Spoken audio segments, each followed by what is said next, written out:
Morning, Melissa. Can you hear me?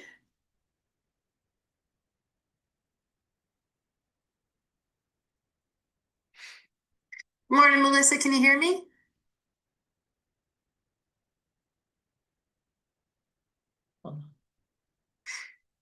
Morning, Melissa. Can you?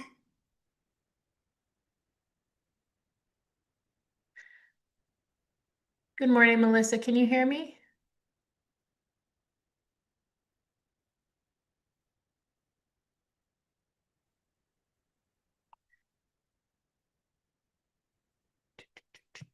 You could hear me better if I would take the the thing off. I'm like, yes, I can hear you. I can hear you. That you know how often I do that, and I think the entire system's crashed, and it's like, oh no, wait, I just didn't push a Yeah, button. it's always error, right? It's always Yeah.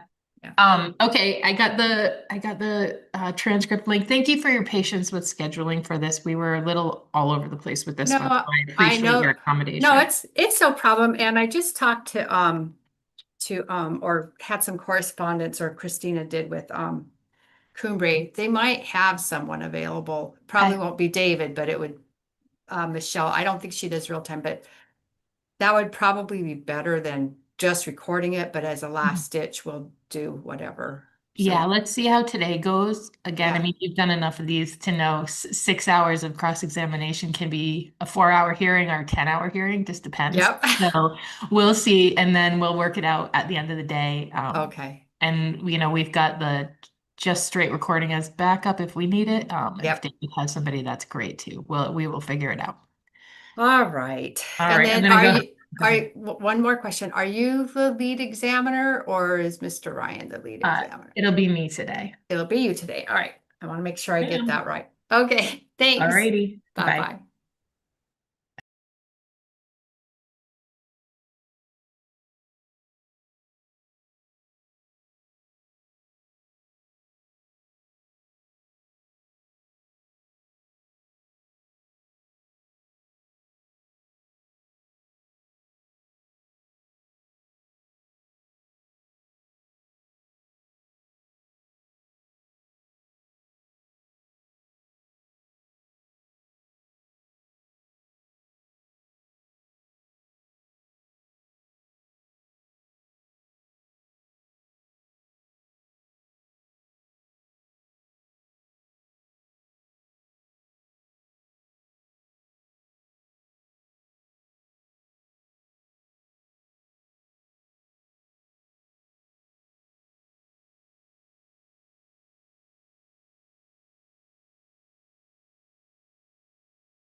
All right, how's the internet sphere doing?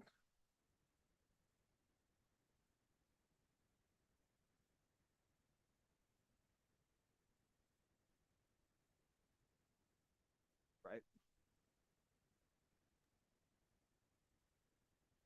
Hey, Hey, can you Chris. hear me, Jocelyn? Yeah, I can hear you fine. We're on YouTube, so Yep. you know. You can hear me okay? I've got that Oh, and podcast then mic Melissa instead of a headset. sent the oh, that you're using the mic from the that they gave you, the giant one? Yeah, I like that better than the headset. Yeah, no, yeah. Let me see the real time.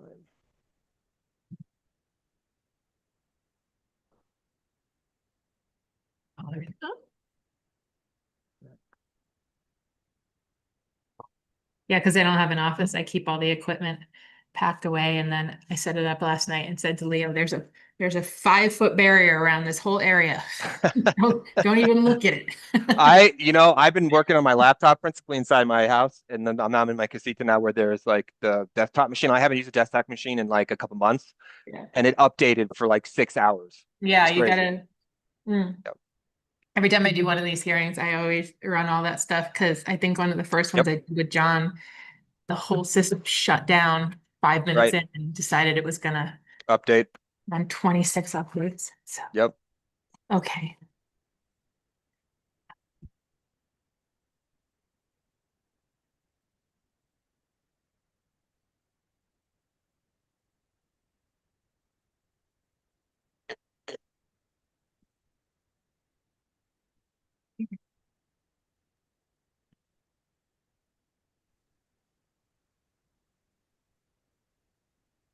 Hey, Melissa, how are you? I'm doing well. How are you?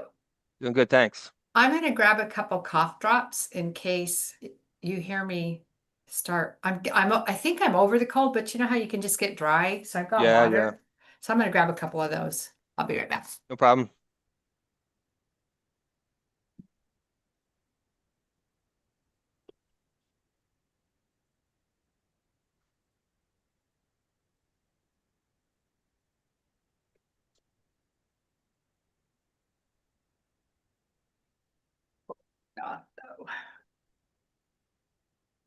Beautiful day there. It is real nice. It's Fall. rainy and drizzly and snowing in Flagstaff for us. Oh, really? Yeah, isn't that weird? It is. I'm supposed to go to Phoenix next week for Thanksgiving. Uh-oh. She froze. She froze. I was just about to say it should be okay on the weather, I'm guessing. There you are. Yeah, Jocelyn, did you see lag on your end? yeah, that is Um, not. no, do you have like is your the only thing you can do is turn off other things that might be consuming internet bandwidth, and that may achieve nothing too. So if there's anything running in the background, I'm not strictly sure, but I guess I say that'll achieve anything. But it could just be one glitch, so I mean, I've never had that happen before. could just be whatever. And It's the not your only, fault. well, the only times that that's actually happened to me were when I was in the office at the Boca building. It's never happened before, honestly. The only time it happens is when it can't happen. Yeah, exactly. I That's had the the weirdest Zoom the other day where everybody was glitching and it just yeah. never happens. It never happens. Yeah.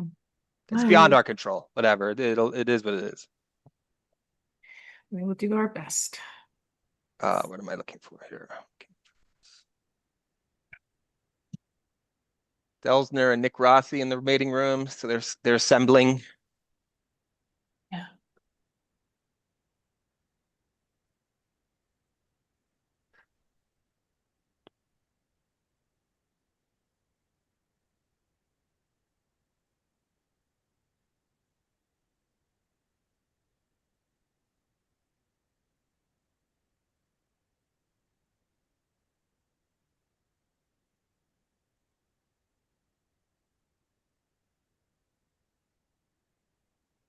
Oh, shoot. I left something on the copier. I'll be right back.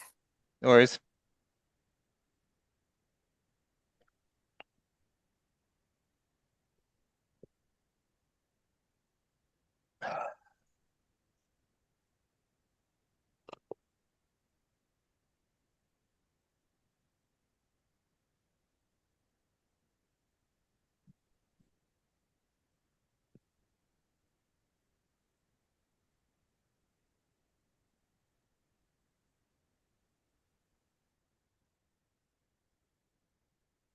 I'm mad I misplaced my nice list of who's examining and how long, which was kind of nice to have.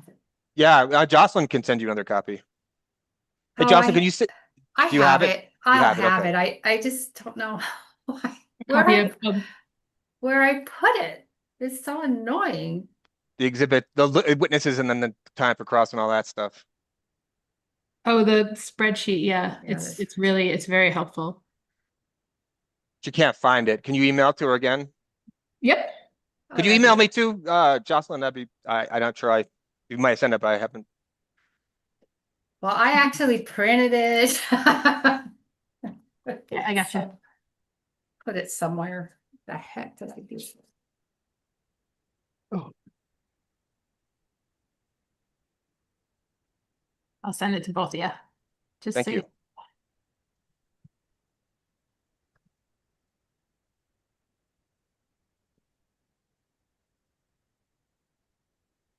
Raneem, it's there.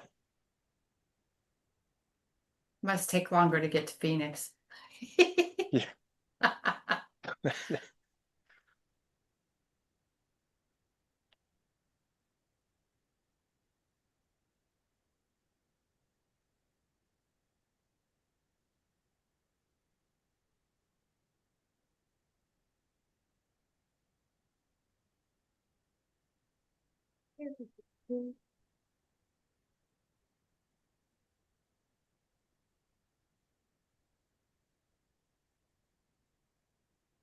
Oh, looks like Anna sent it. Oh, yeah, I have it. But what I'm gonna do is drag it off of there and put it on my desktop where it can get just as lost. There we go.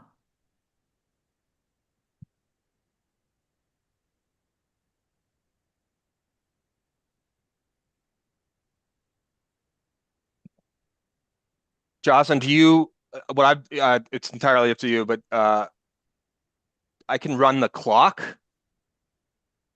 I mean, yeah, if you want to, I have a feeling that we're probably, especially if Commissioner O'Connell is asking questions, the chances of us being done today are pretty slim. So I don't Yeah. want to, I'm not gonna, cut people off. But if you want to run a clock, as a guideline, Yeah. that's not a bad idea. Did you get the spreadsheet, I Chris? did. I have it right here. So I'm Okay. thinking maybe Yeah. I'm looking, where is the clock app? Oh, do you have to open the apps thing, right? Yes, you do. That's not one thing. That's one thing that I have not done. Yeah, in the Zoom apps, it's pretty easy. And so then you start like, and it'll show on my screen, see the 5. I think it's good. I think what we understood is the parties appreciate like, because if you interject like in their mid questioning, like, oh, you have 2 minutes, sir, it can be disruptive. So like Yeah. doing it Yeah. that way is like less No, it's a good disruptive. idea. Let me grab one thing and then we'll get started. Let's see.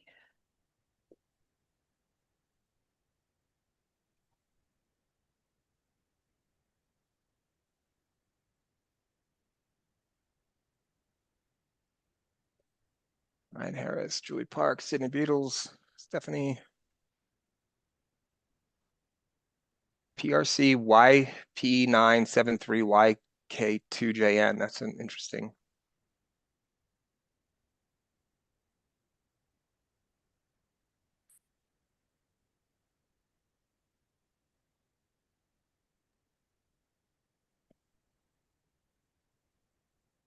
Melissa, we're going to probably talk a little bit about the scheduling stuff before we go on to the record. That's fine.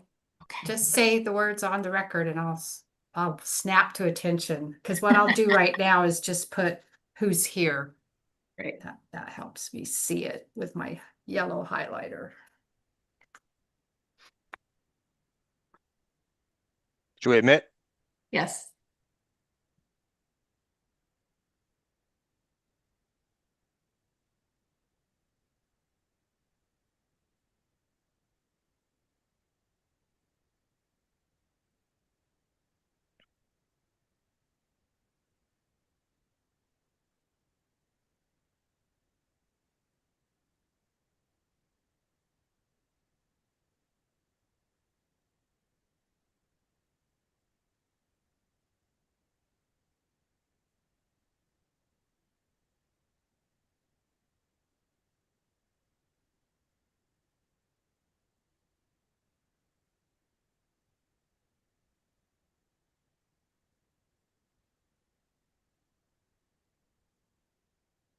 See everyone, who is PRC YP973? I feel like I'm at the optometrist.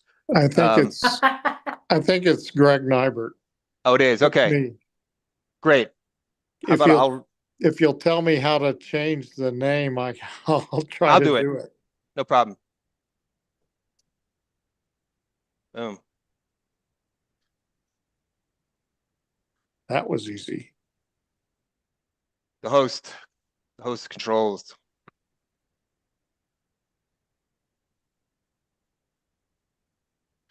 And then read.ai meeting. Oh, I thought that was us. That's something that sometimes automatically gets turned on. I'm gonna actually remove it.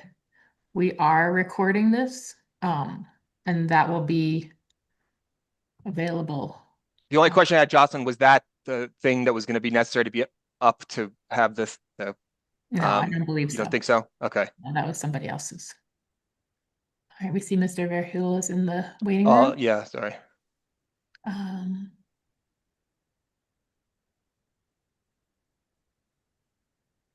All right. I think we have everyone. Good morning. Before we go on the record, I want to discuss a few scheduling and housekeeping issues. Thank you, everyone, for working with me on the cross-examination times. I really appreciate that. Pretty sure everyone here has been doing this for a while, so 6 hours of cross can be a 4-hour hearing or a 10-hour hearing, depending on how many questions the commissioners have and hearing examiner Ryan and I have. So we are able to go into tomorrow morning if it's necessary. And I know that originally this was docketed for 3 days, including tomorrow. Would everyone be available tomorrow morning, starting at 9 a.m. If we run over today in order to complete questioning? Does anyone? Go ahead, please. I'm sorry, PNM is. Okay. Maybe I should So just is say, the is New anyone Mexico- not available? Keith, Mr. Herman, you're not available? Madam Examiner, I have a pre-hearing conference in another matter at 10 o'clock tomorrow, but I don't know if you want to get on this on the record, but I was going to request some periodic absences during today's hearing, as I have a couple conflicts today as well. So if that's all right, I would just leave the Zoom on, but I'd put away from computer on my name. So understand I'd waive all cross Yeah. that occurred during my absence, and I'd be held by any ruling made in my absence as well. Okay, and that's fine. And we don't have to put that on the record. I think that I know that's something that we've commonly done, but I think everybody understands the rules of procedure and the fact that if you're not present, then you waive certain privileges. And Mr. Herman, if you have another commitment at 10 o'clock tomorrow morning and you have questioning, we can work around your schedule if you have to step out and come back. Thank you. I've been coordinating with other parties, so I'm not I'm confident my absence will not hinder the record. Okay. The only other thing I want to add to that, it's a bit of like nuts and bolts type thing is, I think we all understand how busy everybody is. We're all here multitasking. We've all got multiple cases. So it's my position, and I think Jocelyn shares this, that if you need to keep your videos off to do other work and you're just sort of monitoring in the background, that's completely fine. Yeah, we don't need you to have your camera on the entire time. We trust you'll pay attention when you need to. All right, is there any other housekeeping issues that anybody has before we go on the record? All right, wonderful. Ms. Gonzalez, Sure. that's your cue. All right. All right. Good morning, everyone. It's 9 a.m. We are now on the record in matter number 25-00049. Public Service Company of New Mexico's first annual grid modernization review filing pursuant to the commission final order in docket number 22-00058 UT. This meeting is being recorded and it is being live streamed on YouTube. I'm going to go ahead and have parties enter their appearance for the record, starting with PNM. Good morning, Madam Hearing Examiner and colleagues. John Verhule on behalf of Public Service Company of New Mexico. Good morning, sir. Ms. Lynch from Coalition for Clean Affordable Energy emailed and asked to be excused from the proceedings, so I granted that excusal, so they will not be here today. New Mexico Department of Justice. On behalf of the New Mexico Department of Justice, Brian Harris. Good morning. Western morning. Research Advocates. Good morning, hearing examiners Barrett and Ryan and commissioners O'Connell and Nybert and colleagues, Sydney Beatles for Western Resource Advocates. Thank you. Renewable Energy Industries Association of New Mexico. Good morning, Stephanie Zer for Renewable Energy Industries Association of New Mexico. Good morning. City of Albuquerque. Good morning, Julie Park on behalf of the City of Albuquerque. Good morning, Ms. Park. Bernalillo County. Good morning, everyone. Valerie Joe for Bernalillo County. I also have Ms. Mara Demule and our economist Maureen Reno today. Thank you. Good morning. Let's see. Albuquerque Bernalillo County Water Utility Authority. Good morning, examiners, commissioners.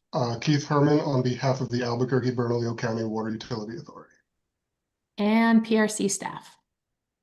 Good morning, Renima Wace appearing on behalf of NMPRC staff, and with me this morning, also appearing on behalf of staff, is Nicholas Rossi. Good morning. And we also have Commissioners Nybert and O'Connell with us today. Welcome.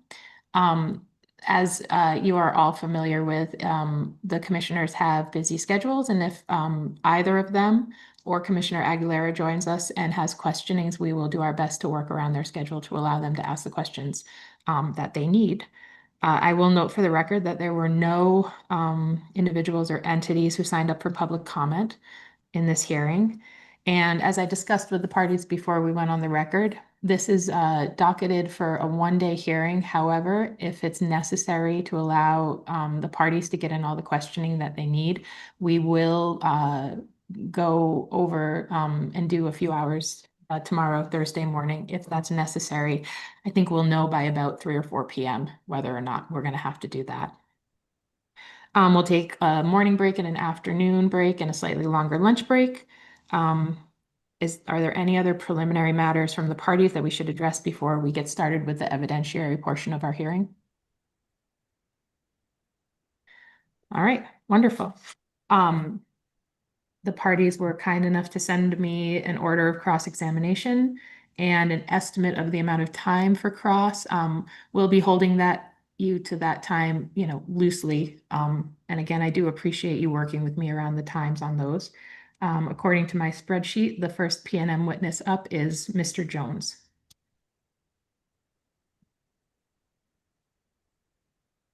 Madam Hearing Examiner, would you like me to call my witness or do you just want to swear him in? If you want to go ahead, Ms. Gonzalez, and swear the witness in, and then Mr. Verhu can conduct his direct examination. Raise your right hand, please. Do you solemnly swear the testimony you are about to give will be the truth, the whole truth, and nothing but the truth? So help you God. Yes. Thank you. Good morning, Mr. Jones. Please state your name and job title. Jason Jones. I'm the Executive Director of Operational Technologies and PNM Capital Management.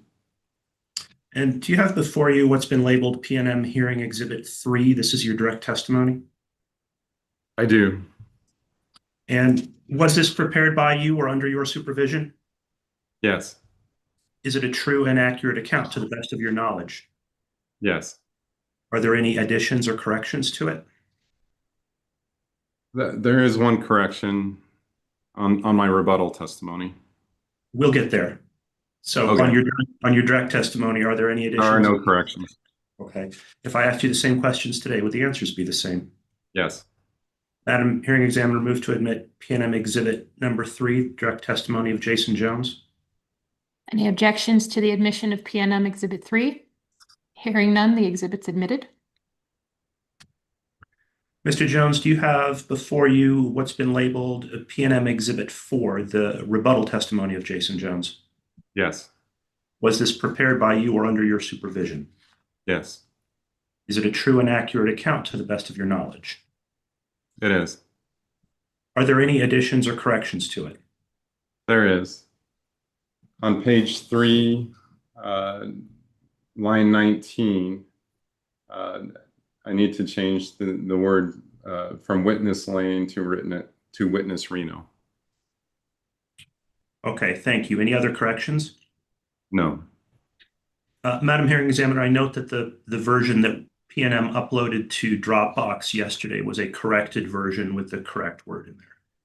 All right. Mr. Jones, if I asked you the same questions today, would the answers be the same? Yes. Madam Hearing Examiner, I move to admit PNM Exhibit 4, the rebuttal testimony of Jason Jones. Are there any objections to the admission of this exhibit with the corrections noted by Mr. Jones? Hearing no objections, the exhibit is admitted.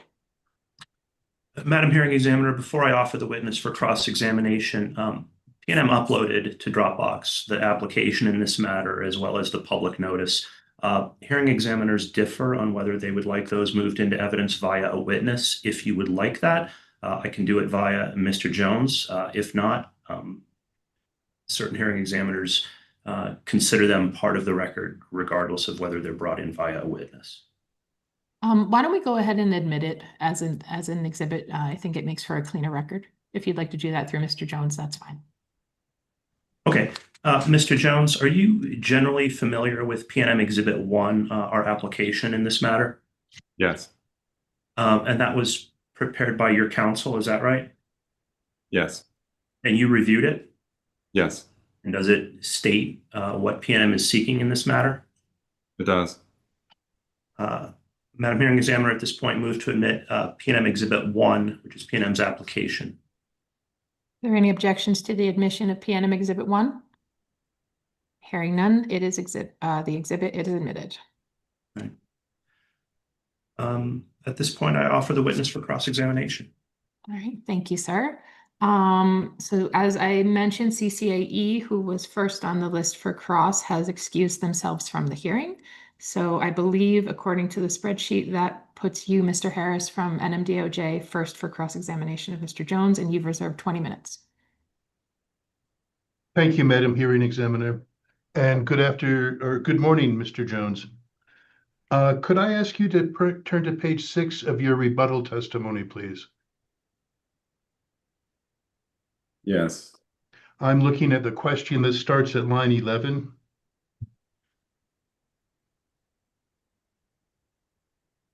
I'm there. And here we're talking about identifying net increases in future filing. Do you agree with that? I do. So you mentioned scope refinements, timing adjustments, and accounting determinations that occur through implementation. Could you give us an example of a scope refinement? Sure. When we first started I guess when the application was first filed, it's very high level. And when you start getting into detailed design, you find out different nuances that require scope refinement. Like in this case, when we started designing the mobile app, we found the need for increased security. Like additional security was needed, which caused a small increase in scope. So like a firewall or a dual authentication system? Yes. Okay. And a timing adjustment. Could you give us a specific example of a timing adjustment in this case? In this case, an example of a timing adjustment was when we brought forward some of the back office EMI equipment installations. And there's multiple reasons for that. But in this case, it had to do with providing more time and de-risking some of the project. But yeah, that's a timing adjustment. What specific things caused the need to adjust the time? For that specific example, there was the need based on the integrations with our customer information system. Okay, and please continue. I'm sorry. No, I was finished. Okay. And finally, of course, I'm going to ask for a specific example of an accounting determination that has occurred during the implementation of this plan. Yeah, so in this particular plan, there was some software capitalization or software accounting determinants that were that changed from an O&M expense to a capital expense. And you're referring to the software as a service to implement the AMI? Yes. Okay. And going back now to scope refinement, could you explain why PNM was not able to calculate the changes in costs resulting from a scope refinement? I think when I go back and I look at what I was answering in my testimony, it's the question, I believe, had to do with narrowing down specific costs to a single cause. And I think what I was trying to convey is it's not always simple to identify just a single cause as a cost increase. And if there is just a single cause, of course, we could determine, what the difference was.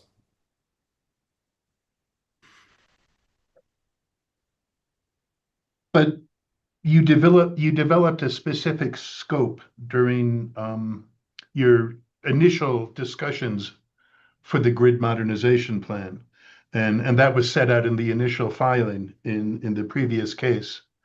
Do you agree with that? Yes, a high-level scope. Yeah. So why is it difficult to calculate the difference in cost between the scope originally filed and the cost of the revised or refined scope?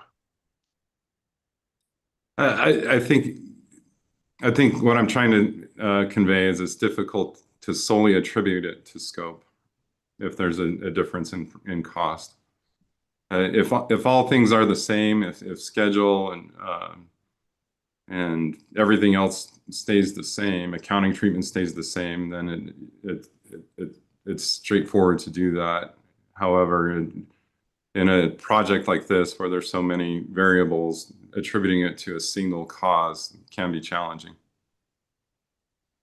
Can you comment on future implications for rate making when it's time to account for these?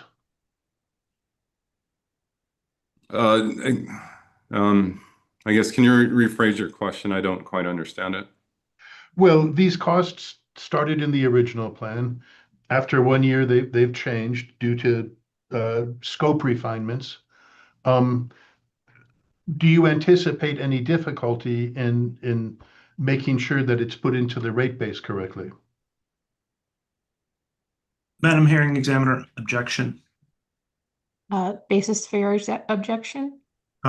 Rate base is outside the scope of this hearing, I think. PNM has not proposed a grid mod rider, but costs for the grid mod plan are going to be recouped via a rider starting next year. I don't think there's any discussion of rate base in Mr. Jones's testimony, certainly.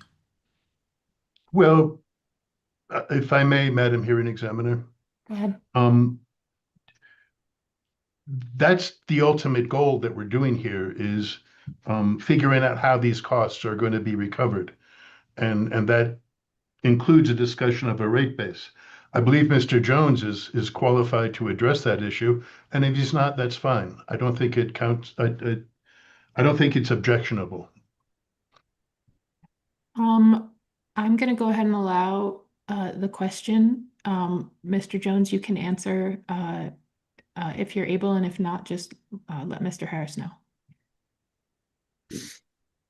Certainly when it comes to project costs and how they're developed and how they change over time, I understand that. I have a good understanding of that, but when it, by the time it gets to rate based, I think another witness or that's outside of my expertise. Okay, thank you. And now let's go on to accounting determinations. Did PNM assume certain accounting determinations when it developed the costs included in the original grid mod filing? I think that's a fair statement. Yeah, can I jump in for a second and just if maybe the hearing's on, but I want to pause that time. I want to ask a question that's related. Mr. Jones, this is potentially a legal question, but I'll just ask you as a fact matter. The commission has viewed the legislature's creation of riders as having significance in the sense of wanting to incentivize investment. And so in many ways, when we see the grid mod statute come out and the provision of the rider, one way to understand that is to say, well, we need to be doing these things, and to give the utility a benefit of automatic collection and adjustable collection is useful to move quickly. But eventually it makes little sense to kind of consider these necessary capital expenditures as rider territory, and that should be rolled into rate base. Does PNM have a position on that subject this time? I'm not aware of the position. That I think that's a question probably for witness Gutierrez. Okay, thank you. Go ahead, Mr. Harris. Thank you.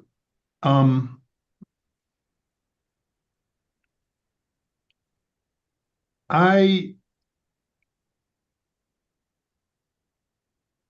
would like to ask at this point, when Mr. Hawkins is called, even though I didn't originally ask for any time to cross-examine him, I'd like to waive some of my time now so that I could ask a few questions of Mr. Hawkins.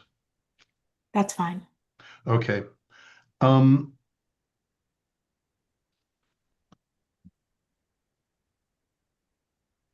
Okay, I have no further questions. Thank you.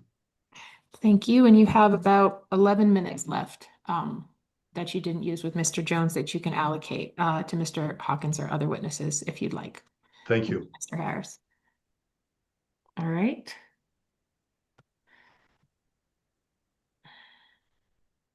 Next up, it looks like WRA did not have any questions for Mr. Jones. And then we have Ms. Zur, who reserved 10 minutes. Thank you, hearing examiner. Good morning, Mr. Jones. I'm Stephanie Zur, and I represent REIA New Mexico. How are you today? Good. Good morning to you as well. Thank you. Let me start by asking you about DERMS, DERMS. Can you tell me what that acronym stands for? Sure. Distribution Energy Management System. I think I might have missed. I think you left the R out. Energy Resource Management System.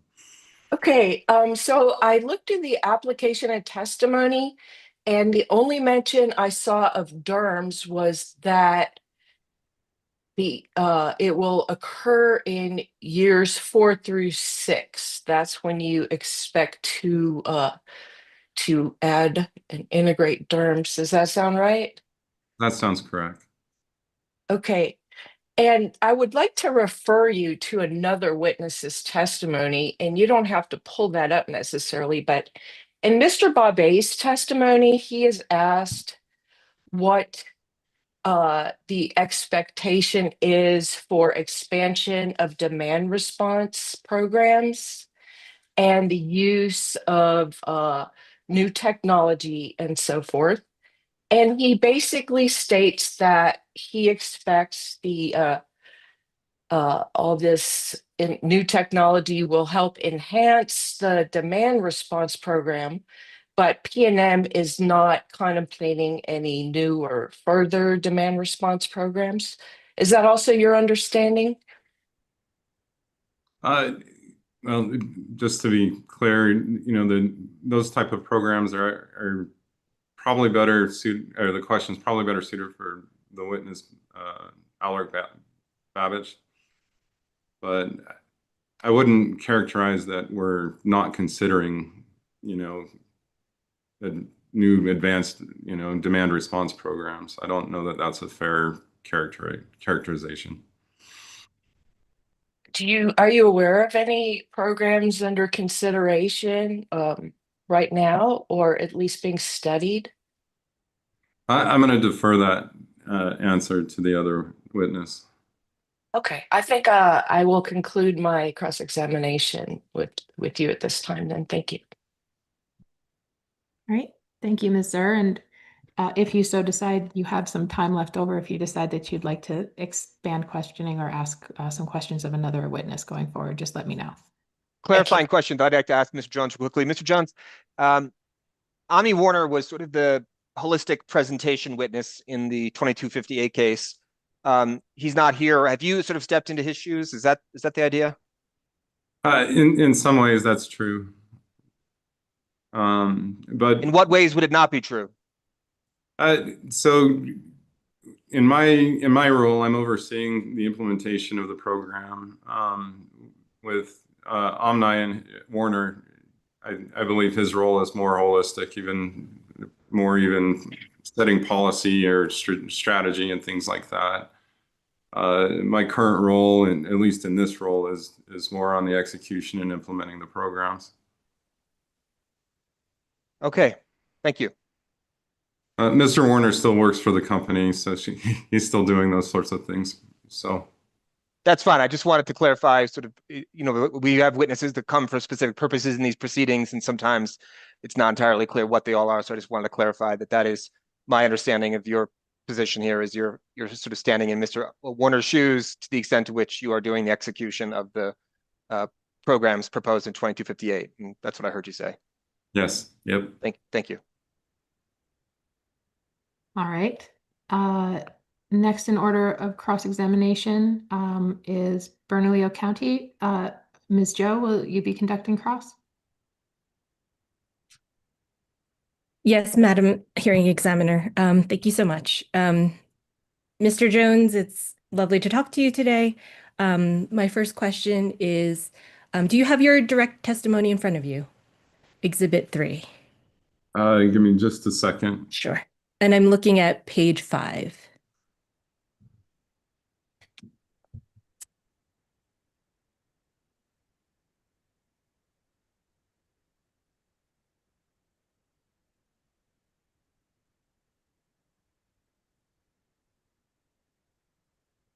I'm there. Okay, on page 5, you state that PNM's confidence level is higher for programs in the early years of the plan, e.g. AMI, compared to programs more active in the later years that have not yet started or been re-estimated. Is that an accurate statement? It is. Okay, and has PNM deployed any AMI meters to this point? No. Okay, and what is the basis for PNM's higher level of confidence in its AMI deployment estimate? So in that particular statement, there's a higher confidence with projects that are nearer term as opposed to projects that are in outer years based on less time in between. I mean, time causes uncertainty. So just the fact that the projects are in the next year or two causes more certainty. Mr. Jones, can I ask a question? Interject, Ms. Sure. Joe. You indicated that there had been no AMI meters rolled out. My understanding is that participants in the pilot program, and you may have an answer to this, I just want the clarification. The people who are participating in the pilot program, like myself, do we not have AMI meters? It's not that Gen 5 REFA? I guess I'm talking about the mass deployment. I'm not as familiar with the pilot program. So, Mr. Hearing Examiner? Yes. If you would, I think Dr. Pitts would be a better witness for that question. Okay, that's fine. I just want a clarification when she says no meters have been rolled out. I mean, I have one on my house, and it could be that it's a cellular meter, and that's what this is for purposes of the pilot. And I think going back to that thoughts about the 2058 case, that may have been the answer to my question. So sorry, go ahead, Ms. Joe. Yes, and Mr. Jones, would you agree with the statement that the costs for grid modernization are front-loaded primarily in the early years? Yes. Okay, and would you agree with the statement that the benefits are backloaded primarily in the later years? Yes. Okay, and let's turn to page 7 of your direct testimony, Exhibit 3. Specifically, are you there, sir? Yes. Okay. You stated that PNM is investing heavily in back office IT systems integration and deployment work to enable PNM's legacy and highly customized customer information system, CIS, to support the customer communications, billing, and other functions using AMI technology. Is that an accurate statement? Yes. Can you point where you're at, please? Sure. Specifically, I believe it's lines 19 through 21 that talks about the system and its back office systems, and also the customer is at the top, like lines 3 through 8. Thank you. I'm tracking. So in other words, is PNM seeking to pair a legacy and highly customized customer information system with the latest AMI technology? I think the way I would characterize, we're rolling out new AMI systems, new AMI equipment. We do have a legacy customer information system. The part that is adding a little complexity is the integrations to that system. There's also been, kind of some de-risking, I would call it, with the modern systems. The systems we're installing do some of the functionality that the legacy system used to do, and so I think just through the project itself, we're kind of sorting through the complexity, which is added some time. But I wouldn't characterize that we're investing or doing anything more than we have to with the legacy CI or customer information system. And can you describe any of that? Sorry, can I just ask one quick clarifying question? You've used the term de-risking a couple of times. Can you just define that for the record? Yeah, so every project has some level of risk, and when you go through and define the project and you put different mitigations to kind of handle whatever risk it may be, and so those mitigations that I would classify as de-risking. I don't know if that's helpful. That's what I suspected it was. I just wanted to be clear. Thank you. Thanks, Mr. It's a routine. Every good project management team should do that. So. Right, and you were just describing that there's complexity and difficulty with bridging the two systems, the customer information system as well as the AMI technology. Can you go into and explain any of those things that PNM has run into? I think when we did the initial application, there was an assumption of how much effort and work it would be, and that's changed when we started getting into more of the details. We found out it'd take more time and effort, and frankly, more care to make sure that all the systems were delivering what they needed to be, and we were getting the benefits and the outcome that we needed to get. For specific items, I think it'd be better to defer to Witness Hawkins. High level, I know what's happening and what's going on, but for details, it's probably better to talk to him.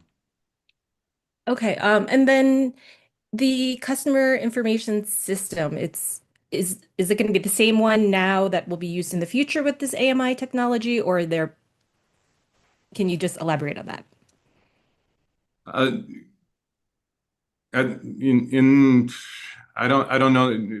I don't personally oversee that system, so I don't know its roadmap, but I do understand that there is a plan to replace it at some point in the next few years. Thank you. And page 7 of your direct testimony, it touches on the customer benefits of grid modernization. Are you there?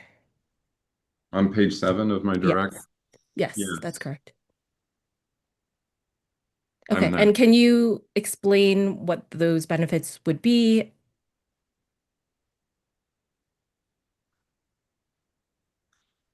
I think, I guess, can you refer me so I Yeah, know what I think it's page, sorry, lines 12 through 13. It talks about CEMP, and this effort will help to accelerate customer benefits of grid modernization. So I'm just wondering what type of customer benefits are you envisioning there? And can you remind me, Mr. Jones, as you're answering that, the E in the CEMP, customer blank management platform. What is the E again? It's energy. Energy. Okay. Yeah, so the customer energy management platform is the platform that allows customers to go and see their energy bill and do analytics and whatnot, so they can better manage, their consumption. And that is a benefit that we promised in the original hearing, I believe. So I think in that particular sentence, that's what we're referring to. Right. And do you know if there's any monetary value that's been prescribed to those benefits?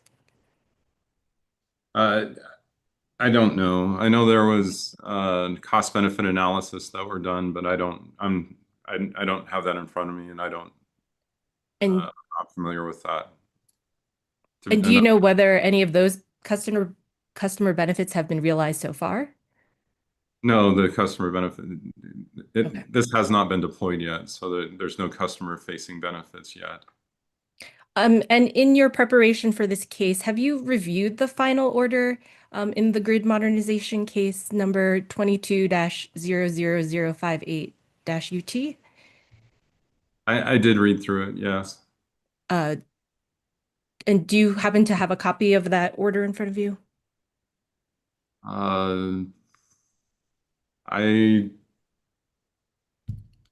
I don't think so. I've got a big binder and I don't know if it's in here or not, so. Okay, and I believe in your exhibit 3, and it refers to exhibit JEJ-5 for illustrative purposes only. Do you happen to have that in front of you? I'm trying to find a page number, but. I believe I do. Okay.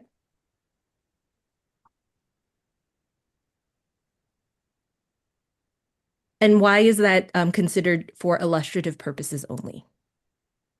The initial year one of grid modernization was dedicated to engineering, planning, system design, those type of activities. And there was never, I guess, an intent, or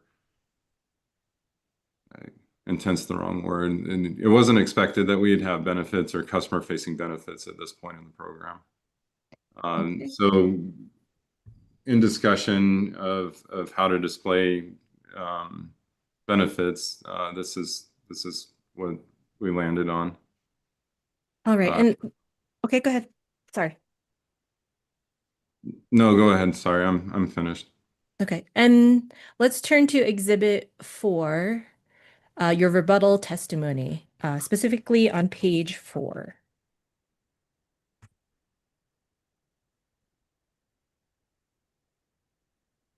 I'm there. Okay. Specifically, you state, and I'm just looking for the line, PNM acknowledges that comprehensive metric reporting has not yet been provided in this annual review. Is that an accurate statement? It is. And also, you further state that the full metric reporting requires the deployment and operation of the foundational systems which are still in progress. Is that correct? That's true. And do you know whether or not these are in compliance with the final order that I had mentioned before in 22-00058-UT? I don't. Madam Hearing Examiner, objection. Basis? Calls for a legal conclusion. Non-compliance with the final order. I'm going to sustain that objection. Ms. Jill, Understood. if you want to rephrase your question and try again, you may. Sure. Um,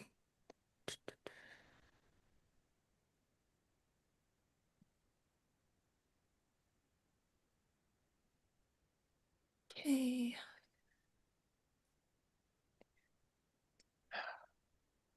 I'm just gonna move along.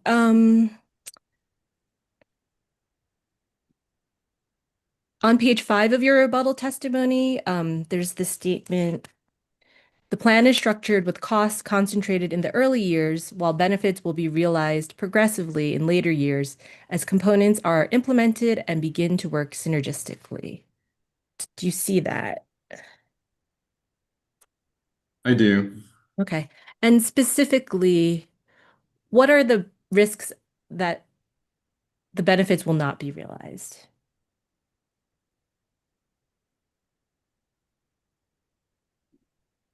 I mean, at this point in the program, I don't see any significant risk that benefits will not be realized. Okay.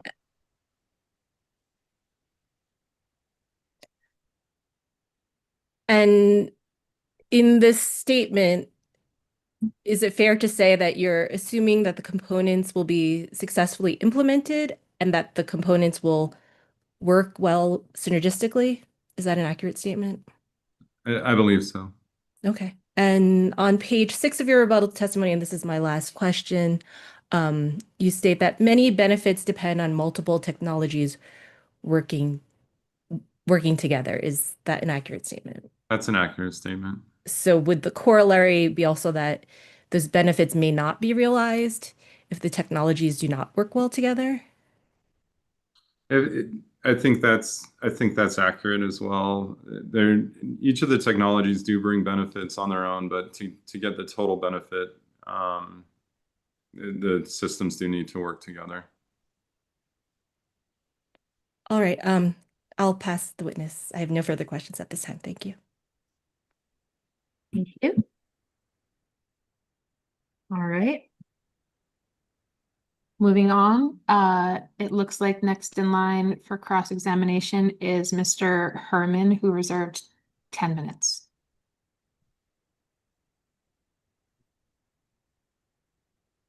Thank you, Madam Examiner. At this time, I don't have any questions. Thank you.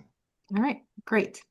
And then we have staff who also reserved 10 minutes. Thank you, Madam Hearing Examiner. Good morning, Mr. Jones. My name is Raneem Oais, and I represent NMPRC staff. Good morning. Mr. Jones, can you turn to page 4 of your direct testimony and just let me know when you get there?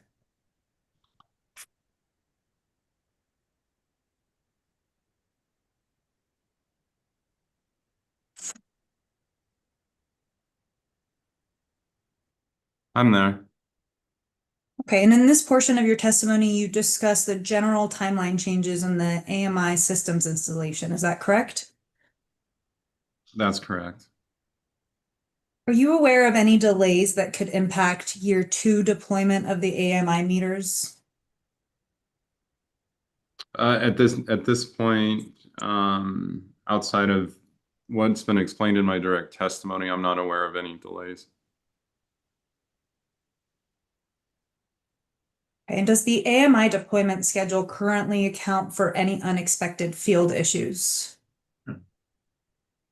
There is some. I'm going to defer that answer to witness Morgan, who knows better.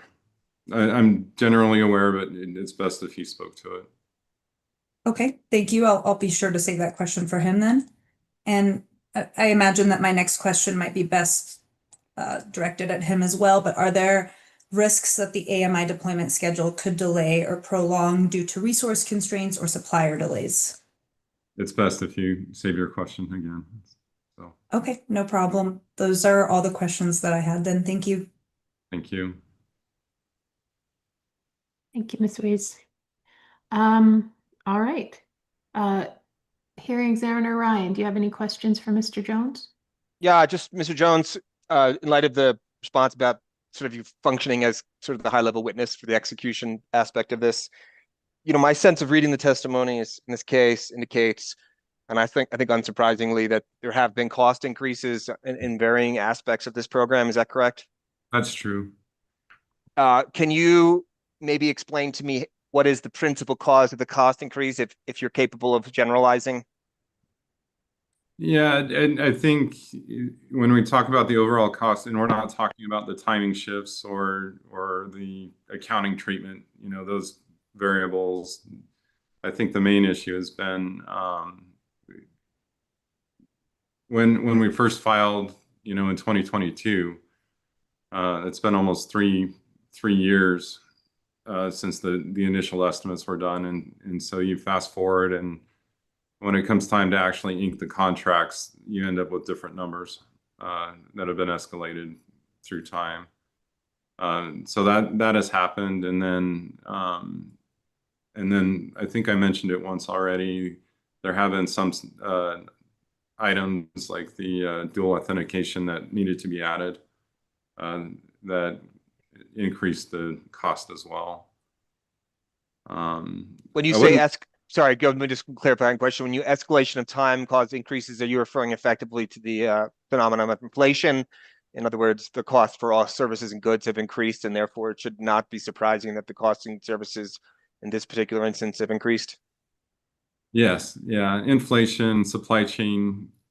I mean, there's been a lot going on in the last few years, so that affect prices of these types of projects.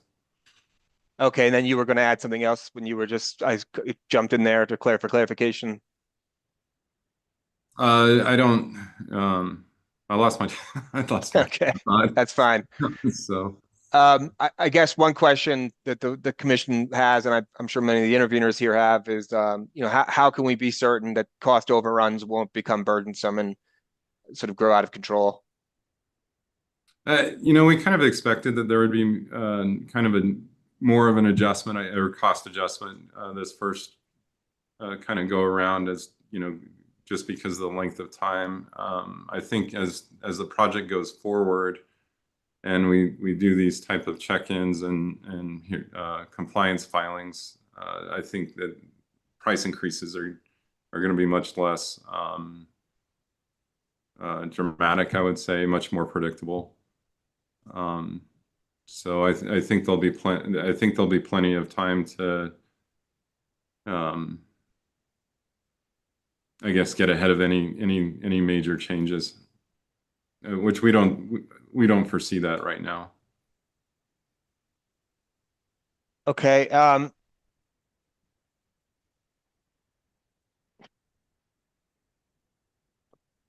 There was varying testimony in the witness filings about sort of whether or not we're on track, and I'm just hoping you can, and they're sort of all jumbled in my mind at the moment, but can you, as a general matter, just tell us or confirm that generally we are on track as the timeline was imagined in 2258?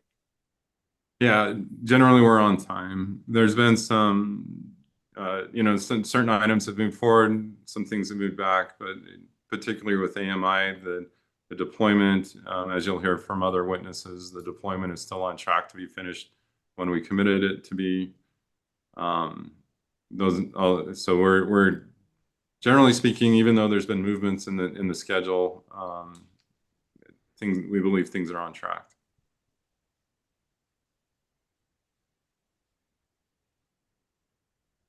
Okay, and then the only other question I have for you is, this may be a question better suited for technical witnesses, but my understanding, when the individual came to install the meter on my home, I live in a mountainous area, there was limitations with cellular signals, and the PNM person who was at my house said this has been sort of a broader problem with the pilot meters because of cellular issues with mountainous terrain.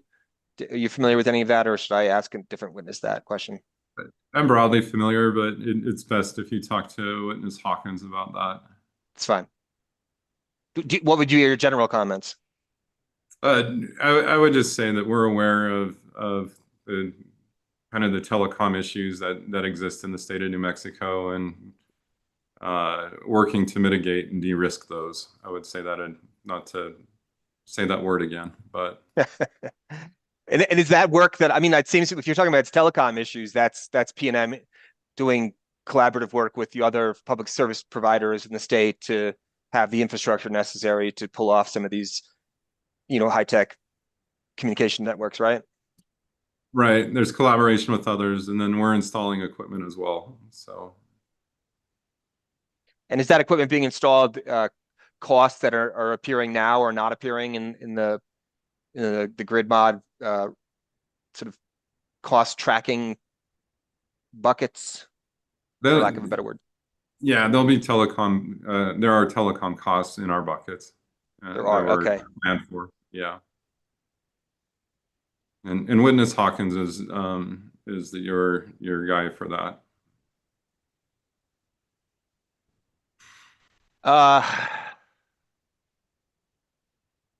And then I guess one final question, one of the issues that came up in the 58 case was, what happens if we find ourselves locked into a meter, the Gen 5 Riva Itron that sort of falls behind technologically? I mean, do you have any assessment of that in terms of there's been no change that would necessitate a different type of meter? And that was an imagined problem that, like, well, as time progresses, even better meters will be available. So, like, let's not invest here. Do you have any thoughts at this point about that subject? I think all I can offer is we are installing the latest meter, and so hopefully that helps future-proof the investment. I was talking with one of the Chicago commissioners or Illinois commissioners at the NARU conference, and they were describing their phenomenon of AMI 2.0. They had invested in a suite of meters and now are having to have new meters because functionality changes. There's been no insights from the program rollout side about, like, you're still confident that Gen 5 Riva is future-proofed? The best of my knowledge, yeah. So I mean, we're installing the meter that they're installing now. So for better or worse, we were able to skip over the kind of the intermediate generations. Okay, that makes sense. Thank you. That's all the questions I have. Thank you, Hearing Examiner Ryan. I have just a couple of questions specifically about Ms. Joe's questions to you about the metrics. And if you can answer these, please do. And if not, maybe you can direct me to the witness that could. So my understanding, you're familiar with Ms. Reno's testimony because you were the one who provided the rebuttal. Is that accurate? Yes, that's accurate. So, and you don't need to pull it up, but I'm going to read. She says on page 13, something to the effect of, the commission can't test whether costs produce proportional customer value. PNM fails to understand metrics are supposed to remain static over time, so progress can be evaluated by comparison with benchmarks. Do you trust that that's a reasonably accurate version of her testimony? I do. Okay. So is it, and are you generally familiar with the metrics that were laid out in the final order from the 2258 case that we've been discussing? I am generally familiar, yes. Okay. Has PNM had someone, either you or one of the other witnesses, go through that metrics list and specifically confirm that there is no data available for any one of them at this point? We have. Okay, so then just to clarify, it is generally PNM's position that if we were to follow Ms. Reno's advice and start the measurement of the metrics today, that essentially across the board, the benchmark from which you would be starting would be 0 on all of them, or not applicable, not available. That's an accurate characterization. Yes. Okay, that's what I thought. I just wanted to clarify. That's all the questions that I have. Mr. Beerfield, do you have any redirect for your witness?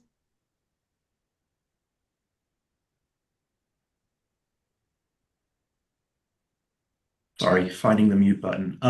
No, I do not at this time. Thank you. Okay.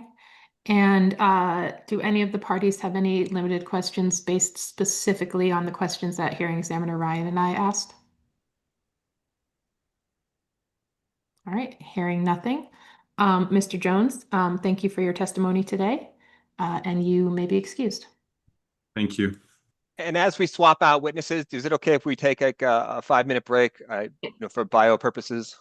Yeah, let's go ahead and take a 5-minute break. We will come back at 10 o'clock with PNM's next witness, which I believe is Mr. Hawkins. Great, thank you. Please remember that the YouTube is still streaming while we're on break.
All right.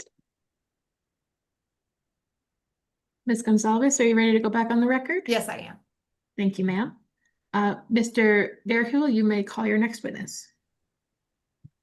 Thank you. PNM calls John Hawkins. Thank you. Ms. Gonzalez, will you swear in Mr. Hawkins? Raise your right hand, please. Do you solemnly swear the testimony you are about to give will be the truth, the whole truth, and nothing but the truth, so help you God? I do. Thank you.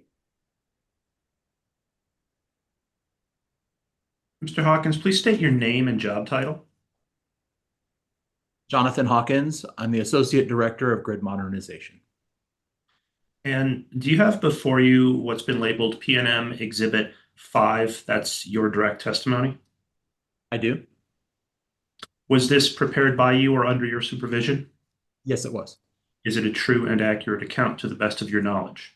Yes, it is. Are there any additions or corrections to it? No, there are not.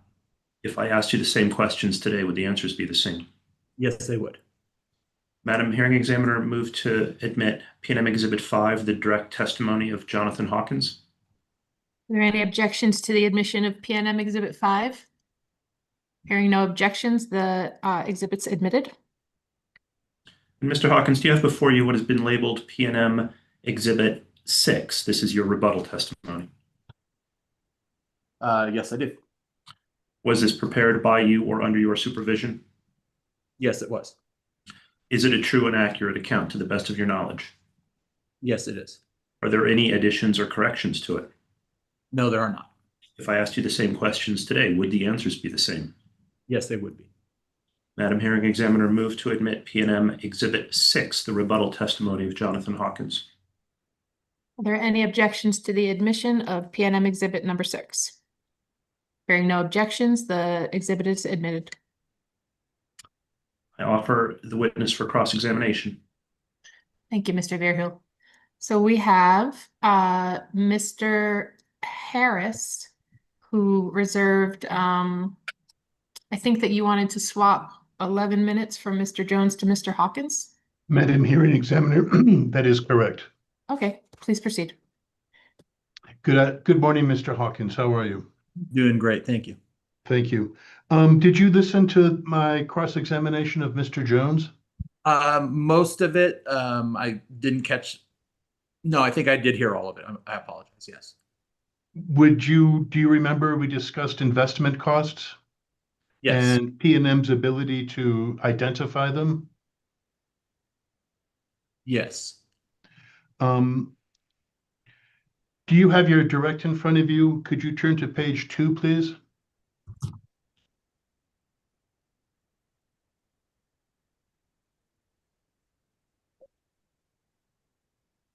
Okay. Yes, sir. And would you agree that you were able to identify a reduction of $14.4 million because of differences in what the vendors selected and what was originally planned?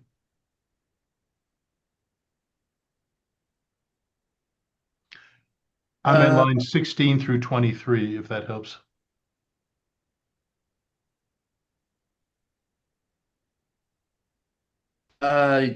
Yes. The number that you provided was what number?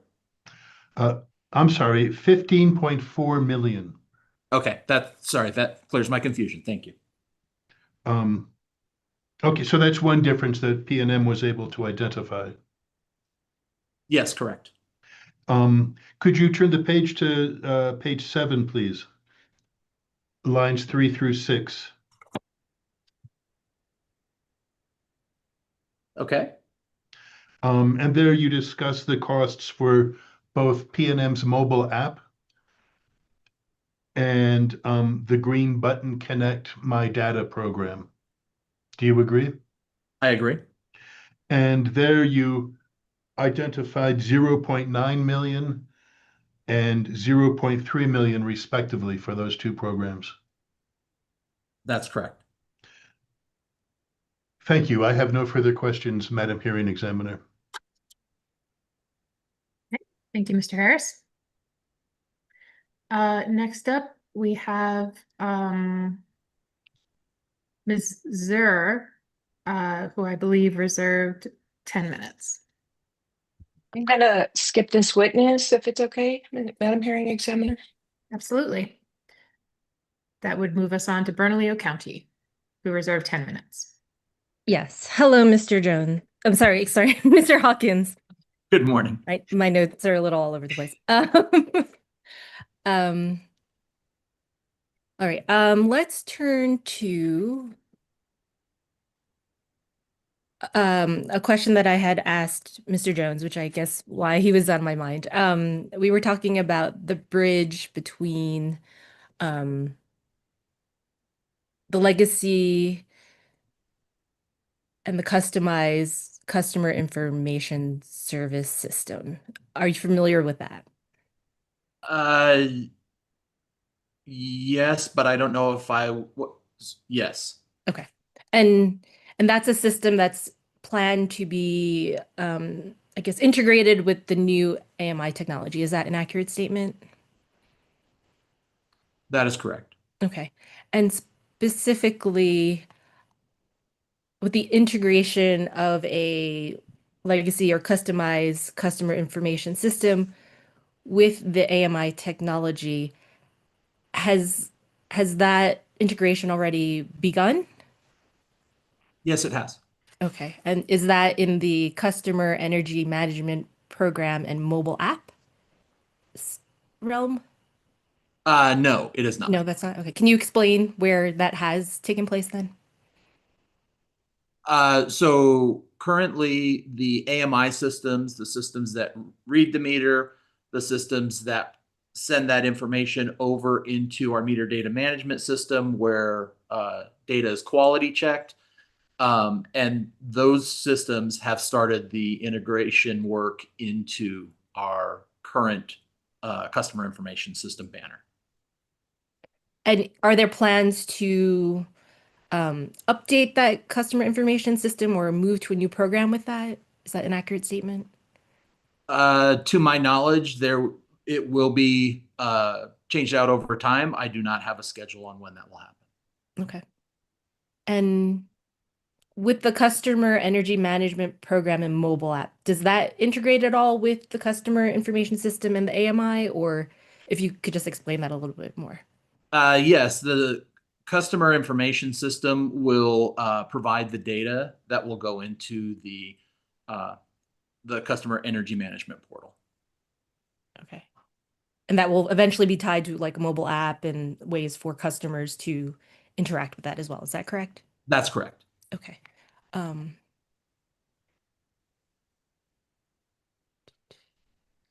you said those two haven't started to talk to each other yet, or it's in the beginning stages? I just want to make sure I understand. It is in the beginning stages. Okay. And specifically, if you could turn to your direct testimony, I believe that's Exhibit 5. Let me just get that out as well.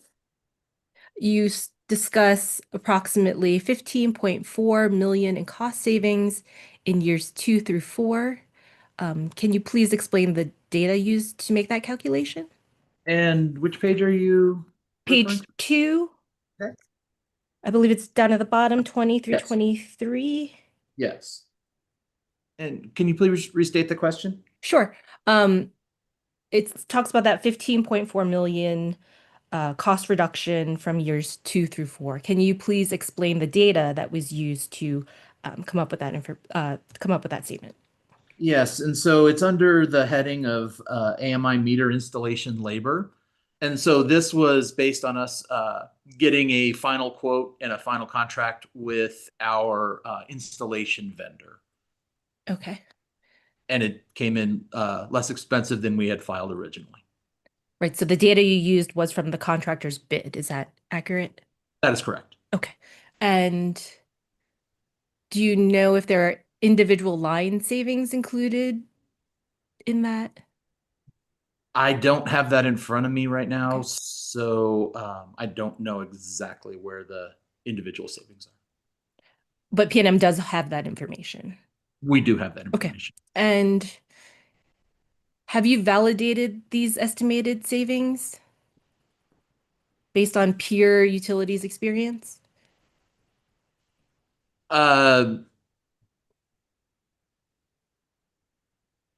Typically, we don't go and get dollar figures from Okay. peer utilities. While I know we're not in competition with them, typically the cost that a particular utility is paying a particular vendor is not something that's typically shared in the industry. Okay.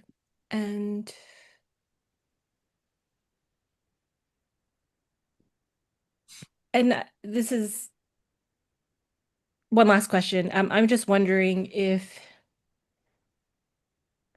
the benefits of these types of programs, generally AMI, all of the stuff that PNM is doing for this grid modernization,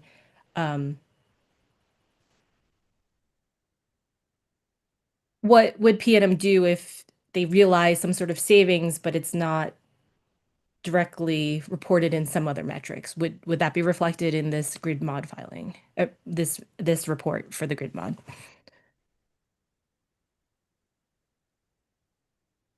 I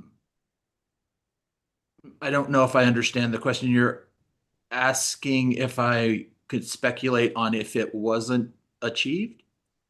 No, I'm saying if there were, say, some other type of benefit that you can't ascribe to a particular, like say for this, like this vendor savings, would PNM include that in this type of filing to the PRC? Yes, we would. And how would that be described?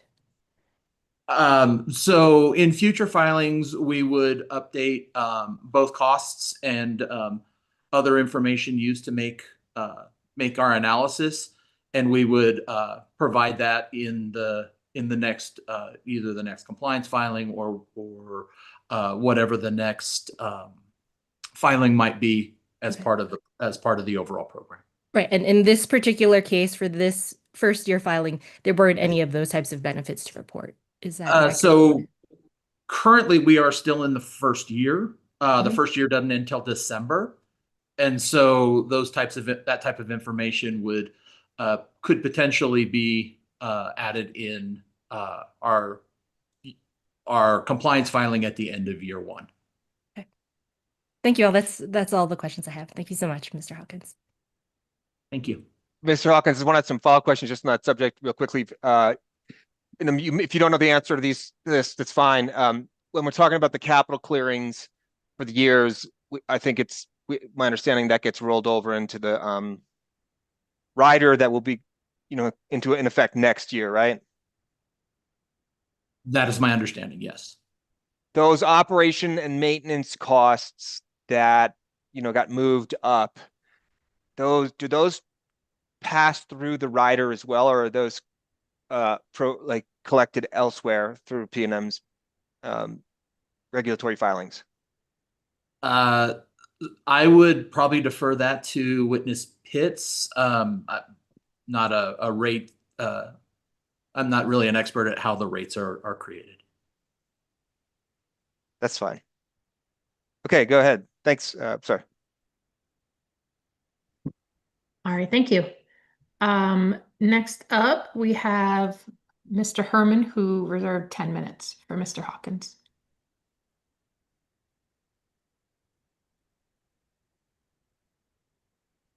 Hearing Examiner Barrett, I believe he had to jump off from 10 to 11. This is Valerie Jo. Thank you. That's right. He did say that. Thank you, Ms. Jo. And then we have staff who reserved 10 minutes.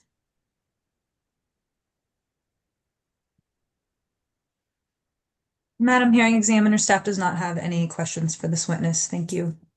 All right, thank you. Hearing Examiner Ryan, do you have any more questions for Mr. Sure. Hawkins? Yeah, so Mr. Hawkins, the specific question I asked when they were rolled out some of the cellular meters, or is that different than the AMI meters? I know Dr. Pitts was identified as the witness to ask, but thought maybe you might know too. They are. They're completely different technologies. That's what I thought. Okay. And that issue that you guys have been having about inadequate cell service with the cell meters for the pilot program and needing to have cell boosting, has that been a big problem? It's been I don't know if I would characterize it as a big problem, but I characterize it as a problem. Okay. The plan is, as we roll out the new Gen 5 Riva meters, that we would be replacing those meters with the cellular under glass. And just at a high level, there's been no, I asked Mr. Jones about this. I saw Itron was present at the NARUC National Conference. I didn't get a chance to talk to them, but there's been no development in meter technology that calls into question the choice made for the Gen 5 Riva. No, we'll be using effectively their latest and greatest technologies, and that should help us with any potential, I guess, technology going end of life or whatever. And are they going to have like I mean, as potential, uses like reveal themselves, sort of software updates that allow the actual meters themselves to kind of change feature sets? Do you know about? Is that real, or is that? That is real. Yeah, so they would be upgraded in regular software / or firmware updates to the meters or to the systems that drive those meters. And to the extent to which new hardware would need to be installed, I assume the Gen 5 Riva platform would allow, swapping out of components if something was that a correct understanding? I would say probably less the meter itself, but the network for sure. Okay. The meter itself, we did plan with memory needed and enough that we would be able to implement any of the technologies that we could foresee in the foreseeable future. I guess one of the things broadly that's come up, in varying sort of discussions about grid modernization and then just time of day rates generally is this issue about, right sizing the investments in order to achieve the benefit downstream. As the company, in terms of what's necessary, because the AMI obviously is a major part of the investments, sort of had additional thoughts about, how much investment is required to sort of procure benefits, or is the company's position still, if I recall from 2258, like we want to do 100% and that's what we need? Yeah, so we haven't really updated anything in the cost benefit analysis from the original filing. So we're still anticipating those those benefits based on the costs that we're spending. If we do end up seeing any changes to that, we would certainly look at updating the cost benefit analysis as we move forward. And then from a technological standpoint, has there been anything learned since the grid mod filing from other utilities who've integrated the technologies that the company wishes to point out? We're generally looking at other companies that have done the Gen 5 Riva. I know TNMP has, I don't have any specifics that come to mind right now, but our Texas New Mexico Power subsidiary has also implemented the Gen 5 Riva set, and we've also been having discussions with El Paso Electric, who's using the same technology. So we are gathering learnings as we move along. I don't know if I could give you any specifics off the top of my head. Are tariffs going to be an issue at all for any of these units? I mean, are they made abroad and then shipped in, and is that a possibility? At this point, we have discussed tariffs with Itron, and we are not expecting any effects of any tariffs. The network equipment is started to arrive, and we did not see any tariff impact to those. The meters themselves are made in South Carolina. Oh, well, that's good. Yeah, I kept looking at that Itron booth at the NARUC conference, and there's no one ever there. I was eager to talk to them. I wanted to see.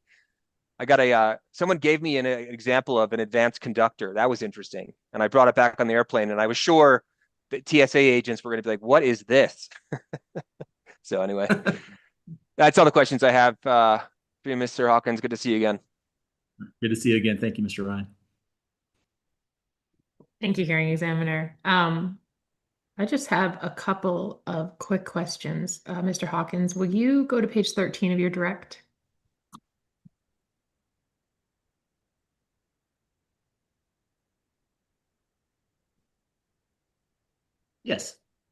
All right. At the top of that page, you're responding to a question about a provisional grant for the virtual power plant project. And my understanding was that this testimony was provided to us in June.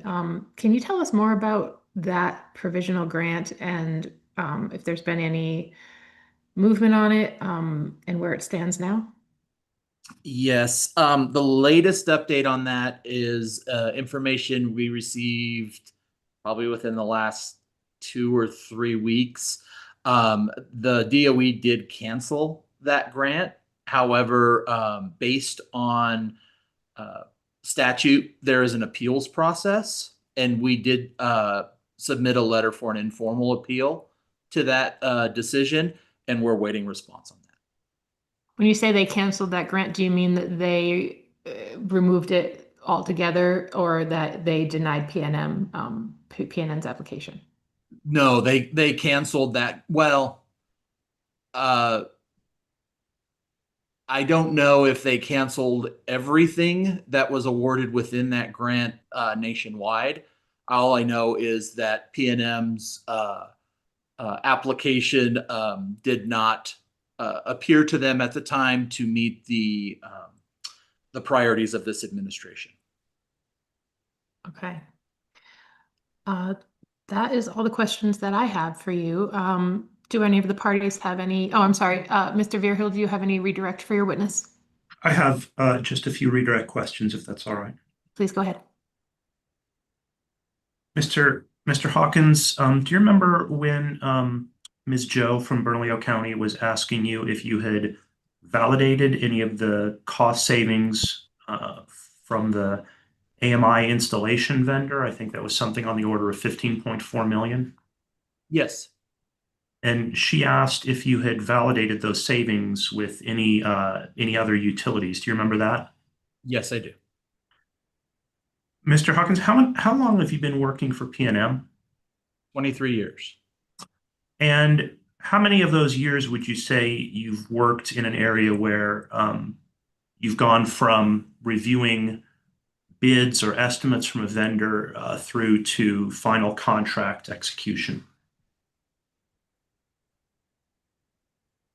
I would probably say 20 years of that. Okay. In your 20 years of experience, is there anything leading you to believe that 15.4 million that PNM was able to realize with its AMI deployment vendor will change significantly? I don't believe it will. Typically, when something is quoted, the vendor will honor that quote. Okay. I have no further redirect. Thank you.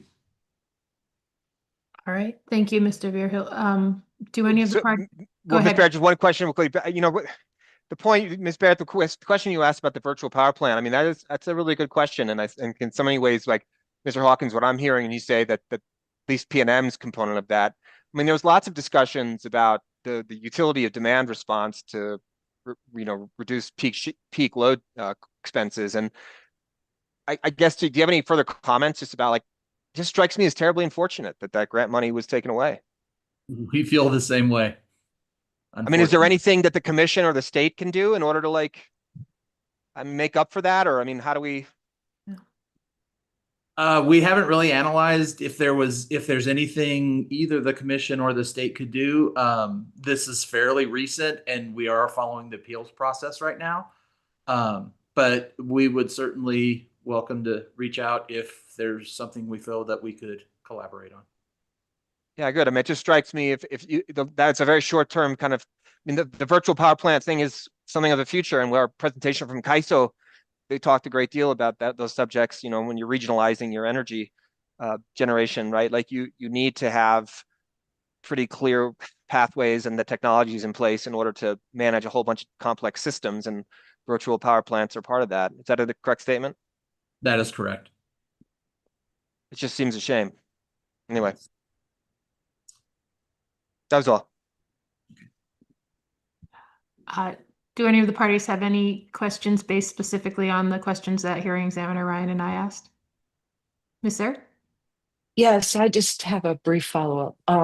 So could you tell me about virtual power plants? The grant was to get that technology, and with the grant falling through, what are the plans, if any, to go forward with virtual power plants?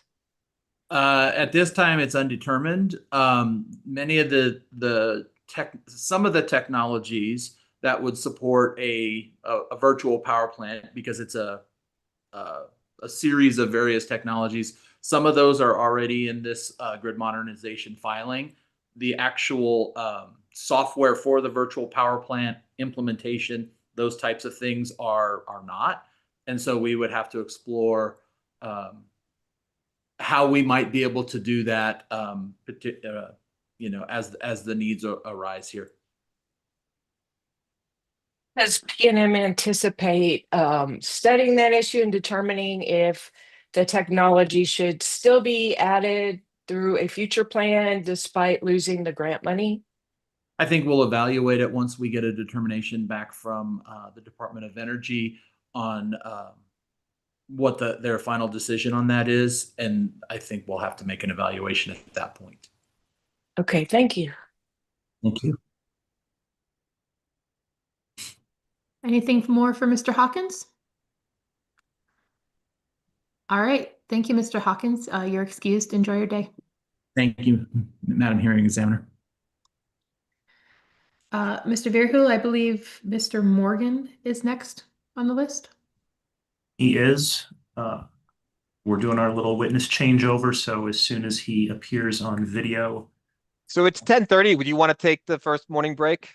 Yeah, that's fine. How long do you think hearing examiner? We usually go 15 minutes. Mostly it's for Ms. Gonzalez, who we're just sitting here talking, but she's got to write. Yeah. Okay. So. Why don't we go ahead? Why don't we come back at 10:45? And we'll start with Mr. Morgan then. Perfect. Thank you. Okay, thank you.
All right.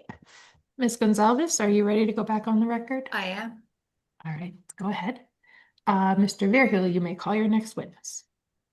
Thank you. PNM calls Eric Morgan. Thank you. Ms. Gonzalez, will you swear in Mr. Morgan? Raise your right hand. Do you solemnly swear that the testimony you are about to give will be the truth, the whole truth, and nothing but the truth? So help you God. Yes. Thank you. All right. So according to the spreadsheet, well, first, Mr. Harris, you have some time left from your other witnesses. Did you have any questions for Mr. Morgan? Madam Hearing Examiner, I do not. Thank you. Okay, I just wanted to give you the chance to do that. So then we have Ms. Zur. Madam Hearing Examiner? Yes, ma'am. Yes. I'm sorry. Could I get my witness's testimony admitted before we go to cross? Yeah, that would probably be a good idea. Okay. Go ahead, Thank Mr. you. Beerhill. Thank you. All right. Mr. Morgan, please state your name and your job title. Yes, Eric Morgan, Director of Customer Operations. And do you have before you what's been labeled PNM Exhibit 7? This is your direct testimony. Yes, I do. Was this prepared by you or under your supervision? Yes, it was. Is it a true and accurate account to the best of your knowledge? Yes. Any additions or corrections to it? No. If I asked you the same questions today, would the answers be the same? Yes. Madam Hearing Examiner, move to admit PNM Exhibit 7, the direct testimony of Eric C. Morgan. Any objections to the admission of PNM Exhibit 7? Hearing no objections, the exhibit is admitted. Mr. Morgan, do you have before you what has been labeled PNM Exhibit 8? This is your rebuttal testimony. Yes, I do. Was this prepared by you or under your supervision? Yes, it was. Is it a true and accurate account to the best of your knowledge? Yes. Are there any additions or corrections to it? No. If I asked you the same questions today, would the answers be the same? Yes. Madam Hearing Examiner, move to admit PNM Exhibit 8, the rebuttal testimony of Eric Morgan. Are there any objections to the admission of PNM Exhibit 8? Hearing no objections, the exhibit is admitted. I offer the witness for cross-examination. All right, thank you. So first up for cross-examination would be Ms. Zur. Madam Hearing Examiner, I have no questions for this witness. All right, thank you. Then moving on, we would go to Ms. Joe from Bernalillo County. You reserved 15 minutes. Yes. And in case I do go over Hearing Examiner Barrett, may I use time from either Pitts or Buck as well? That would be fine. Go ahead. Thank you. Hello, Mr. Morgan. Good morning. Good morning. How are you? I'm doing well, thank you. Okay. I have some questions here today. First being, are reduced meter reading costs one of the major cost savings associated with grid modernization? Is that an accurate statement? It is one of the costs, yes. Right. I asked if it's a cost savings. Is that accurate? I'm sorry, can you restate Sure. the question? I said, are reduced meter reading costs one of the cost savings associated with grid modernization? Yes, it is. And would you characterize that as a principal or a major cost, or it's just one of the savings? Yeah, I would say it's just one of the savings. Okay. And could you label, if you're aware, what is one of the major cost savings associated with grid modernization? I think the one savings is that the physical need for the labor to read meters manually Okay. would be that cost savings. Are there any other big or principal or major cost savings you would associate with grid modernization besides the reduced meter reading costs? At this time, I would say that's hard to determine because there are other factors that may not necessarily result in the cost savings because we don't know what additional systems, fleet and things of that nature that PNM may still have to have because there is the possibility of opt-out customers. Okay, thank you. And how do you know that these cost savings will be realized from using these types of meters that don't require people to go out and read the meters? Objection. Basis? Madam Hearing Examiner, I don't think Ms. Joe is asking questions that are related to Mr. Morgan's testimony in the immediate proceeding. I think these are questions that would have been better asked during the 2258 proceeding. Ms. Joe? Your Honor, I'm just trying to see how much of this information that Mr. Morgan has available to us today. Can you connect your questions to any specific part of his testimony? Well, I mean, part of it is all of this IT operational readiness a little bit and the deployment. Just trying to see how these particular items help with the cost savings.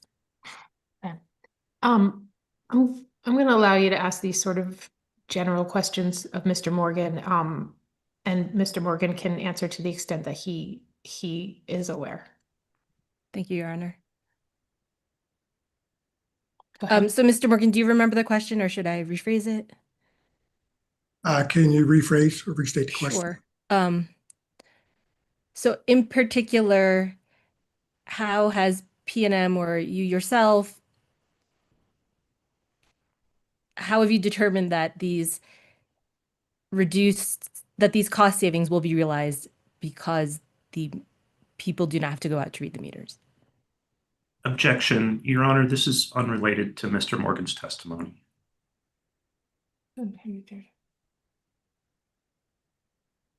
Ms. Joe, are you trying to ask if Mr. Morgan is aware if PNM has, to this point, gathered any particular data showing that there's going to be savings based on this?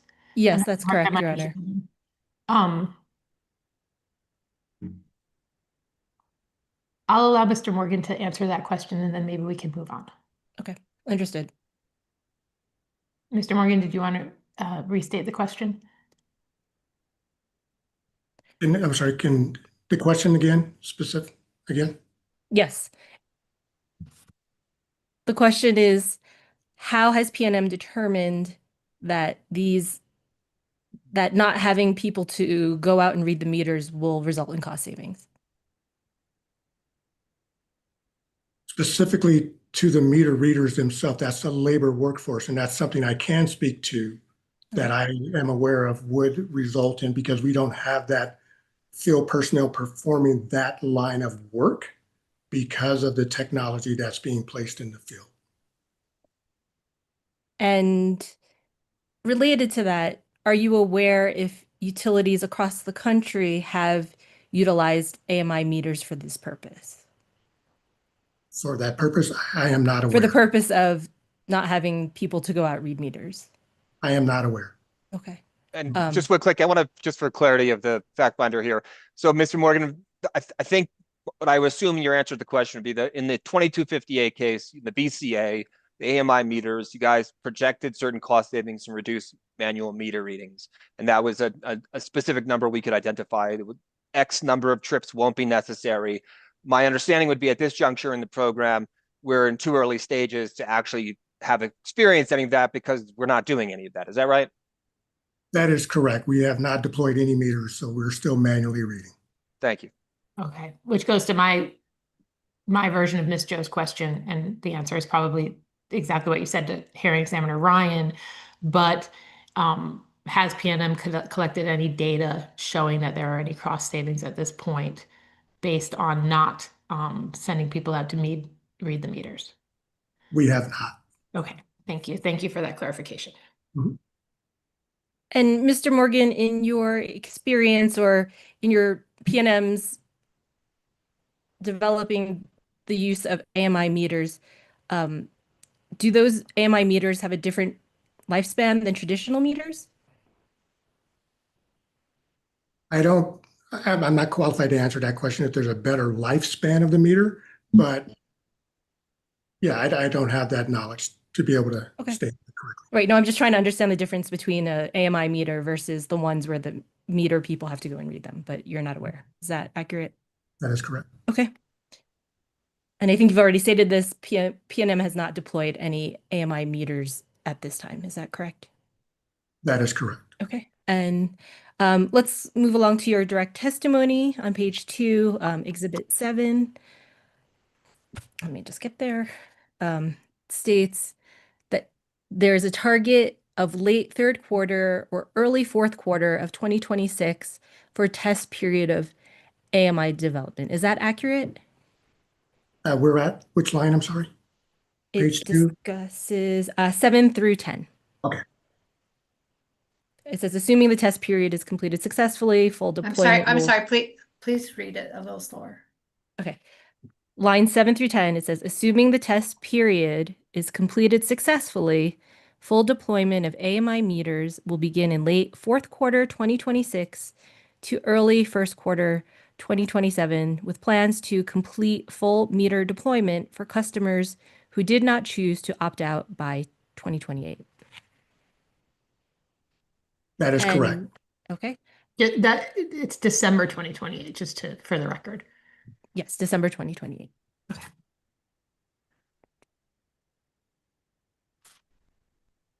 And how accurate do you think that time frame is at this point in time? At this stage in our planning, I believe that is it's accurate. Okay, and it does say, let's see. Okay. And do you know how long that testing period would be? That's referenced in that section? I believe in my direct testimony, we referenced 2 months of a test period. Okay, thank you. And has PNM calculated, or yourself, how many customers you believe could opt out of the AMI meter deployment? We did project a estimated amount in the original filing, and I think it was a little less than 0.5%. Okay. Can I ask a follow-up question on that, sort of based on something that Hearing Examiner Ryan asked earlier, and only answer if you can. There's 2 reasons in my understanding, or at least 2 reasons why AMI meters would not be deployed. One is that a customer proactively opts out for whatever the reasons being. And another is that there may be some sort of technological limitation. Hearing Examiner Ryan was talking about, problems with cellular service, mountainous areas, things like that. Has PNM run any kind of numbers about the how much of the state or how many PNM customers may not be able to have AMI meters deployed, not because they opt out, but because it's not possible? To my knowledge, and this might be a better question for witness Hawkins, but it's my understanding that we have not encountered any challenges that would prevent the ability for the technology to work as it is intended to. Well, I think part of the difference though too is the Gen 5 Riva meter will function on wireless internet networks, which was one of the major objections to this, if you recall, from the New Mexicans for Utility Safety. They were concerned about the wireless poisoning, and the cellular meters, which are the ones that we're using now for the pilot, are more limited in that, like, the cell service is terrible in mountain places. We all know that, but wireless connection can be much better. So I think there's still those. Mr. Villahul, you can correct me if I'm wrong about that. I think there's the cellular meters themselves are just the pilot meters, and then we'll move to a wireless system, a Wi-Fi system, right? I'm not a witness, but that is accurate in my understanding, Mr. Ryan. And then I guess the question then, Mr. Morgan, would be, has PNM identified any limitations to the deployment of AMI meters based on the availability of Wi-Fi, broadband, things like that in certain area of New Mexico? Not that I'm aware of. Okay, thank you. Mhm. Thank you, Ms. Joe. You can go ahead. Sure.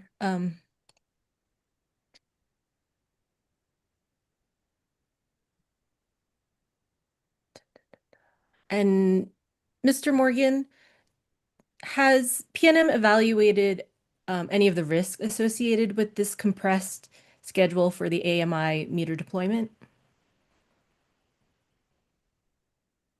We've identified, to the best of our ability, to ensure a seamless installation for our customers, and have embedded a few controls to try to address that, which is our return to the utility where if there is an issue, it comes back to PNM. But overall risk, I believe that the plan itself is, I would say, is solid and should be completed based on the date that we've defined. Okay. And on page 3 of your direct testimony, in Exhibit 7, you discuss the use of the environmental protection agencies, the EPA's environmental justice screening and mapping tool, EJ Screen. I believe it's on the bottom half of the page that starts the AMI meter deployment plan. Are you there? Yes, I am. Okay, so why has PNM prioritized environmental justice goals with AMI meter deployment rather than achieving cost savings and enhancing energy efficiency? Well, I believe they both work hand in hand. The EJ screening tool is, our intent of using that was to ensure that the underserved and the low-income communities are able to benefit from the technologies in which that we will be deploying. So it's not necessarily a more efficient way or less efficient way. We're still going to use our current methodology of our meter reading, read method is what I would say, our read method. The EJ screening tool simply helps us to identify where is that higher population of customers for where we will start our deployment. And also, on page 3, continuing to page 4, you state that the EJ screen tool is no longer available except on a non-EPA website. Is that still accurate? The last time I checked, it was not available, but a read-made version is. Okay. And has PNM reached any conclusions about whether it can continue to rely on that tool that's no longer endorsed or utilized by the EPA? Yes, we will be able to utilize the tool. Okay.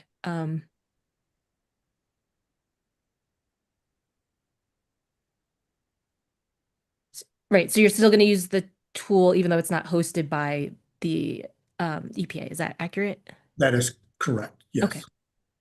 And since we're on page 4 now, you state that PNM will prioritize the AMI deployment meters to low-income households. Is that an accurate statement? Based on the information from the EJ screening tool, yes. Okay.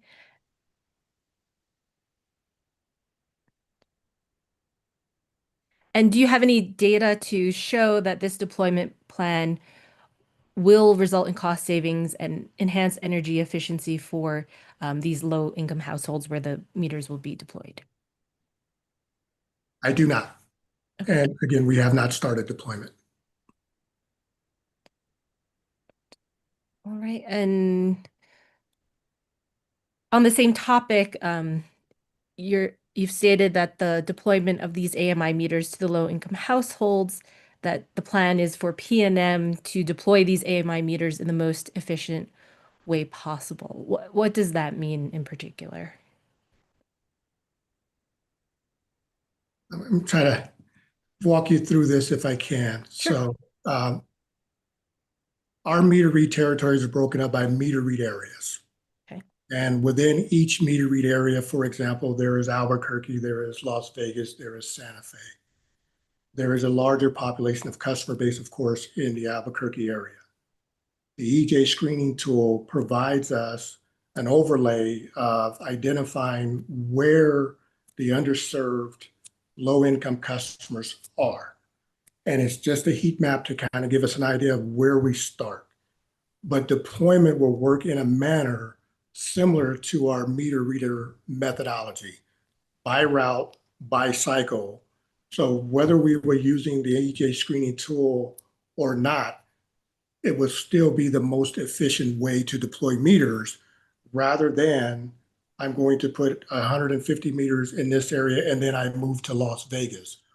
Once we determine where we're going to start, it will be the most efficient way to clear that zone by completing what I would call the installer calls it a work zone, we call it a cycle.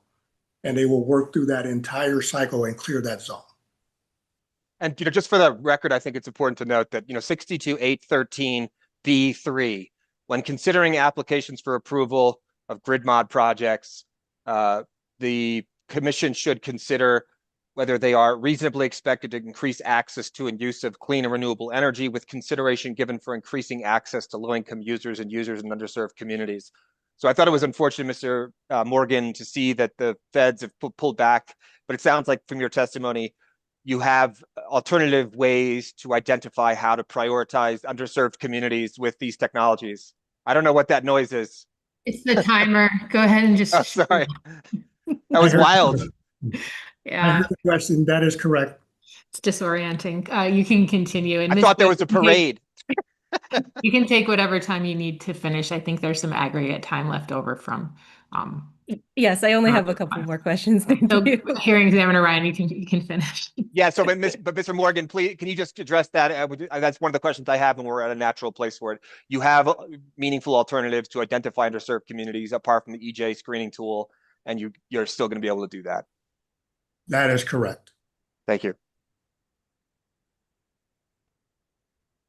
Okay, yes, only a couple more questions, Mr. Morgan. Thank you so much. Going back to your direct testimony on page 5, you describe and I think we've kind of touched this, you've described the cost savings resulting from the AMI installation. Is there particular data that PNM has used to show that these cost savings will be realized? And it's particular lines 19 through 20.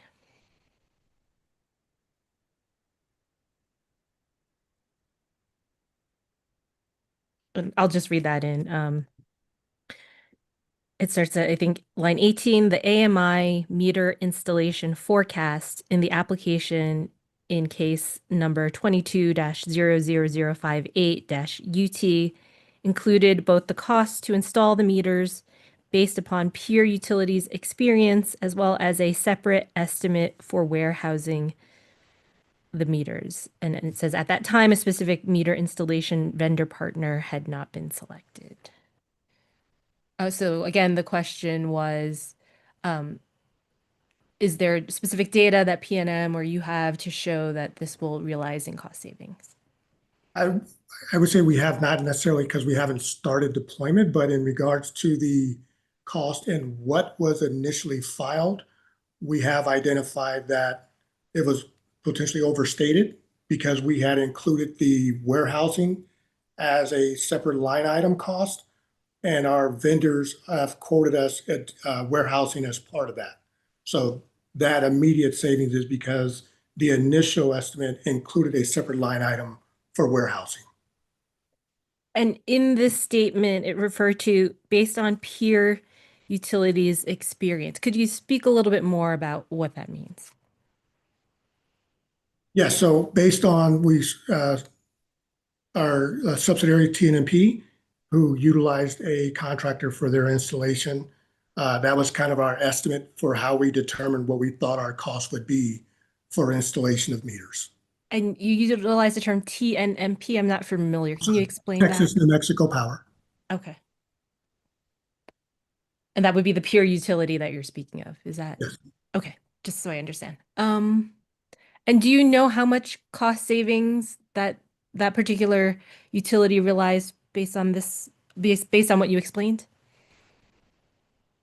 I do not. Okay. And I'm sorry, how did you determine that there was cost savings to that peer? We did not consult with our peer for their cost savings. Okay. It was when we were putting our initial cost estimate for our meter deployment. That was Oh, all we okay. utilized. I understand now. Thank you. Mhm. And just to, this is my last question. Can you explain, I believe it was said before, I'm not sure where the exact number is, but oh, here it is on page 6 at the top, the approximately the combined line 3, leading to a combined cost reduction of approximately 15.4 million across years 2 through 4. Can you please explain what data was used to calculate those savings? Well, I would like to say that the cost what was used was the cost of the vendor installation. Obviously, there was a reduction because of the fact that we are no longer incorporating warehousing. And those are the two that come to mind for me right away over the 2-year period, that we don't have that cost as part of this program now. Okay, thank you. I have no further questions. And that was actually a point of question I had, Mr. Morgan. So basically the vendor, somehow they're able to warehouse these things and other vendors were not going to be able to do that. That was the idea?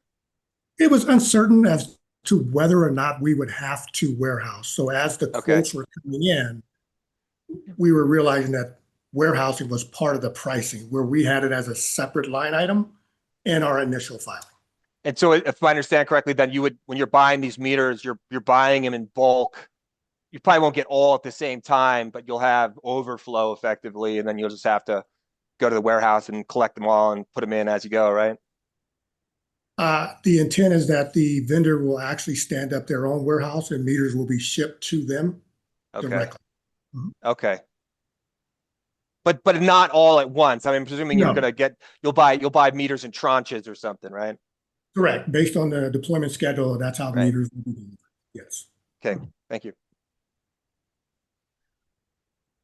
Right. Okay, thank you, Ms. Joe. Moving on, next in line would be Mr. Herman, who reserved 10 minutes for Mr. Morgan. Thank you, Madam Examiner. I mainly wanted to just let everyone know I was back at my computer, but I do not have any cross for this witness. Okay, thank you for doing that. So then, it looks like staff reserved 3 minutes. So I'm assuming you've got a pointed question, Ms. Weiss.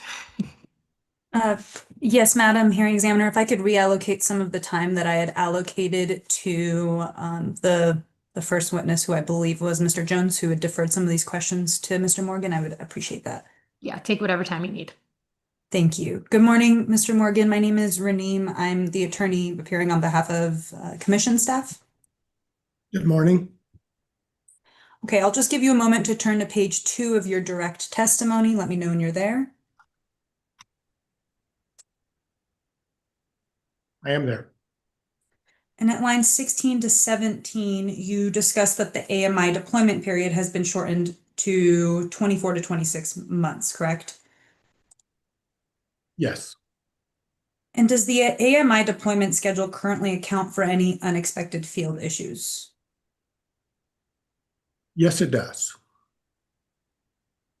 Okay, and tell me more about that.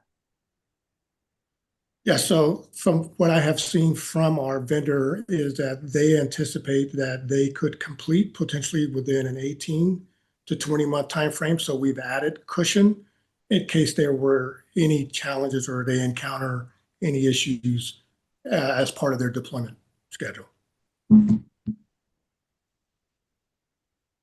Okay, and that does kind of answer my next question as well, which is, does PNM have a plan to address any potential delays that could arise from resource constraints or supplier delays as it relates to the AMI deployment schedule? It's part of the deployment schedule that they've incorporated that as part of to handle any delays. I'm sorry, as part of handling delays, is that what you said? Yes, delays. And you're referring to the extra few months of cushion? That is correct. Okay. Those are all the questions that I had for you. Thank you. You're welcome. Great, thank you, Ms. Weiss. Hearing examiner Ryan, do you have any questions for Mr. Morgan? The question that Ms. Weiss was asking was really where only thing I had wanted to follow up on. And excuse me, I don't think I asked this in the 2258 case, Mr. Morgan, but when your installers or the vendors installers go, will it be a vendor installer or PNM installers who go out and swap out the meters? It's actually a mix of both. Okay. There are certain meters that PNM will install, and then our vendor will handle a majority of the installation. Okay. The actual task of swapping out the meter, is that a relatively straightforward thing? Meaning Yes, how much time on average does it take for that to occur? 5 to 10 minutes. Okay. So it's effectively plug and play. You pull the one meter out, put the other one in, and that's that. That is correct. Okay. That was all. Thank you. Mm-hmm. And do the customers have any role in that whatsoever? Do they need to, does their electricity go down for a certain amount of time? Meaning, do you anticipate any problems on the customer side of going out and swapping out these meters? So the duration of which an installer will be on the property will be longer than the time that they are preparing to exchange the meter and put a new meter on will be longer than the actual time that the power is out. I would say power is out maybe 30 seconds, but they will lose power momentarily because the existing meter must be pulled. And you may not know this, but similar to hearing examiner Ryan, I enrolled in the pilot time of day. So I had my meter swap and I got a notification, like an email notification from PNM. How are you going to notify customers when their meters are being swapped just because people will be coming onto their property, messing with their stuff? How is it going to be communicated that this is going to be happening? Yeah, so a very extensive communication plan to bring awareness to our customers along with education, all the way up until 2 days prior that our customers will be informed that their meter will be changed out. Okay, and I'll just say for the record that the communication around the time of day meter swap was very good for me. I felt like that if I was not someone in this area, I would have been well informed as to what was going to happen. So you did a good job with that. I got a notification the other day that I'm going to get a rebate because of the time of day. So I was happy to see that as well. I didn't get that. You must have succeeded on. If you recall, the time of day rate was if you participate, but then it's a negative to you, there was a hold harmless provision. And so I am a beneficiary of that. I'd argued in the 58 case that wasn't beneficial because then it didn't have any like skin or teeth in the game. And now I'm a benefit of it. No, my electric bill has actually gone down noticeably. Oh, good. Since I started the TOD. But I mean, all seriousness, I think it is, Mr. Morgan, like this communication with customers, and Ms. Barrett's asking a perfectly reasonable question, like, how do you get them just comfortable with these changes? I think we sometimes, as professionals in the electricity utility field, we forget that people are just not thinking about all this all the time. So it's like, yeah, the more communication you can do, the better.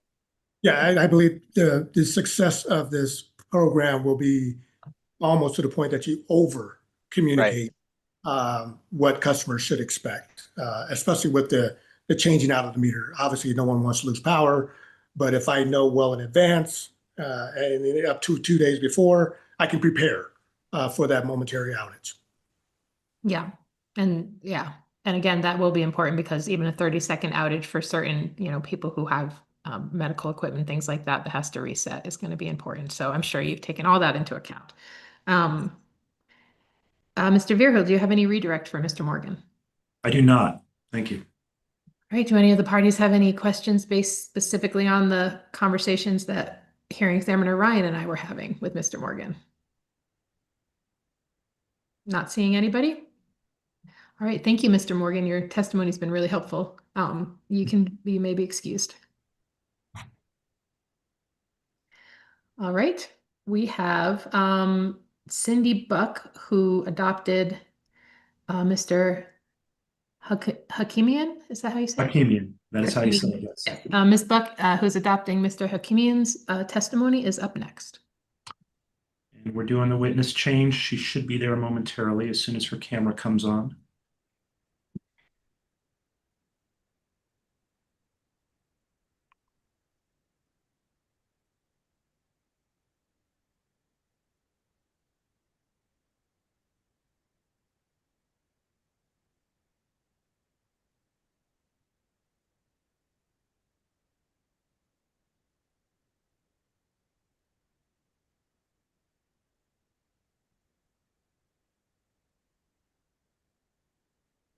What is the term for the present meters that are neither cellular nor wireless? I can't remember. I referred to them at one point as analog, but that's not their technical name. Do you know, Mr. Pecule? I know in the 2258 case, we were referring to them as legacy meters. Okay. Yeah, I don't know. I can ask during the next break. No, it's more just a curiosity more than anything. Yeah, understood. If you can, that'd be great. I don't remember the name. So you can give us the report. I'm gonna walk over and see if there's some problem here. Sure. 1 second. Wait, oh no, wait, here we go. Here we go. All right. Just in time. All right. Mr. Vierhul, if you'd like to call your next witness. PNM calls Cindy Buck. Thank you. Welcome, Ms. Buck. Ms. Gonzalez, will you please swear in the witness? Raise your right hand, please. Do you solemnly swear the testimony you are about to give will be the truth, the whole truth, and nothing but the truth, so help you God? Yes. Okay, Mr. Vierhul. Good morning, Ms. Buck. Please state your name and job title. I am Cindy Buck. I am the manager of engineering and distribution planning. And do you have before you what's been labeled PNM Exhibit 9? This is the direct testimony of Irfan Hakimian. Yes, I do. And was this prepared by you or under your supervision? No, but I have adopted it. Okay. Is it a true and accurate account to the best of your knowledge? Yes. Are there any additions or corrections to it? No. If I asked you the questions that are in that testimony, if I asked the same questions today, would the answers be the same? Yes. Madam Hearing Examiner, at this point, move to admit PNM Exhibit 9, the direct testimony of Irfan Hakimian. All right. Any objections to the admission of PNM Exhibit 9? Hearing no objections, the exhibit is admitted. I offer the witness for cross-examination. All right, thank you. All right, it looks like we have Ms. Zur reserved 15 minutes for Ms. Buck. Yes, thank you, Hearing Examiner. Good morning, Ms. Buck. Good morning. Give me a second here. I want to. Okay, so I would like you to turn to PNM Exhibit EH2, which is attached to the direct testimony of Mr. Hakimian. Yes. Okay, if you would look at page 7 of that, you're talking about all of the feeders that are at capacity. And I wanted to ask you some questions about how you do the screening processes for interconnecting DG. You indicated I'm sorry, you didn't indicate this. This is the report attached to your predecessor's testimony. Are you familiar first with EH2? Yes. Okay, and let's see, that is the Rule 568 Hosting Capacity Improvement Solutions Final. And do you meet with the technical interconnection group to discuss issues with Rule 568? Have you done that? I have been part of that, yes.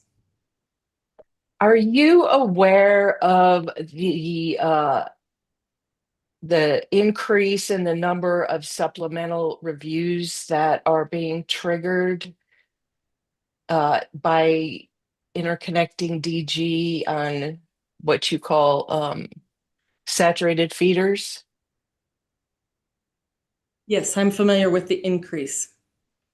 Do you have any estimate of the order of magnitude of the number of increases in those supplemental reviews? I do not know the numbers. I just know that it has increased substantially.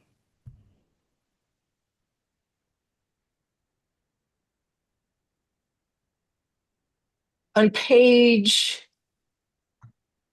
7 of 225 of Exhibit EH2, it says that going forward, this is the paragraph 1.1. I'll let you get to that if you don't have that in front of you.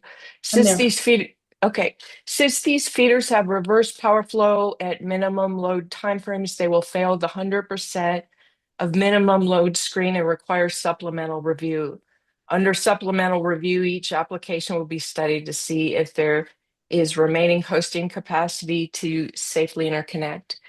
Is that statement an explanation of why so many supplemental reviews are being triggered? Yes, it is. Could you explain what that means to someone who is not an engineer, that statement that I just read about reverse power flow, et cetera? Okay, reverse power flow means that the power flow is not coming from the normal generation source, which would be from a generation through the substation transformer out onto a distribution feeder that feeds the homes and businesses for customers. What reverse power flow means is that there is enough generation on the distribution feeder that exceeds the customer load and is backfeeding through the substation transformer into the grid.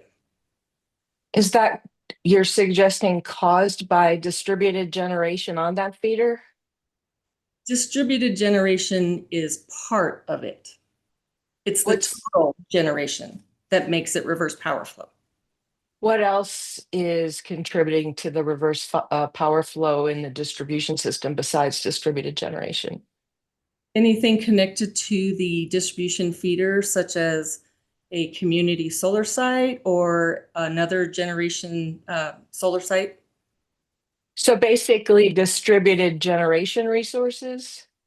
They're all distributed, but yes, they're all connected to the distribution feeder.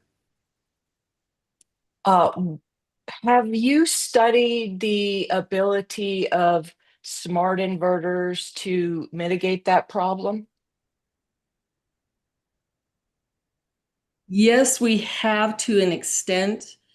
We do utilize voltage control, volt VAR. The TIRR settings are not fully studied within the power flow software we have today, but we are implementing the voltage control and volt VAR controls within our power flow modeling to help use the smart inverter functions to control the voltages on the feeder at those POIs.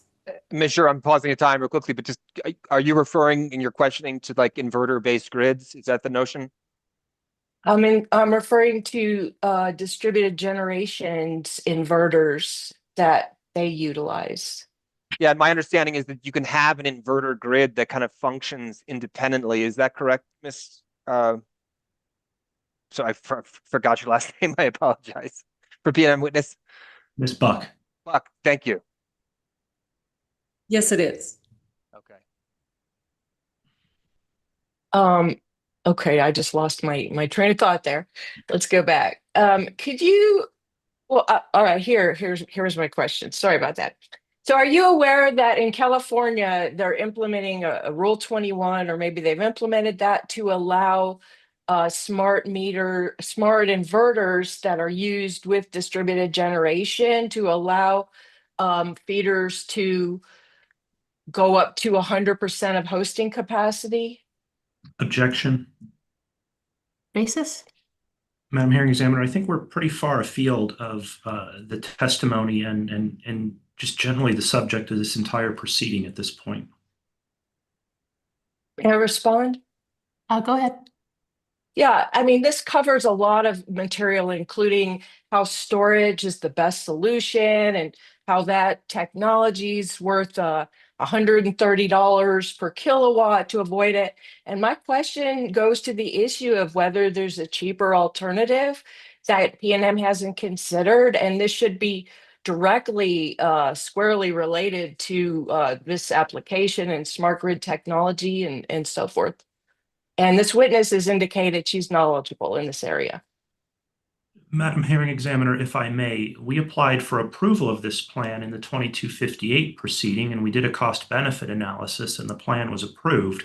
So to the extent that we're, I don't know, seeking more cost-effective solutions, I think that's a settled case. And at this point, we're looking at the implementation and the costs of the implementation. If I'm Go ahead, Ms. Sir.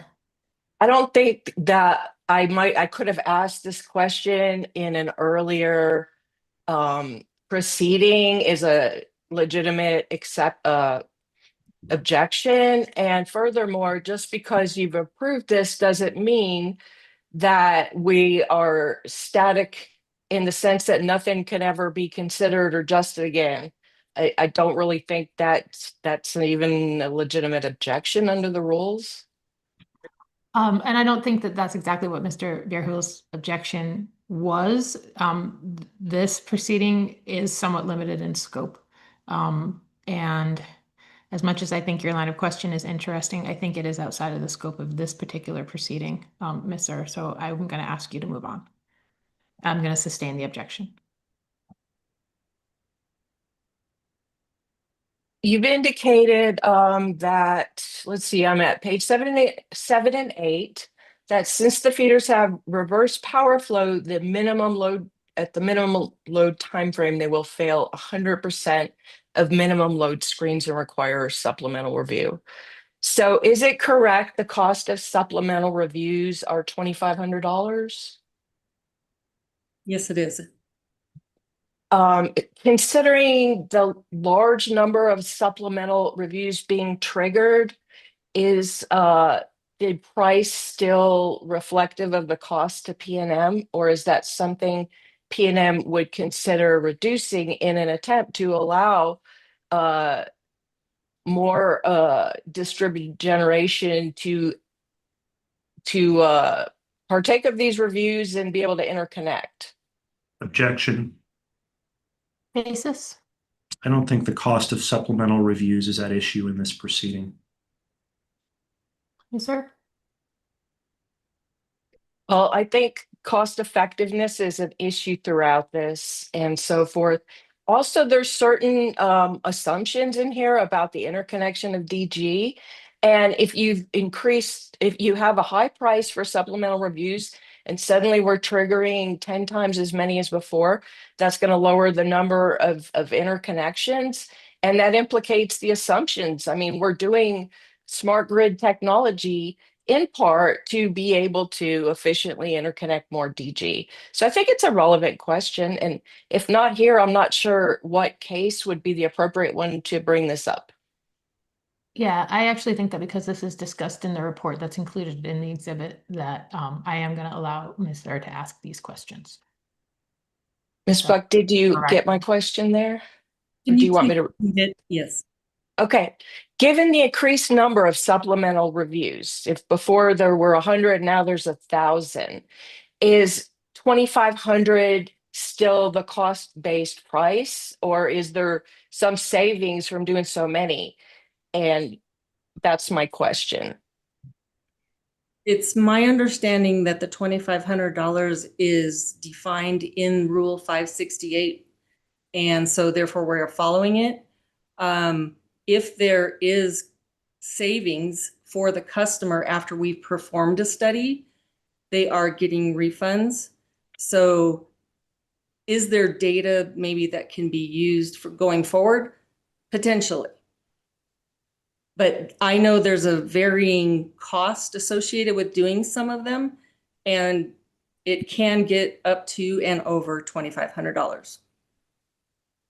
Thank you. How do you, when you determine the saturation level of a feeder, can you tell me what is the feeder rating? Is that the nameplate capacity of the feeder or something else? The feeder rating is determined by the thermal limits of the equipment on the feeder, such as the conductor type, and possibly switch types, things like that. Relay settings that limit current transformer settings that might limit the thermal capacity of the feeder. Is that related to mitigation thresholds, what you just described? That's based on current construction. Well, let me ask this a different way. So I believe the intent of Rule 568 is to allow up to 100% of the feeder capacity, interconnections up to 100% of the feeder capacity. Is a mitigation threshold, does that derate a feeder below the 100% capacity? We are allowing over 100% of the feeder ratings today. So it also includes the load at minimum load timeframes, such as like spring or fall. So the feeders that we said were at PV saturation have more than, most of them have more than 100% of distributed generation to the thermal limits that the feeder can handle. So as the minimum load goes down, those thermal limits are getting exceeded more. What is a mitigation threshold, and how does that interrelate with the ability to interconnect DG?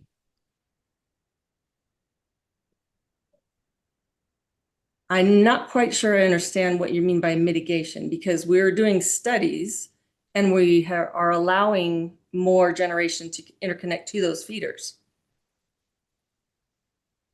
Okay, thank you. That's all my questions. Thank you, Mr. I ask a few follow-ups just so I make sure I understand the dialogue. Ms. Buck, the thermal ratings, I sometimes just make sure I understand. We have voltage constraints in that there has to be equilibrium, right?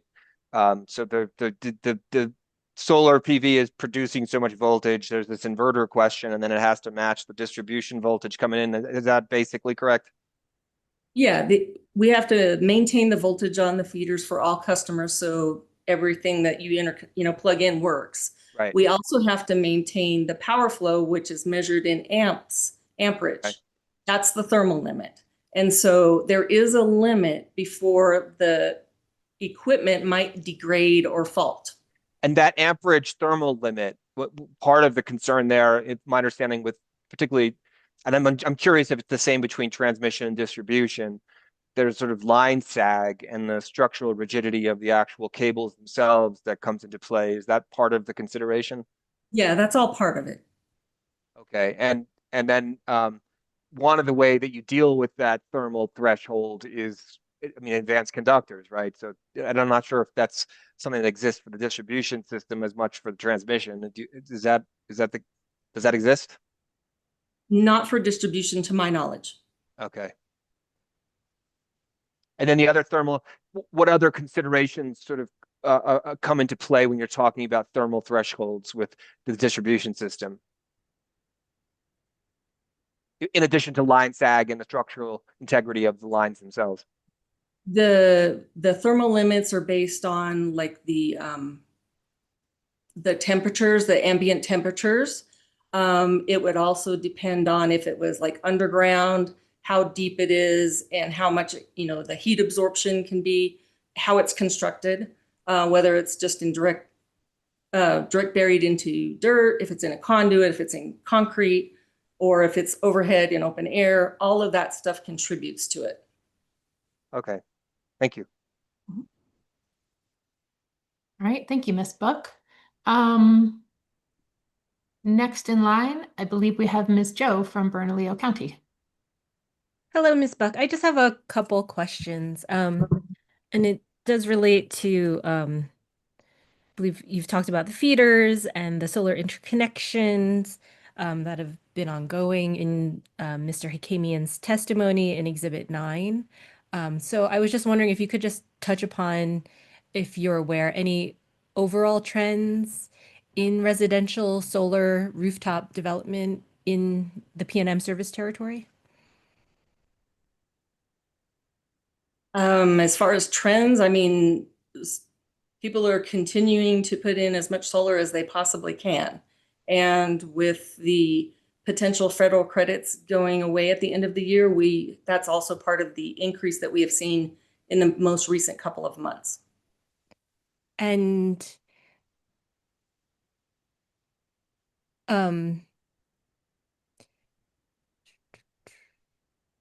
specifically, are you speaking of I guess small residential people who are putting the rooftops, or is that more of a commercial or industrial bent that you're referring to?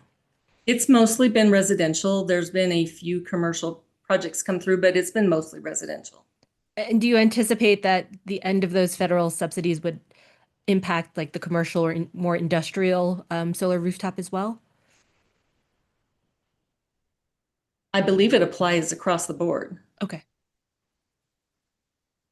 And is it your opinion that because of the end of the federal subsidy, some people may be less able to put in these types of rooftop deployments of solar and other renewable resources? I don't know that I can answer that. I would assume that it's helping. Okay. Thank you. That's all I have. Thank you, Ms. Joe. Mr. Herman, you reserved 10 minutes for Ms. Buck. Thank you, Madam Examiner. I actually do have some questions. Go ahead. Good morning for 17 more minutes, Ms. Buck. My name is Keith Herman. I'm an attorney with the Albuquerque-Bernalillo County Water Utility Authority, and I do not believe we've had the pleasure of meeting yet. We have not. Nice to meet you. Please let me know if you have any trouble hearing me. I'm always switching docking devices, so just want to make sure you can hear me and understand my questions. And if you don't, please let me know as soon as possible. Thank you. Could you go to your/Mr. Hakamian's testimony at page 2, lines 12 through 15, where you're discussing feeders at capacity? Okay, mine does not have numbers, so I'm assuming you're in paragraph 1.2. I'm at PNM Exhibit 9, Roman numeral 2, regarding feeders at solar interconnection capacity limit.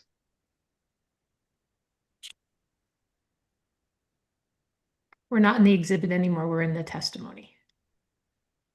Oh, thank you. Thank you. Okay. We've just been looking at the exhibit. Yeah. That's what I'm like. Okay, wait a minute. No question and answer format testimony is where Mr. Herman is now. Okay, so what line numbers again? 12 through 15, where you state that in 2024, there were 18 feeders at or near hosting capacity, and now we're down to 1, correct? That is correct. Can you say why that drop happened? Yes, we had 18 feeders that we considered at hosting capacity because we had the percentage of generation to the feeder ratings were over 90%, and we were expecting to have to do upgrades, or customers were going to have to pay for extremely expensive upgrades to be able to interconnect. When we actually went through and did hosting capacity on them, the hosting capacity studies that we performed showed that 16 out of the 18 had some hosting capacity left, so they were opened up. 1 or 2 feeders were at 0 hosting capacity for new generation, and so therefore we have moved forward to correct that. The Los Monos 12 feeder was upgraded, and that is complete. And once that construction was complete, it opened up hosting capacity. So that one we are accepting applications on and moving forward with supplemental studies going forward. There is only 1 feeder left, and that is State Pen 12. And we are presently in design and will be doing construction next year. Okay.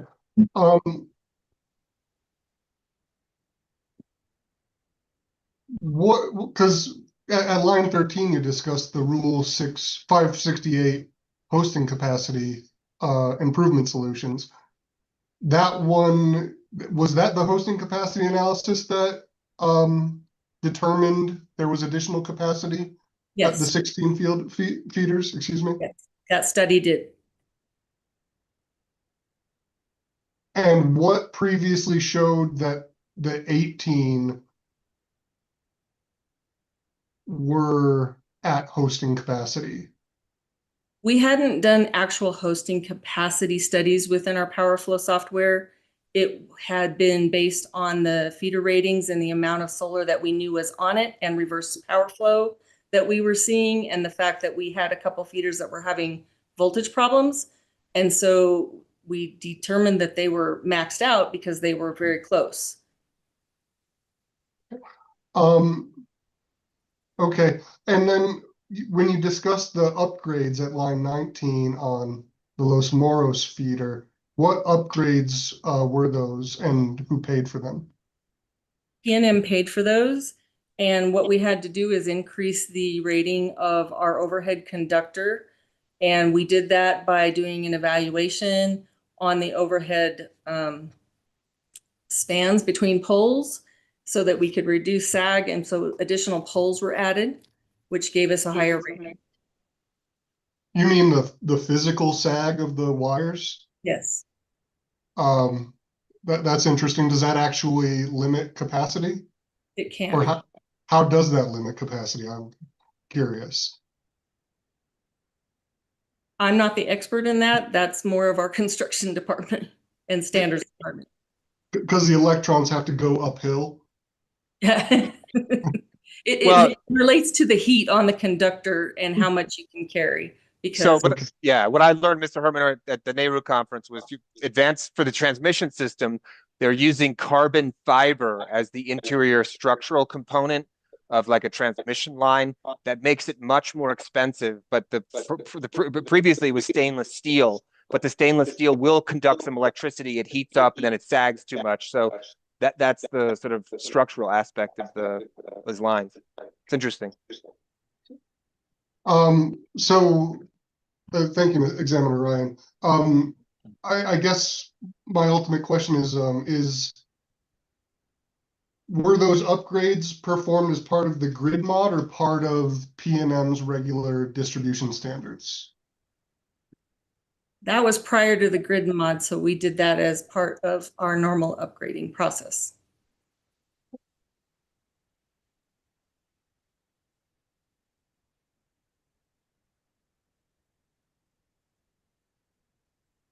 Do you know if any of the other elimination or reduction in feeders and capacity limits was due to implementation of grid mod, or are they separate items? They were separate. We did this hosted capacity separate from the grid mod. Okay. All right. Thank you. Those are my questions. You're on mute, Examiner.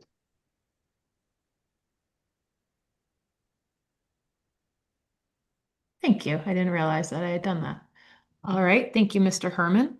And moving on, we have staff who's reserved 10 minutes with Ms. Buck.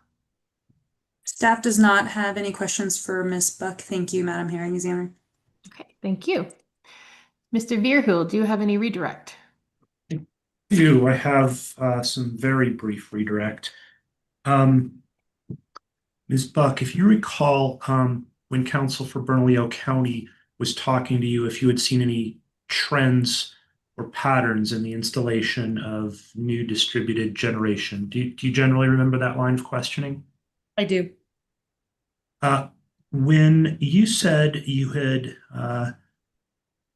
you said, again, in my recollection, you had seen a little bit of an uptick in customers installing solar. And Ms. Joe asked you if that was primarily residential, and you indicated that in your observation, that was the case, right? Correct. Okay. When you say mostly residential, you're talking about the number of interconnections, right? Not the actual installed capacity? Yes. Okay. Are you aware, does PNM have more residential customers than it has commercial customers? I believe it does, but I am not attuned to what those actual numbers are. Okay. Those are my only questions. Thank you. All right. Do any of the parties have any limited questions based on Mr. Vierhul's redirect? And Madam Hearing Examiner, yes, Mr. Harris. I'd like to ask a question, please. Go ahead. Good morning, Ms. Buck. Brian Harris with the NMDOJ. When you were asked about the ratio between residential and consumer customers, residential and business customers, you stated that residential customers were a bigger class. That is what my Do you remember understanding of the that? data. Yes. Okay. Does that just in sheer numbers of meters, or does that measured by the amount of electricity they use? Just by the number of meters. I don't know what the values are in terms of quantity of generation each has. Thank you very much. I have no further questions, Madam Hearing Examiner. All right. Thank you, Mr. Harris. All right. Ms. Buck, thank you very much for your testimony. It was really interesting. You may be excused. I think we're going to go ahead and take our lunch break now. And then we'll have the 3 remaining PNM witnesses when we come back. And then we have Ms. Lane and Ms. Reno and staff. Let's go ahead and take an hour, give or take. Why don't we plan to be back here at 12:50? All right, we'll be off the record until 12:50. Thank you.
Offer mute.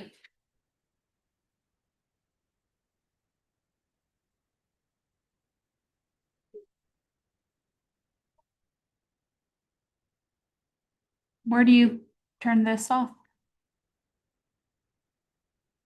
Or just mute?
Mr. Ryan, if you want, I have an answer for you about the old meters. Yeah, please.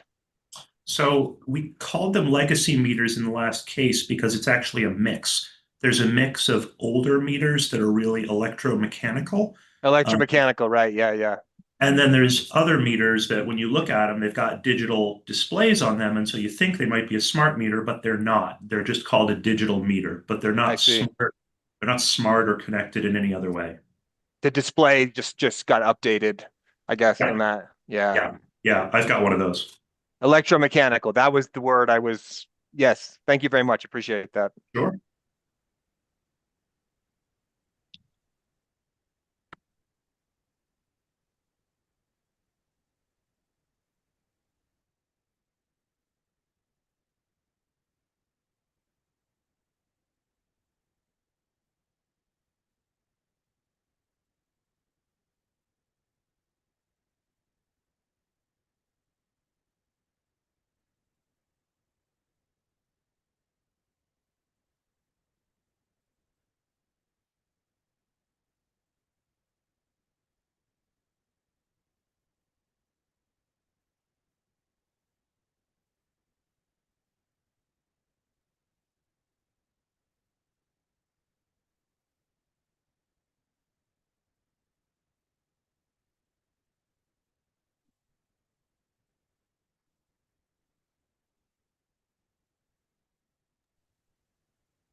Melissa, are you familiar with America's Best Little Inn in Flagstaff there? No, I went there once. We went to the Grand Canyon. It was like this retro hotel. I'm pretty sure it's America's Best Little Inn or something like that. And it's like total throwback to like a better time and era. you know, a fun place to go is Prescott because they have Whiskey Row and they have that old courthouse there. Okay. I've never been to It's a- Prescott. I've heard it's lovely though. It is, and that old courthouse, they film movies at it, so it's kind of neat. It's a neat old place, and they still use it. There's a place like that in Gallup. It's an old hotel from like the heyday of the old Western movies. And it's almost entirely in its original, they've updated it somewhat, but it was really cool. I stayed there once. Yeah, those are neat old places. I mean, that's America's version of old. So Yeah. that's all you get. Yeah. You know, Yeah, right. Like 1850. right. Like there are Is it- bars in London that have existed for, 1,000 years. yeah, seriously, it's crazy. All right. Ms. Gonzalez, are you ready to go back on the I record? am. Yes. Great. Sorry, I have a smudge on my glasses that I can't get rid of. It's gonna drive me nuts. Okay. We are back on the record in case number 25-00049. I believe that Ms. Gutierrez is up next for PNM witnesses. If you'd like to go ahead and call her. Thank you, Madam Hearing Examiner. PNM calls Reina Gutierrez. Hello. I'm having trouble with the video. It says it's disabled by the host. Oh my goodness, I did that over the break. Hold on. How do I put it back on? I just noticed that there you are. I noticed you were still on and it sounded like someone was trying to figure out how to turn it off, so I just did it for you. All right. Ms. Gonzalez, would you like to swear in the witness, please? Sure. Do you solemnly swear the testimony you are about to give will be the truth, the whole truth, and nothing but the truth, so help you God? Yeah. Thank you. Mr. Verhill? Thank you. Good afternoon, Ms. Gutierrez. Please state your name and job title. My name is Reina Gutierrez. I'm the Senior Manager of Cost of Service. And do you have before you what has been labeled PNM Exhibit 10? This is the direct testimony of Thomas Baker. I do. And was this prepared by you or under your supervision? It was not. It was prepared by Thomas Baker. I subsequently adopted the testimony. Is it a true and accurate account to the best of your knowledge? Yes. Are there any additions or corrections to it? No. If I asked you these questions today, would the answers be the same? Yes. Madam Hearing Examiner, at this point, I move to admit PNM Exhibit 10, the direct testimony of Thomas Baker. Any objections to the admission of PNM Exhibit 10? Hearing no objections, it's admitted. And Ms. Gutierrez, you have before you what's been labeled PNM Exhibit 11. This is your rebuttal testimony. I do. And was this prepared by you or under your supervision? Yes, it was. Is it a true and accurate account to the best of your knowledge? I'm sorry? Yes. Okay, sorry. Are there any additions or corrections to it? No. If I asked you the same questions today, would the answers be the same? Yes. Madam Hearing Examiner, at this point, I move to admit PNM Exhibit 11, the rebuttal testimony of Reina Gutierrez. Any objections to the admission of PNM Exhibit 11? Hearing no objections, the exhibit is admitted. I offer the witness for cross-examination. Thank you. It looks like up first we have Mr. Harris from NMDOJ who reserved 20 minutes for Ms. Gutierrez. Mr. Harris's camera is not on. Well, let's move on, and if Mr. Harris joins us, he can jump in when he is able. Ms. Joe from Bernalillo County, are you prepared? Yes, we are passing our time. We have no questions for this witness. Thank you very much. All right, thank you. Mr. Herman. Likewise, the Water Authority has no questions for this witness. All right. Mr. Harris, you've reserved 20 minutes with Ms. Gutierrez. Yes, ma'am, and I apologize for my tardiness for returning from lunch. That's okay. Good afternoon, Ms. Gutierrez. How are you today? Well, how are you? Thank you. I'm good. I'm the new attorney with the New Mexico Department of Commerce, and I have a few questions to ask you about your testimony. Could you turn to page 2 of your direct and look at lines 6 through 12? Yes, I'm there. Great. Now, in response to concerns expressed regarding the 30-day lead time for the grid modernization reconciliation, you indicated that the commission will have reviewed and ruled on the projected cost during the previous year's filings. Do you remember that? Yes, I do. And also, actually, this is page 2 of your rebuttal. Thank you. But I'm glad you remember it. So my question about that is it possible that PNM's actual costs could be greater than the projected costs? It is possible. There is always factors that could affect costs. And do you agree that PNM has already increased its projected costs since the grid mod plan was originally approved? Yes, in total. And is it your recommendation in this proceeding that any level above those projected costs should be reconciled without the ability for interveners to ask discovery? No, I believe the reconciliation filing will allow for commission and other parties to review and object in that 30-day timeline if they deem the cost or the differences unreasonable. You think 30 days is enough to make the review, ask any discovery, and conduct a hearing if necessary? If a hearing is requested, I believe that a new regulatory clock would be started. Okay, so the 30-day review isn't meant to preclude any other further examination or analysis of those costs. Correct. Thank you. And now I understand that you adopted the testimony of Thomas S. Baker. That's correct. Could you turn to page 17 of that direct?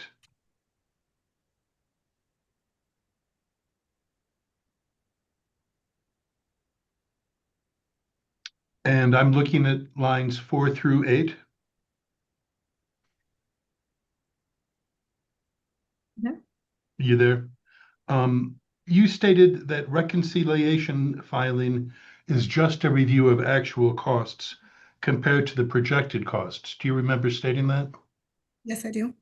And I believe you further testified that unless actual costs are significantly different than the projections approved by the commission, in the annual compliance filing, the reconciliation filing should not be an opportunity to relitigate costs that the commission has already deemed reasonable.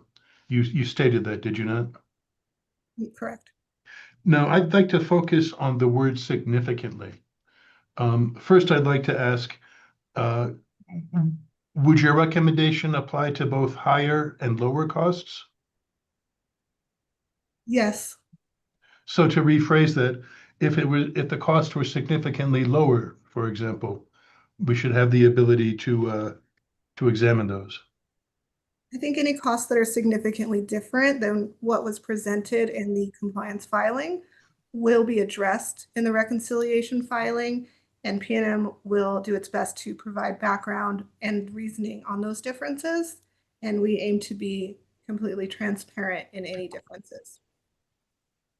Could you make an attempt today to quantify what significantly means to PNM? Significantly is, I would say, is very subjective. I would not attempt to opine on what the commission or other parties would deem significant. Well, I'm not asking you to opine for any other than PNM. What would you be able to identify as significant? Objection asked and answered. I don't actually think she did answer the question. I think there are many variables to consider in what is significant. Okay, so if it was 10% over the projected costs, would PNM consider that significant? Again, I don't even think percentage is is the only factor to consider. Some of those, each program, are you talking in total? Or are you talking by program or? Well, I'm just talking about any costs that were projected and then proven in the actual implementation of the program. So I would say all of those costs. All costs in total. And you're talking just capital costs, or are you talking revenue requirement? I'm talking about the costs expended to implement your grid modernization plan.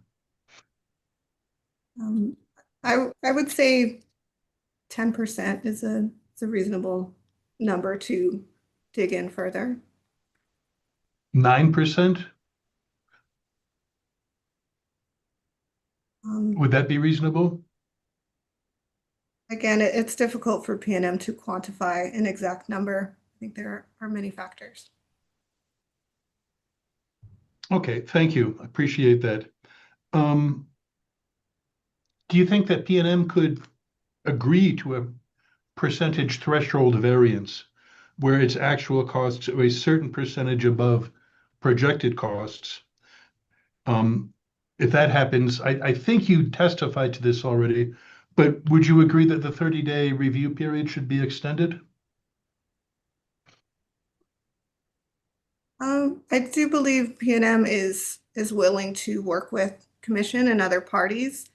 If we come into the filing and there is more than 10%, yes, that can be discussed and determined with the commission if the 30 days is appropriate.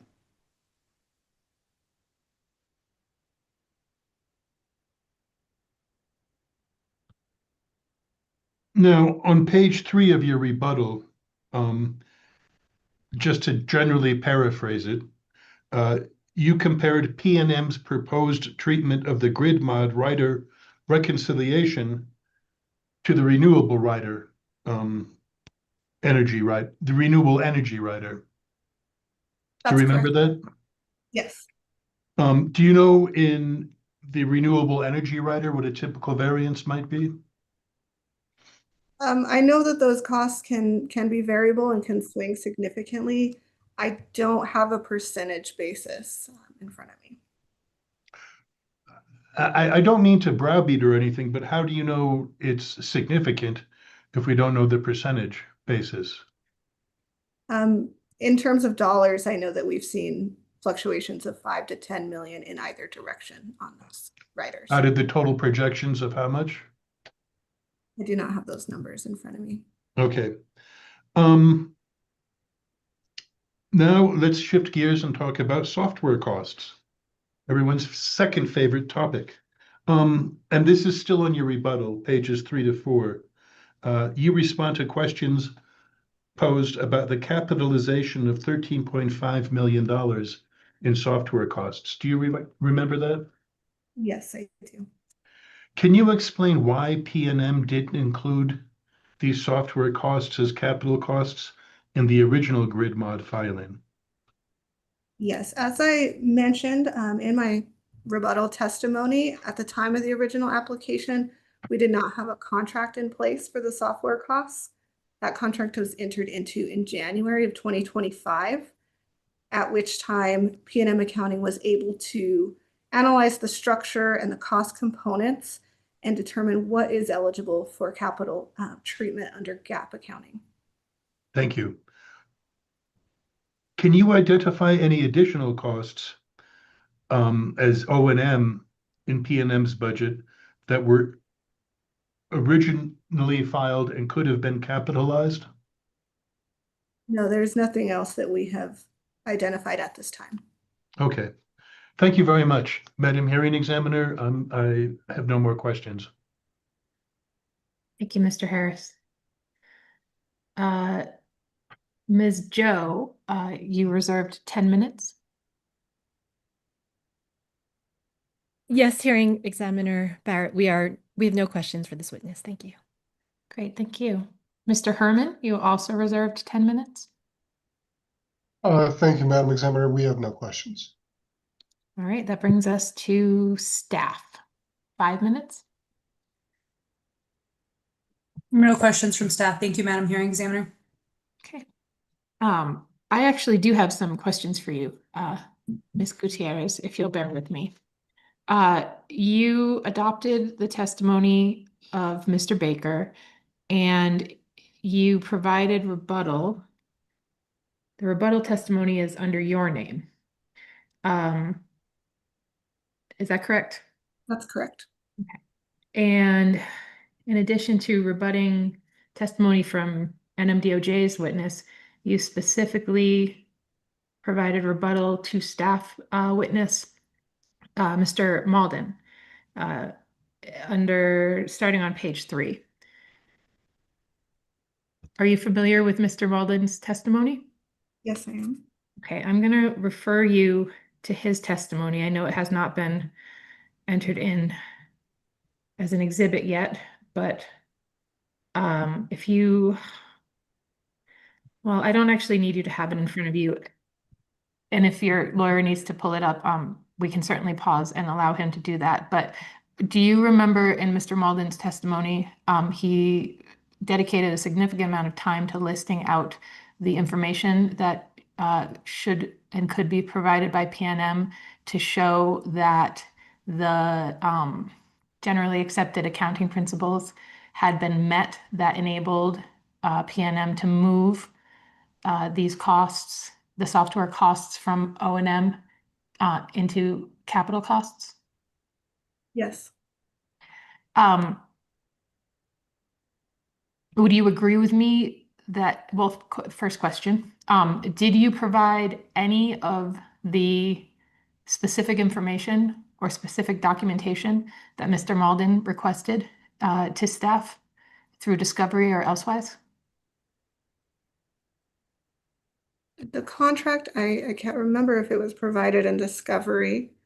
And then we do also have exhibits in witness Hawkins, in which he details the capital clearings. That is our representation of what we deem, when we deem the capital software to be in use.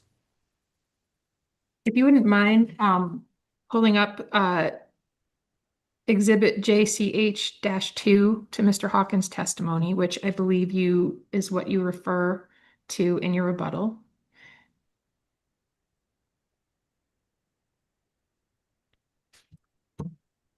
There. Can you show me where on this table precisely Mr. Hawkins provides the information that Mr. Malden requested? Yes, so the line indicated as head-end MDMS SaaS costs. Those are software as a service costs. That is what we're referring to that is allowable under GAAP treatment ASC 350-40. What we're showing here, and I believe what Mr. Malden was asking is, can you determine when those costs are used and useful? And that's what these clearing estimates are based upon. How do these clearing estimates show under the generally accepted accounting principles that the software is considered used and useful? I wouldn't say that it shows specifically, it's just the underlying assumptions that were built into this table. And these show the timeline of those used and useful costs. Okay.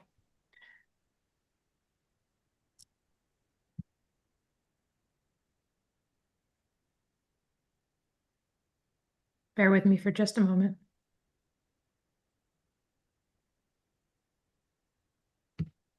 On page 4 of your rebuttal, starting at line 5, the question, does PNM have documentation illustrating that the software costs are comprised of qualifying activities? Answer, yes. The contract breaks out pricing for categories utilized to determine qualifying capital expenditures. Did you provide the specifics to PRC staff about this, the way that the contract has broken out the prices? I would defer to my lawyer to if the contract was entered into in discovery. If the contract was requested by staff and provided in discovery.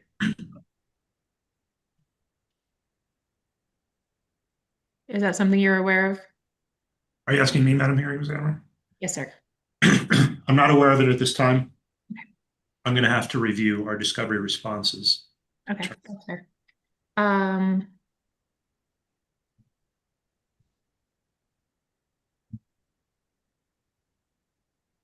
All right, I think the remainder of my questions can be directed at Mr. Malden. Thank you for your patience. Hearing Examiner Ryan, do you have any questions for Ms. Gutierrez?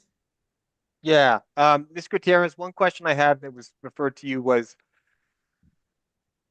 the rider itself, to the extent to which it continues to exist and you capture your costs for grid modernization investments. Does the company have a position on, whether it would be appropriate at some period of time to move that into base rate collection?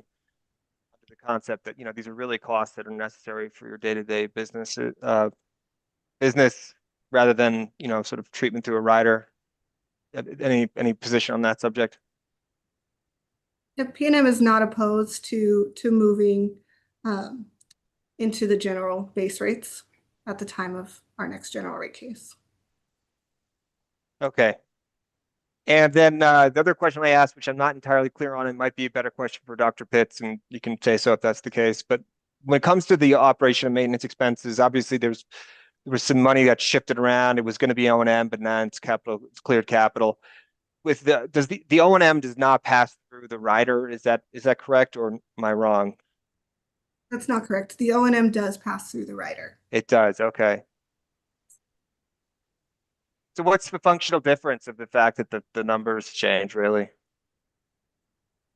It's really a timing and the component that capital is within rate base, and such we would receive a return on.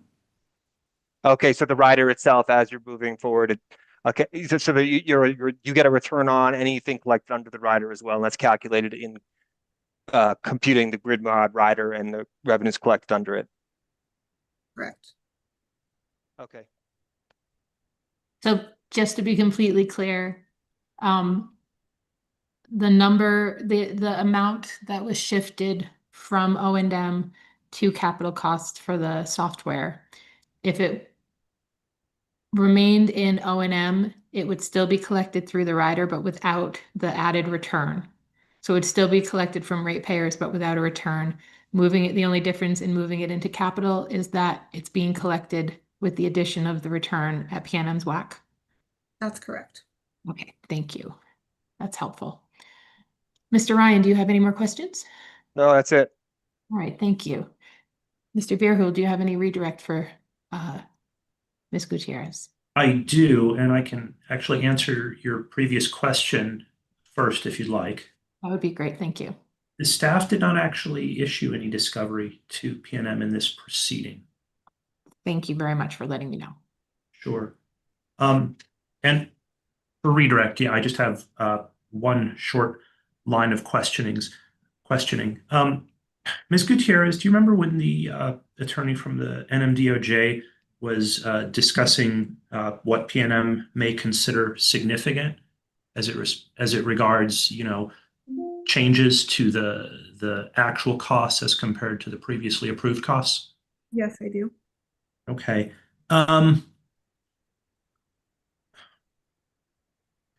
Does PNM determine whether or not that reconciliation proceeding is a 30-day proceeding, or is it the commission that determines whether or not there's some longer proceeding? It is not PNM, it is the commission that will make that determination. Okay. That's my only question. Thank you. And I had one final follow-up as well, and I was just sitting here thinking about the answers to what the witness said to our questions about the difference with the O&M. So, let me make sure I understand this. When PNM started the project, the software itself, you weren't entirely certain what you were going to require in terms of monies, and so therefore it was listed as an O&M expense. Is that generally what the deal was? Generally, yes. At the time of the initial application, we did our best to determine what costs were comprised of estimates. It's not until we have a contract in place that we can really determine what went into those quotes. Okay. And I guess what I'm trying to ask is effectively like, what moment did it become clear that it should have been a capital expense rather than operating and maintenance? And I'm just wondering if there's an answer, if you can provide guidance on that in case anyone asks that question. It's at the time the contract is received. Okay, so when it's a PNM's general is it typical that you guys would sort of list as O&M expensive stuff that's not like solidified in a contract? Is that the idea? Can you repeat the question? Well, I'm trying to understand why it initially was, why you budgeted for, unless you're saying that there was no budget for the software stuff. Like, I'm just trying to better understand. I can imagine one of the commissioners saying, why are they changing some of this from operation and maintenance to capital expense? And now they're going to return on that monies. Like, how did that change? And I understand your answer. I'm just trying to understand, like, what was the reason that was happening? It did. Now, I'm sorry if I can't ask the question more clearly. That's, I think, the best I can do. No, that's okay. I believe I understand what you're getting at. So the costs that were moved are specifically software as a service. So within the contract, there are many components. Software as a service has some pretty particular accounting treatment under ASC 350-40. I think at the time of the initial conversations of the contract, it was unclear whether that was maintenance of the software or software as a service. Okay, so the nature of the software eventually secured was what made it transition from an operating maintenance expense to a capital expense. That's correct. Okay, good. Thank you. That's all I wanted to know. Appreciate you fumbling along with me there. Right. Do any of the parties have any questions based specifically on the questions that the hearing examiners asked, or Mr. Vierhoel's redirect? All right. Thank you Ms. Gutierrez for bearing with us. And then thank you for your testimony today. You can be excused.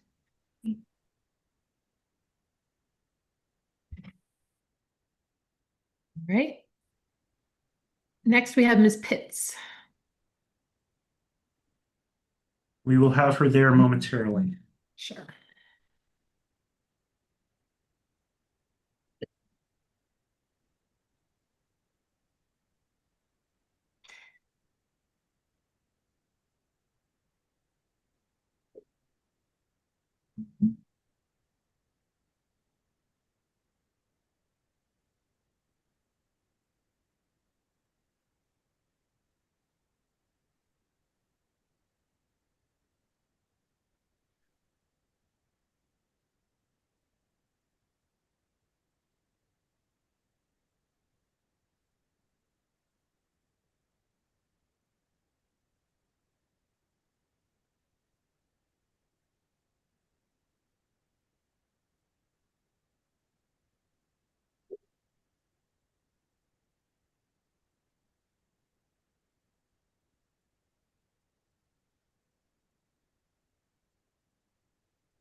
Madam Hearing Examiner?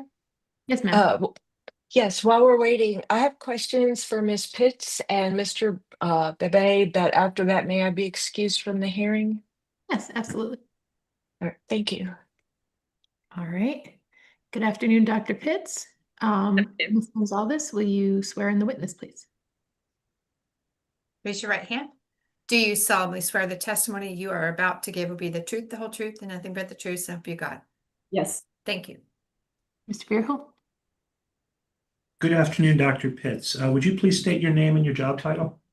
My name is Heidi Pitts, and I'm a lead pricing analyst at PNM. And do you have before you what has been labeled PNM Exhibit 12? This is your direct testimony.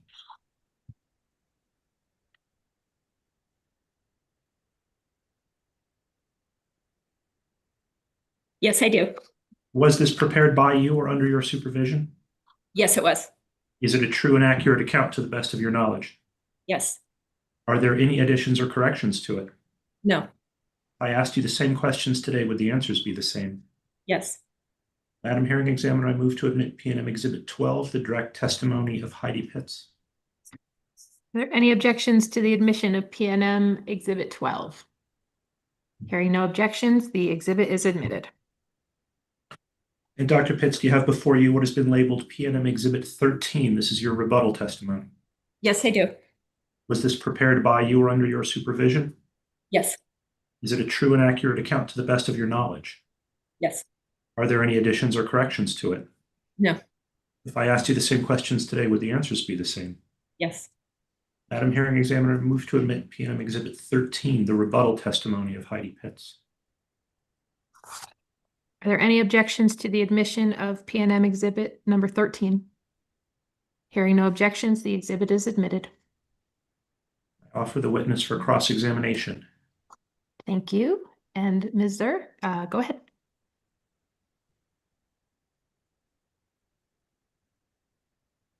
Okay, unmuted now. Thank you, Hearing Examiner. Good afternoon, Dr. Pitts. Good to see you again. Good afternoon. It's nice to see you as well. Could you please turn to page 5 of your direct testimony?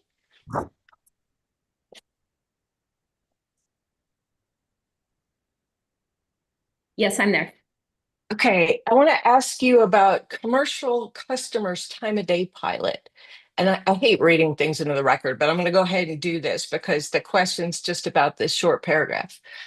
Please describe the commercial customers with the time of day pilot.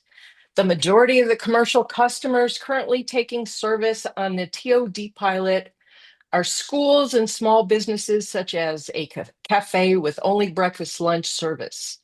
For these customers, the TOD peak period hours align more or less with their business model. This does not mean that these types of customers have not had to make some changes to shift usage from the on-peak hours. For instance, PNM met with one small power TOD customer with several franchises on the pilot and showed them their hourly load usage patterns. The customers realized that some of the on-peak usage were appliances and lighting that they could utilize differently to reduce or shift usage and thus save money. So first, just recognizing that you've done some analysis on residential, but not so much on commercial. What is your overall sense that these customers, given these limitations you've expressed, will be able to take advantage of the time of day rates? What do you mean by limitations, Ms. Stewart? That their business hours align with the time of day peak period hours. Okay, I understand. I think that that is not a limitation going forward. Those were just the initial commercial customers who looked at the time of day and thought we can adapt fairly easily to this peak structure. This was in May of this year before the application was, or the compliance filing was made. Different types of commercial customers have since enrolled. So we're learning more about, at the moment, what types of businesses the time of day structure applies to. But as more customers come on, they are learning about how they can adjust their business practices, if possible, to take advantage of the super off-peak low rate during the day. The on-peak hours are much shorter than the time of use legacy rate. So I don't think it's necessarily a limitation. It just was the condition of the customers at the time of the compliance filing that we had seen enroll. Well, that makes sense. It wasn't really clear from this if their specific situation made these rates challenging for them, but it's. No, sorry. Sorry to interrupt. No, I mean, for instance, a single shift manufacturer can shift when they start their shift to take advantage of being outside the on-peak hours in the non-summer months and start earlier or start later, because in the non-summer months, the morning peak is 5 to 8. So they are learning that there are small changes that they can make, and that encourages them to sign up. So we're learning about that as well as other types of customers have enrolled. So you're saying that through education and just experience that they actually are learning to adapt, and this could work out for those customers? Oh, yes, definitely. Okay, great.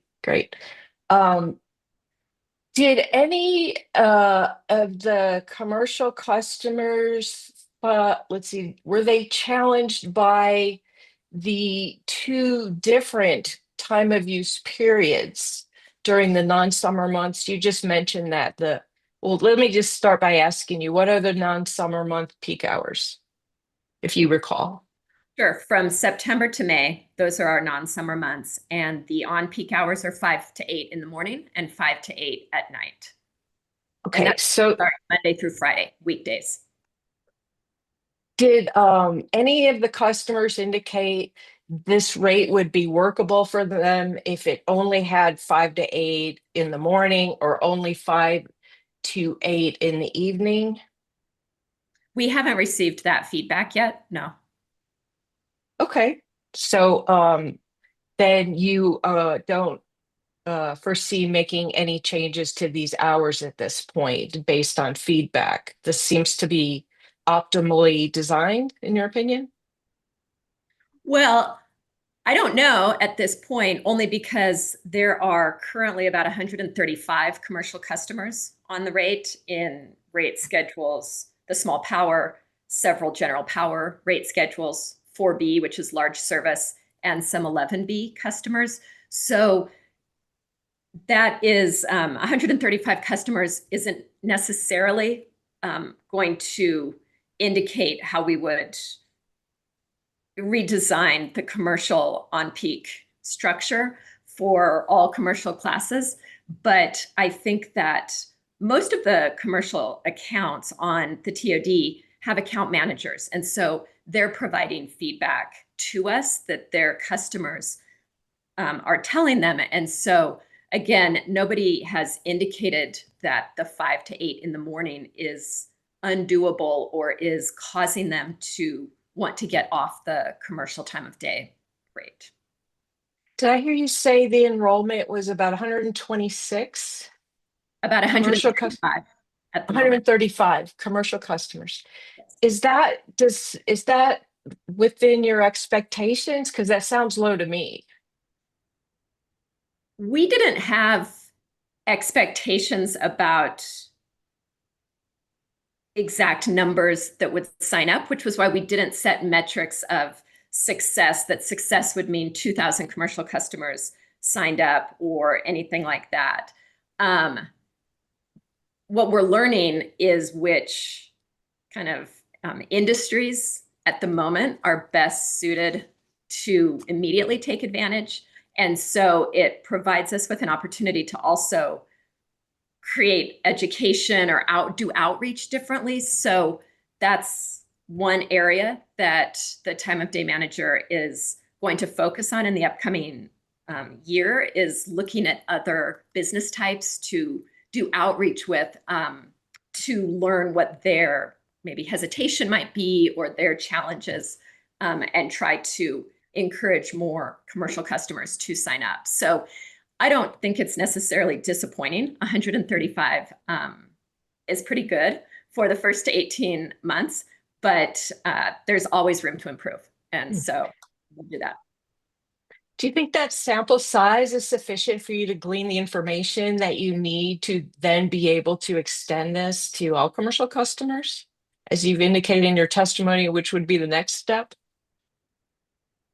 Well, all commercial customers that are general power on up are already on time of use rates, and where that's their only choice. And the on-peak period for that is 8 in the morning to 8 in the evening.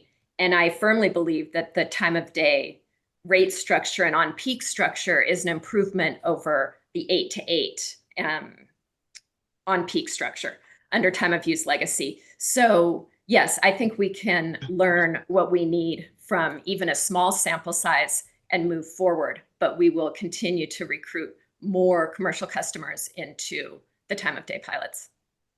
So when you offer these new time of day rates to all the commercial customers, what happens to that legacy time of day rate, the one that has a 12-hour Monday through Friday on peak rate? Does that go away?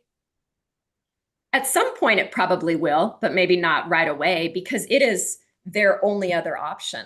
And so for commercial customers, it takes a while to make business decisions that significantly alter how they may want to run their business. So at some point, the legacy time of use rates will close, but that's not probably in the near future.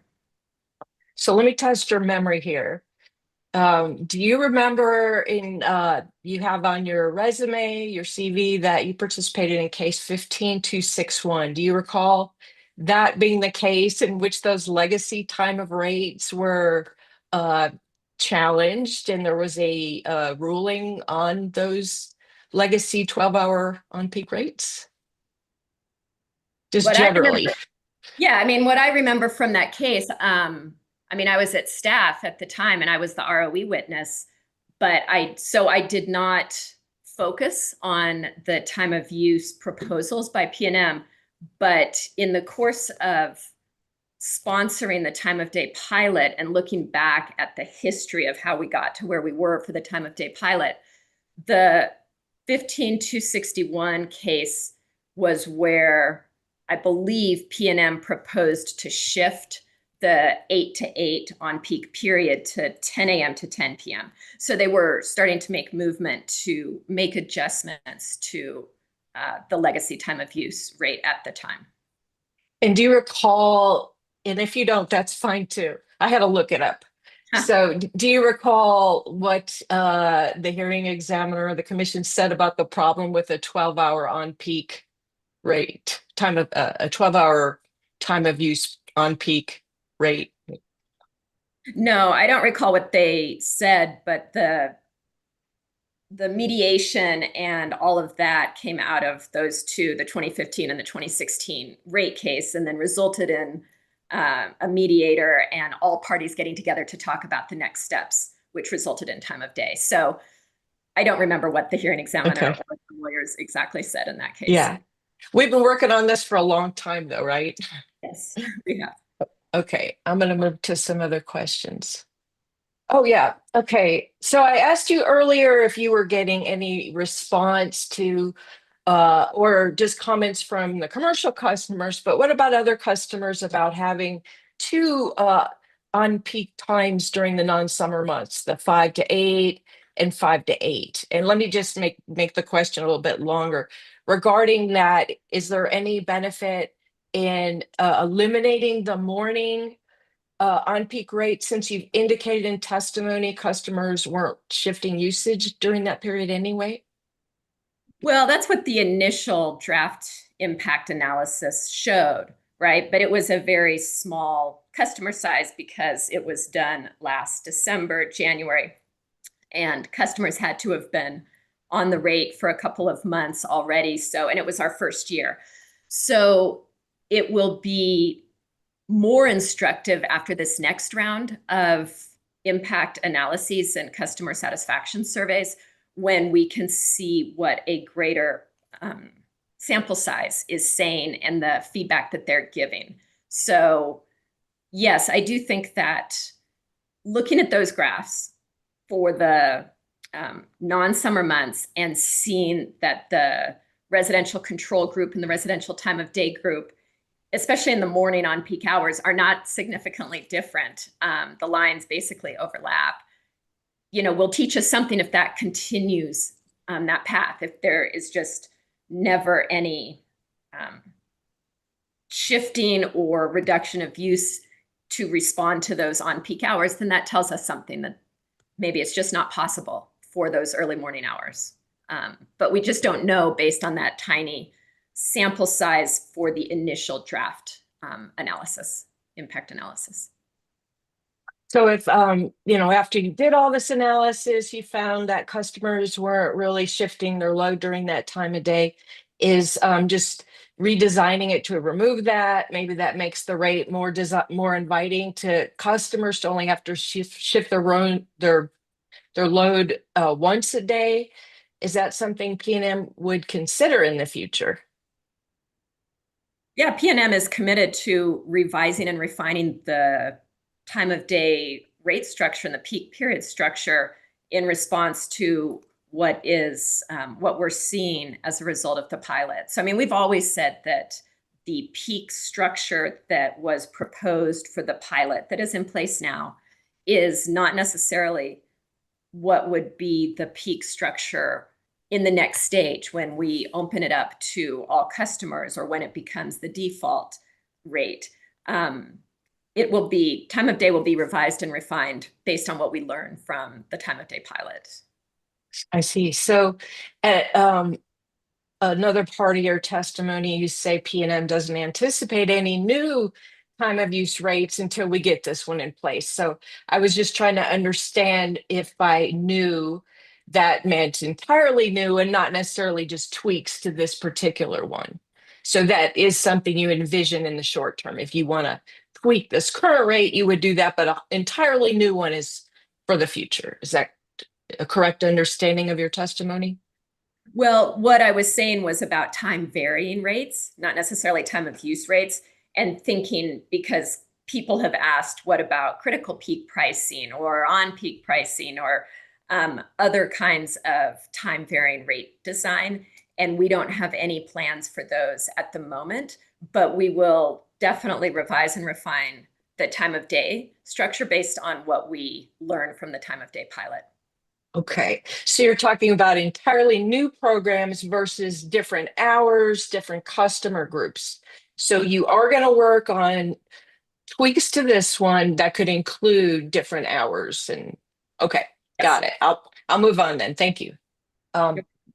But I did want to ask about the timelines then for new, and let me see. Yeah, page 13, are there any additional time varying rates in the planning stages? I wanted to ask about that. And I want to get a time frame from you for a couple of things. So first, what's the anticipated time frame for opening the pilot to all customers? We've consistently said that once AMI is fully deployed to PNM's entire service territory, that means that everybody has the appropriate meter that allows for the time of day with the tools, the customer energy management platform, all of that. And in the next general rate case after full deployment is when we would propose to open up time of day to all customers, and it would cease to be a pilot. So what year will the full deployment take place? I believe the timeline is around 2028. So we're looking at a rate case following full deployment, 29, 2030 earliest. Yes, that's what the cost benefit analysis, that was the timeline that they assumed for the cost benefit analysis done in the original case, was a 2030 implementation. And that sounds reasonable as probably the earliest, just given that a rate case takes 13 months. And I have no idea when that would be filed after full deployment of AMI. Okay, and then I think you go on and say that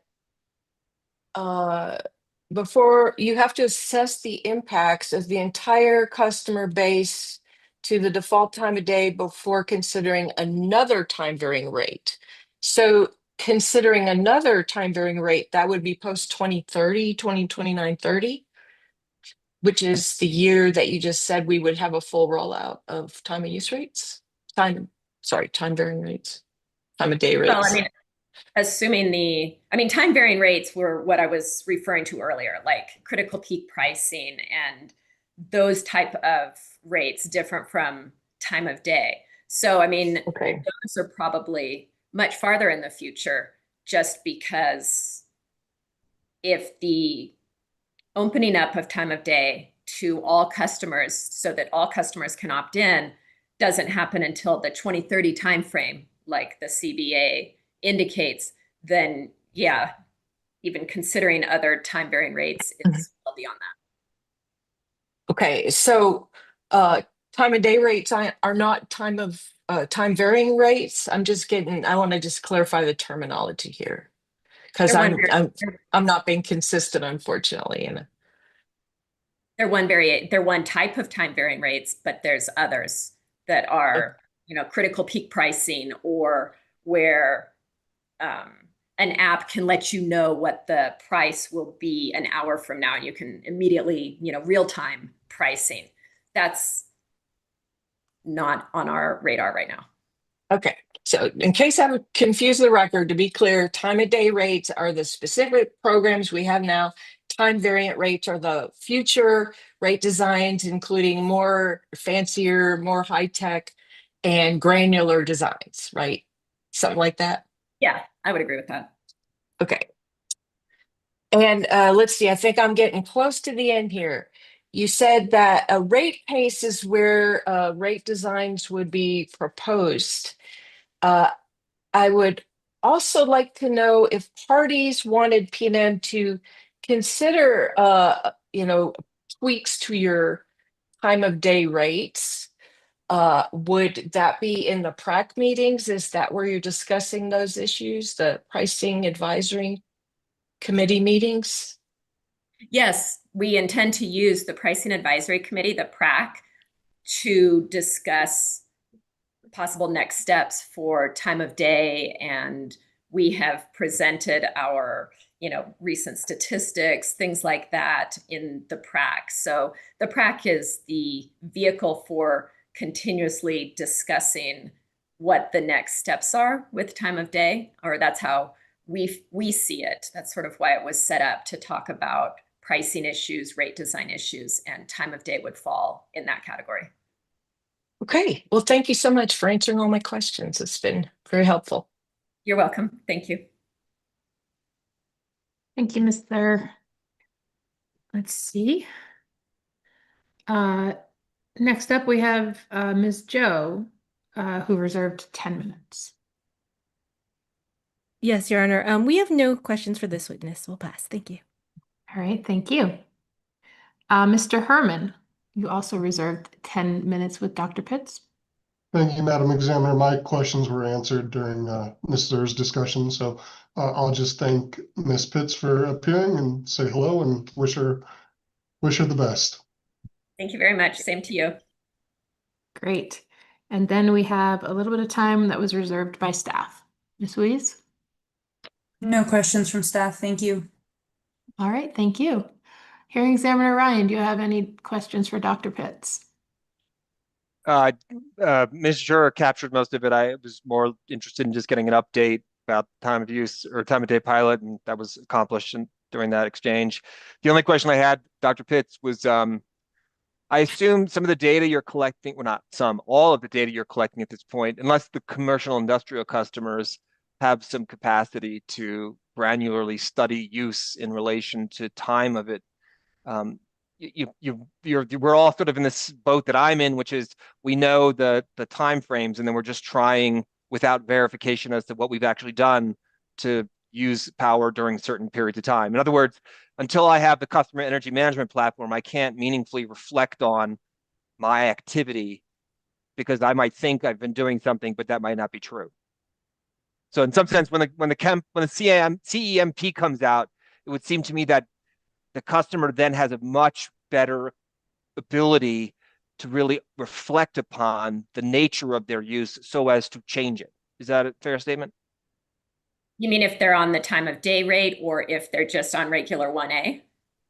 Yeah, well, I mean, I guess as you and the question I'm trying to ask is, as you and Ms. Jura were talking, she was inquiring about how effective the time of day pilot has been for commercial industrial customers. And I found myself wondering, commercial industrial customers can obviously pay attention to what the rates, like what the time intervals are and when they shouldn't, but do they have sufficient clarity about their usage to reflect on what they've been doing? And I mean, as a residential customer, obviously I'm in a slightly different boat, but like all I can know is that my wife and I try, but we don't know if we succeed.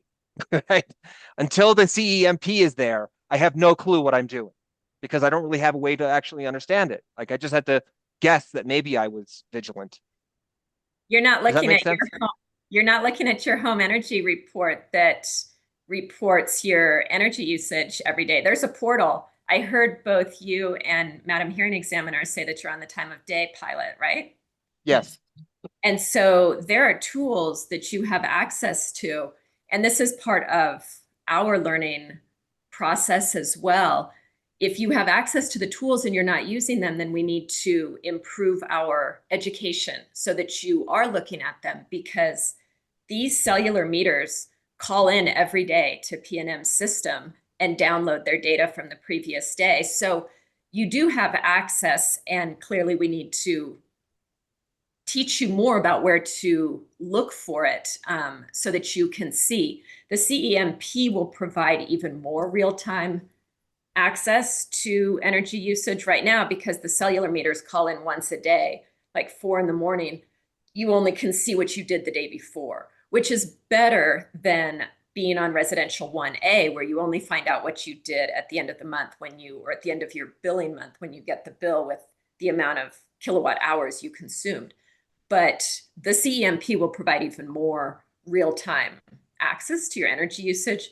But on the time of day pilot now, you do have access to information that should be helping you. So okay, well, that's I know that's my fault too. Maybe part of it is my wife receives the bills, I believe, to her email, and as a household member, obviously I'm interested in it, but I don't. She would have to share with me stuff, and I wonder whether that'd be useful for like to keep all households informed, to spread beyond. Yeah. I can see well, that. I mean, this is part of our learning opportunity of what tools are people using, what do they not remember they have access to, and so they don't use them, and we can improve our outreach, our education things like that. And then that's also what the customer satisfaction survey touches on, these things as well. What components of the time of day structure are customers, our participants understanding? What do they know that on-peak periods are only weekdays? That was something that the last customer satisfaction survey indicated that they didn't make that distinction. They were thinking on-peak was every day, weekends included. So again, all of this is a learning opportunity, which is why this is a pilot in part, so that we can work with a smaller group and understand and change how we do outreach and education before this becomes a rate open to everybody. No, that's very well taken. And so I guess the answer to my question as I was posing it was the commercial industrial customers probably do have some knowledge of their granular usage and could be shifting load. Well, and they have account managers. Right. So they're a slightly different situation too, right?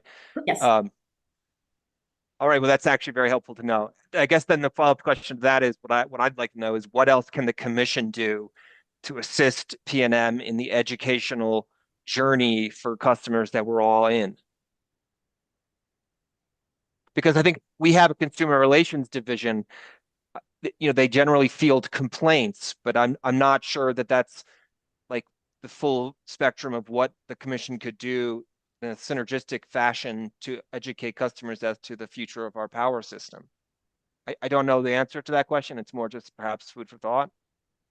Yeah, no, it's a very intriguing question. I've not thought about beyond approving the pilot and allowing us the opportunity to do all the components that we feel are necessary to offer a time of day rate and understand how to educate customers to take advantage of it.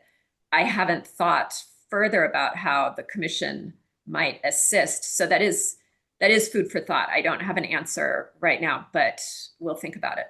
I would also posit that the Attorney General who represents ratepayers by statute in our proceedings should be vigorously engaging in education to the ratepayers in the state, because that is their constituency by statute, and have thought this for some time. I mean, I don't think duplication of informational stuff for customers is in any way wasted, because you have to reach them however you can and to begin to transform their understanding of what it means to be the proactive consumer, because that's just such a different phenomenon. So my perspective on all that is it's effectively in all hands. Like the utility, obviously you have the principal responsibility, but every aspect of our state government needs to be active in helping this transition to a totally new paradigm of electricity usage. Sure, we want people to think about their electricity consumption in a different way than people have in the past. And so it does take coming at this from many different ways. It's like teaching a class where everybody asks a different type of question. Right. So you have to be able to answer it in many different ways. Mr. Hearing Examiner? Yes, Mr. Harris, yeah. I just wanted to say the Attorney General and the Department of Justice hear your concerns, and I will pass them on to the appropriate people. Thank you. Well, and I think in some ways, when we think about what our websites look like, if we tell people, for instance, that the Attorney General represents ratepayers and we receive public comments at the commission, I don't really understand why we're receiving public comments when the Attorney General represents the public. I understand we're the tribunal that organizes those public comments, but to the extent to which the ratepayers wish to make comments about stuff, it's not clear to me why they aren't making them to you. Duly noted, sir. And there's much, much more to be said about that subject. But the only other question I have for you, Dr. Pitts, one of the, and this, I know this is an aspirational question. The idea that I had when I was out in neighborhood, a lot of it was the national conference is focused on affordability. And as we talk about, that's the thing we always have to keep our eye on. I was wondering if you have a thought about this, like, we have energy burden customers in New Mexico, and obviously the time of day rates is a way to try to make inroads on that by helping people save money through proactive behavior. When we think about what affordability means, isn't it the case that it's like, here's the analogy. In the early turn of the century between 1800s and the 1900s, the sewing machine came into existence. At that period of time, the average citizen spent something like 10% of their average income on clothing. And, as mechanization happened, that reduced and reduced. Conservation of electricity is always important. And the point about sewing machines is that we throw out, on average, 70 pounds of textiles per person per year. So we don't want people wasting electricity. And isn't maybe perhaps part of the affordability? We want to raise consciousness. We want electricity to be a cost that people appreciate it and don't waste it. And so in some sense, isn't really part of that. I'm wondering your thoughts about this just broadly. Pricing electricity so that everyone in whatever income group is paying a sufficient rate so that they are sufficiently given mechanisms to appreciate what it is they have. I think that, let me gather my thoughts. And you don't have to provide an answer at the moment. It's really more just a broad macro question that pervades a lot of what we do. Well, I think that, like, I'm a microeconomist by training. And so thinking about it on the micro level, where the way I look at it is that resources are scarce. And so for everybody, whether it's money or time or whatever, their choices about how they allocate their resources, we don't want them to waste them. So if somebody decides that, say, running laundry, running the dryer at 6 p.m. is the time savings is more important than the fact that that's an on-peak hour, and they're willing to make that trade-off. Everything's a trade-off, right? Then they at least have the tools and the understanding of their energy consumption to be able to make that choice, understanding what the trade-offs are. And that's one thing we're trying to do with prices being higher or electricity rates being higher during the on-peak hours, is connecting the cost of energy to the cost of electricity. And so people can start to make those trade-offs going forward. So yeah, it's not a matter of specifically not wanting them to waste, say, energy, but if they are needing to, they just need to understand the trade-offs that they're making between time, money, energy costs. And so the more education we can provide, and these rate designs that have on-peak periods, off-peak periods, they have more control over what their energy bill will look like. And so hopefully aren't wasting their own resources, be it time, money, what have you. Sure, thank you. Appreciate it. That's all the questions I have. Great. And I don't actually have any additional questions for you, Dr. Pitts. Mr. Vierhill, do you have any redirect for your witness? Don't, thank you. All right. Let's see, does any party have any limited questions specifically arising from the questions that were asked by hearing examiner Ryan? All right. Thank you, Dr. Pitts. You're always extremely informative and we appreciate your testimony. You are excused. Have a good afternoon. Thank you very much. Have a good afternoon. All right. And then it looks like we have Mr. Babbage as the last PNM witness. Why don't we take a 5-minute break while you get him in place? Excellent. Thank you. We will be back at a couple minutes past 2.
Ms. Gonzalez, are you ready to go back on the record? I am. All right, thank you. And PNM can call its next and final witness. Thank you, Madam Hearing Examiner. PNM calls Alaric Babe. All right, Ms. Gonzalez, will you swear in Mr. Babe? Raise your right hand, please. Do you solemnly swear the testimony you are about to give will be the truth, the whole truth, and nothing but the truth? So I hope you got. I do. Thank you. All right, Mr. Virho? Good afternoon. Please state your name and job title. My name is Alaric Babe. My title is Director of Customer Energy Solutions for PNM. Do you have before you what has been labeled PNM Exhibit 14? This is your direct testimony. Yes, I do. Was this prepared by you or under your supervision? Yes, it was. Is it a true and accurate account to the best of your knowledge? Other than a correction that we will discuss in a second, yes, it is. Are there any additions or corrections to it? Yes, there are. What are those? If you would please turn to page 4 of my direct testimony, lines 12 through 15. I will start on line 12, just some slight corrections to the numbers here. The 75 megawatts should be stated as 70 megawatts of customer load enrolled. Moving on to line 13, rather than approximately 50 megawatts, that should read approximately 40 megawatts. Moving on to line 14, rather than 25 megawatts from peak saver, that should read 30 megawatts from peak saver. And then finally, in summary, again, instead of the 75 total, that would be 70 total megawatts. Okay. Other than the corrections you just made, if I asked you the same questions today, would the answers be the same? Yes, they would. Madam Hearing Examiner, before I move this exhibit, move to admit this exhibit, I will note we caught these corrections after we uploaded our exhibits to Dropbox. And so the version that's in Dropbox right now is not a corrected exhibit. However, we have prepared a corrected exhibit. What is your pleasure how we handle this? Why don't we go ahead and admit the corrected exhibit into the record, and then I believe the Dropbox link should still work. And if you want to go ahead and upload the corrected exhibit, indicating that it is a corrected exhibit, and it's redlined. I don't know that. Would you like it to be redlined? Yeah, I would like that. Okay. Yeah, go ahead, Mr. Ryan. No, that's okay. I was going to say that we deal with this before. So only Jocelyn and I can delete, excuse me, only Hearing Examiner Barrett and I can delete stuff from Dropbox, but you guys can upload in real time and go. So long as you give it like a title that says correct version or something like that, then we'll know which one is the correct one. And but yes, there's no reason to preclude us from uploading or admitting it right now, with the idea you guys will fix it after we're done here. Okay. My regulatory manager will be uploading that in the process. So with that, I would move to admit PNM Exhibit 14 as corrected. Any objections to the admission of corrected Exhibit 14? Hearing no objections, it is admitted. I offer Mr. Babe for cross-examination. All right, thank you. It looks like we have Ms. Zur. You reserved 10 minutes for Mr. Babe. She might have stepped away. So then we have Ms. Joe, who also reserved 10 minutes. Hello, Mr. Babe. My name is Valerie Joe. I am representing Bernalillo County today. I'm one of the attorneys in our office. Lovely to meet you. How are you? Okay. Let's see. On page 3 of your direct testimony, I believe that's been marked as Exhibit 14. Do you have that in front of you? Yes, I do. Okay. And in that document, on that page, it states that AMI will not drive additional energy savings. Do you see that on that page? On line 4, I believe that's where I speak about that. Is that correct? Yes, I believe it states in case number 15-00312-UT, PNM anticipates minimal savings, if any, above and beyond the non AMI participants. Is Yes, that that's correct. accurate? Okay. Yes. And why is that statement there? Or if you could explain it, please. Thank you. Sure. So that statement was part of a prior case where PNM had proposed an AMI pilot within the energy efficiency portfolio. We looked into other programs at that time to see if there were any additional savings that could be attributed specifically to AMI. We did not find that to be the case, and that proposed pilot was not approved in that program. And do you know when that case was filed, or I guess a rough estimate? I don't know. That was before my time in energy efficiency, to be honest, but looking at the case number, I would assume 2015. Okay. And then also on page 3 of your direct testimony, which has been marked as Exhibit 14 and entered, you state that grid modernization will not be the primary driver for future energy efficiency programs and demand response. Is that also on this page as well? That is correct. May I go back to my previous answer, though? I apologize. Sure, go ahead. Looking at page 3 there on line 2, I said 2015. I was looking at the wrong case number. It was case number 20, in which that pilot was proposed. That would have been around 2020. Okay, I see. Yeah, from lines 2 through 6, it's referring to testimony in that 20 case about information in the 15 case. Is that accurate? Yeah, it was required in the 15 case. Okay. That's my Okay, so going back to where we were Sorry about that.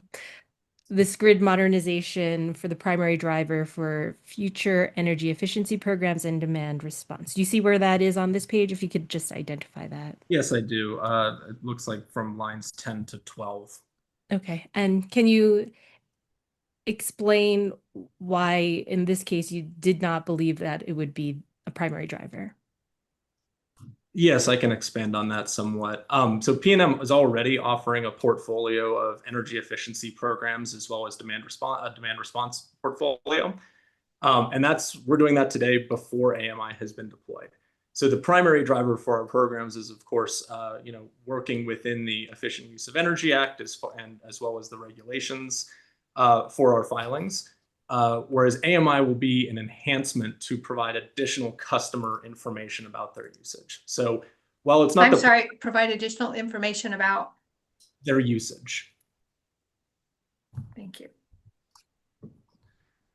So therefore, I'm stating it's not the primary driver for offering energy efficiency and demand response programs, as we're able to do that today, but it will be an enhancement to those programs and will help to inform those programs as we move forward.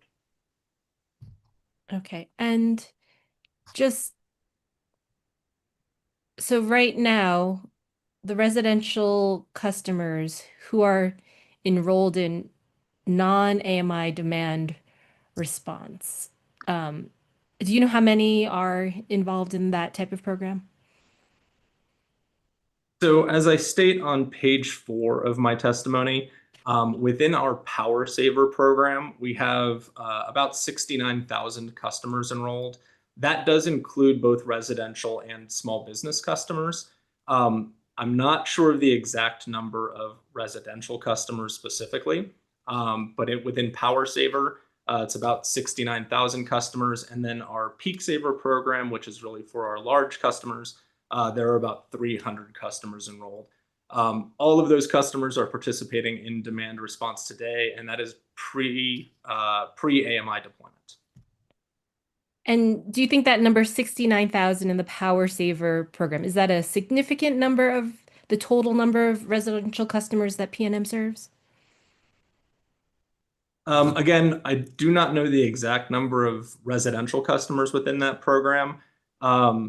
And I believe the number of PNM residential customers in total is somewhere around 400,000, maybe a little bit more than that. So it's a substantial number, 69,000 customers deciding to participate. I think that's a really good thing. But I will leave it up to everyone's determination of whether or not that's a significant number of residential customers or not. And similarly, with approximately 300 large commercial or industrial businesses in the customer in in the Peak Saver program for those more business customers, how would you characterize that number in terms of the total number that PNM serves of that type of industrial or commercial business customer? So the way I think about that would really be in terms of load. So the ability for us to enroll some of those large customers, we have contracted approximately 30 megawatts of load reduction capacity in that program. And those are, these are programs that customers have to enroll in.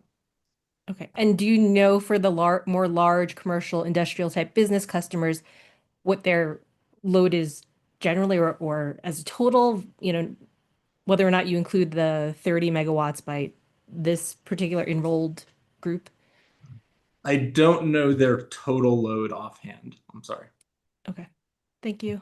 And my last question is about PNM and, looking forward. Is there a type of forecast of the number of either residential and or the large commercial and industrial customers that you expect to continue to enroll in a program like, I guess in the future, the AMI-enabled demand response programs? I don't have a forecasted number of customers that we would be looking to enroll. However, I will say that PNM is always looking at better ways to implement these programs. So for example, within the last few years, we started including smart thermostats as well. And so this seems to be a customer satisfier rather than cycling the compressor, for example. It just turns the thermostat up a couple of degrees, and that seems to be a better experience for customers. And so I think always being open to what provides a superior customer experience, and then also, of course, meets the goals of the Efficient Use of Energy Act within our demand response portfolio. But as far as the specifics number, I don't know. Okay, and my last question is PNM anticipating any more of those types of programs as we're moving forward before this whole AMI meter gets deployed? I'm not sure if we would have a brand new program. I will say there is an ongoing working group happening right now as part of case number 2546-UT. And that working group is comprised of both stakeholders and utilities discussing demand response. And so I believe there will be a filing for the outcomes of that working group in early December. So there are active discussions happening already. Great. Thank you for answering my questions. Have a wonderful day. Thank you, too, Ms. Joe. All right. No further questions. Mr. Herman, you reserved 10 minutes as well. Thank you, Madam Examiner.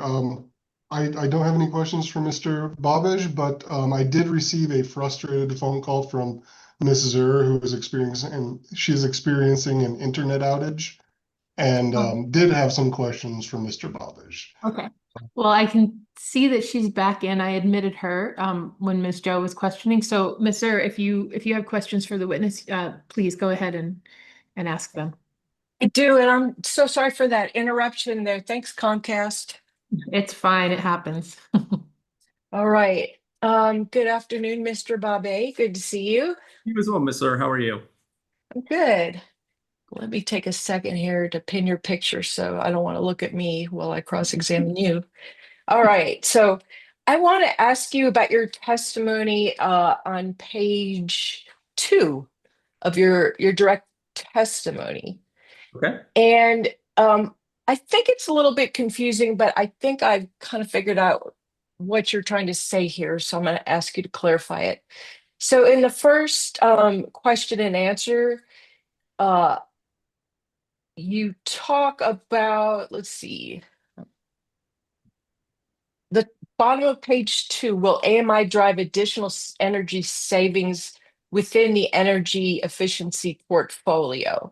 So with that question, you're just asking about the current portfolio. Will we be able to squeeze more out of it, more efficiency out of the programs we already have? Is that the question you're answering there?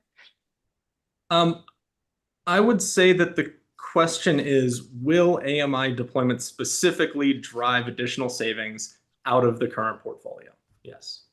Hopefully. Okay. And your answer was no, not really. Correct. And you cited this testimony of Zach Johnson. Is that at least in part because of the types of programs that are in the energy efficiency programs? For example, light bulbs. We replace inefficient light bulbs with more efficient ones. Having a portal to give you information about your usage doesn't necessarily enhance the ability of light bulbs to decrease energy usage. You know. So PNM has a very broad portfolio of energy efficiency programs. Yes, we do have some that are as simple as small, like residential product rebates. Light bulbs are actually a really tricky one because the standard has changed, so we don't really do that anymore, which is great. LEDs are the new standard. But there's a lot of other residential products that we do offer things on. But we also have programs such as the home energy checkup, where an energy advisor will actually come to your home and do a full audit of the house, looking at all sorts of things and providing equipment to customers. We have some kit programs for low-income customers. We have education and outreach programs. So to answer your question, I don't know if it would say the programs are too simple. It's more that when looking at AMI-specific savings, simply deploying AMI does not necessarily drive savings for customers. It might help customers understand their usage and will enhance some of the programs that we offer today, such as our residential behavioral program, which will be improved through the deployment of AMI. But we do not have data that shows that AMI specifically will be driving savings through an energy efficiency portfolio. So that, I think, is where I need a clarification. You're saying it wouldn't drive savings through any energy efficiency portfolio, or your specific one? Are you generalizing your answer to just energy efficiency programs? Based on research that was conducted as part of that case, we were not able to find evidence that AMI deployment increased energy efficiency savings through other portfolios. So it's not necessarily the PNM specific portfolio, but looking broad-based across the industry, the data is not showing that, yes, AMI deployment will absolutely drive savings through energy efficiency. I'm sorry, will absolutely drive savings? Through energy efficiency. Were you a witness in that case that you cited Mr. Johnson's testimony? I was not, no. Okay, are you familiar with what that program was about and why the commission did not approve it? I don't have that background on that case, no. All right. So if that program failed the UCT because the cost of the meters themselves deployed to those customers were a cost of the program, never mind. I'm sorry. I'm going to withdraw that question and not try to ask you questions about that case. All right. So you just stated that there's other studies, you've looked elsewhere, and PNM has concluded that the deployment of new technologies are not going to be able to drive more energy efficiency savings. Is that your testimony? No, my testimony is that AMI specifically is not expected to drive additional savings through our energy efficiency programs. What type of programs in conjunction with AMI would result in energy efficiency savings? I don't know. Is PNM looking into that? Which programs would drive energy efficiency savings? What programs in conjunction with AMI and other technology you're installing would work harmoniously to produce more energy efficiency? I'm not sure about that. I do know that PNM is always looking across the industry. We're very involved with other national trade groups, such as the Southwest Energy Efficiency Project and eSource, to deliver the sort of most up-to-date portfolio that we can. The one example that I will give that's within my testimony is our residential behavioral program. This does report back to customers today using data on the back end, what appliances we think might be using energy in their home to provide that information to customers. That's going to get much better after the deployment of AMI because we're going to have more data and more interval data to inform that disaggregation. And so I think that will be an enhancement that we're looking forward to offering within the current portfolio. So in the final order, in case 220058, which I've uploaded to Dropbox, there's an Exhibit C, which is a excerpt from Courtney Lane's testimony. And the commission in that asked basically PNM to use the metrics in that testimony. And I'll just point out that one of the statements in there is that the company should summarize its progress towards the development of new energy efficiency and demand response programs that utilize AMI. So I understood that as an instruction to PNM that you should be looking at new energy efficiency and demand response using AMI. Is that something PNM will plan to do before the next grid mod update? Again, we're always looking at offering a broad base of programs to customers. If we're able to have programs that would utilize AMI, and that's in a case, I'm sure that our teams will be doing that. But again, trying to make sure that it's in line with the Efficient Use of Energy Act and meeting things, as you mentioned, like the utility cost test. Okay, just one more time, the language in this, the final order in 2549, and this was, I'm sorry, this is 2549, 220058 directed PNM to summarize its progress towards the development of new energy efficiency and demand response programs. And here in your testimony, you basically just stated we're not contemplating any at this time. So my question to you is, will PNM consider doing what the commission requested, which is summarizing progress towards developing new programs that utilize AMI? Again, I would go back and not say that PNM is not saying it won't do anything. We have a program today, such as our residential behavioral program, which will be enhanced through AMI, and that would be something we will have to build out. And if there are other programs that we can also look into to better utilize that data, then we would do so. For example, I think here where we're on page 3, we do mention the Customer Energy Management Platform, or the CEMP, and that will help customers look at their data. And we can also, through that, be recommending energy efficiency participation to them as well. And so I think that's really where we'll see some of the benefit, is this ability for customers to see their data and then also to note that within their portal to make the best use of the portfolio as possible. So, insofar as forward-looking development of new programs, I see in your testimony, you only cited to past cases, which was the case 20-00087, in which PNM did not deploy AMI pilot because the commission didn't approve of that particular program. And then case 22-00058, on that, you talk about how this technology won't be a primary driver for future energy efficiency and demand response. And then you further explain that AMI alone doesn't do energy efficiency and demand response. It has to be in conjunction with time of day rates, time variant rates, et cetera, correct? I don't know that I go into the detail about having to do that with time varying rates or time of day rates. But I do state that we don't expect that AMI alone to provide savings through the energy efficiency portfolio.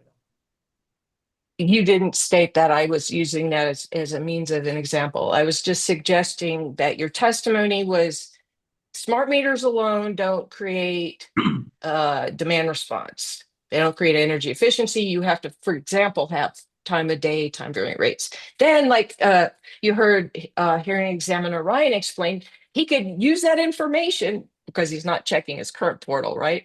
But if he had smart meters and he checked those, checked his new portal, he'd be able to enhance his time of use savings, right?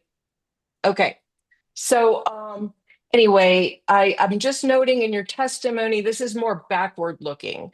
You're looking at reasons why in the past a AMI pilot wasn't approved because it wasn't going to really work for enhancing energy efficiency savings. And then as far as demand response, you noted that the technology alone doesn't do demand response. So I would just like to hear, what are your ambitions for future use of this technology for demand response and energy efficiency? Because it's not in your testimony. What's your vision? Sure. So as I stated, what AMI essentially will do is it will provide a lot more data and transparency, both to the customer that is hopefully participating in energy efficiency or demand response programs, as well as meter-specific data to the utility. And so what this will help enable is on the customer side, they'll be able to look at, okay, well, I had a home energy checkup, for example, and they'll be able to see a difference in their energy usage, hopefully before and after the checkup, understanding the value of that, which hopefully would drive possibly more participation. Similarly, on demand response, when customers are receiving that interval data that they'll be able to look back at, they'll be able to see how much demand they were able to reduce on the grid. And hopefully they'll be able to see what they're at, the value that they're actually providing during those events when we're calling them. Moving forward, again, as I've mentioned a few times now, we have other programs that are in flight today that are going to be improved after AMI deployment. The disaggregation within our residential behavioral program will be much more accurate. I think that'll be a big customer satisfier. And generally, I would say that my vision for this is that by providing the data that we would have for AMI, that we would give customers a much more holistic understanding of their energy consumption, both, rather than today on a simply, 1 point monthly basis. They would be able to look at their behaviors if they're in our residential behavioral program. Hopefully that would help, drive some more participation, drive interest, see the impacts that their participation has, and just overall make their experience better, understanding their usage and understanding the portfolio of programs that PNM has, how we can help them manage their usage. Are you going to use distributed energy resource management systems to manage DERs? That falls outside of my realm of expertise. I do believe that the DERMS systems are, they're currently being explored by PNM, but that's more of an operations function at this point. We do not currently have a customer program focused on DERMS. Do you know much about DERMS, or, for example, if you don't know, I'll just go ahead and ask, are the types of resources that could be managed, would it include heat pumps? I'm not sure of the specifics. Car charging? Mr. Verhoot, lodged an objection. What's the basis? The basis is Mr. Babet did not testify with respect to DERMS or the functionality of DERMS or what PNM would be using DERMS for as part of the grid modernization program.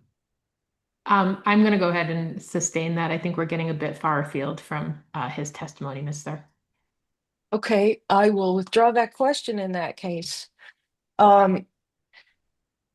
Has PNM engaged any experts or analysts to determine what type of demand response programs may be workable for PNM system? Experts or analysts? Well, as I mentioned, there's an ongoing working group right now in the 2546-UT case. I know there's lots of stakeholders in that, both from the utility side as well as the stakeholder side. I'm not aware of a specific contractor directly for PNM. We do things such as potential studies, and again, we're involved in trade groups across the country, but I'm not aware of any specific person at PNM that's been contracted to do that specifically. Okay, so you're not really looking at how new demand response programs can be implemented with AMI, and you don't have a consultant or expert looking in that, but it's being discussed in the demand response group. And anywhere else you could tell me where PNM is trying to determine how AMI could be used in future programs. And I don't mean just generally, I mean very specifically what resources could be managed, what customer groups, what's going on at PNM to figure out how to use AMI for demand response. Objection. Basis? I believe some form of this question has been asked and answered multiple times at this point. Yeah, I'm gonna go ahead and sustain that. I think we're going over some territory that we've already gone over, Ms. Sir, if you want to move on. Okay. Actually, my question was there anything else besides those three things? Could I please be allowed to have him answer that? You can go ahead and answer that question, Mr. Babe. So I'm not sure exactly what the three things were at this point, but what I will say is we of course do have our implementer Itron, who implements both the Power Saver and Peak Saver programs. These are experts in demand response, and we are always working with our implementers to help provide solutions. And so this is not simply a stagnant thing that happens, but it's ongoing conversations. Are there ways that we can continue to implement this program? What are best practices and what are suggestions for moving forward? So I would state that we do work with our implementer who are experts in this field to help implement as well as improve the program if at all possible. Okay, thank you for that answer. Hearing examiner, can I have about 3 more minutes? Sure, go ahead. Thank you. So Itron, are they the implementer for Peak Saver and Power Saver? Yes.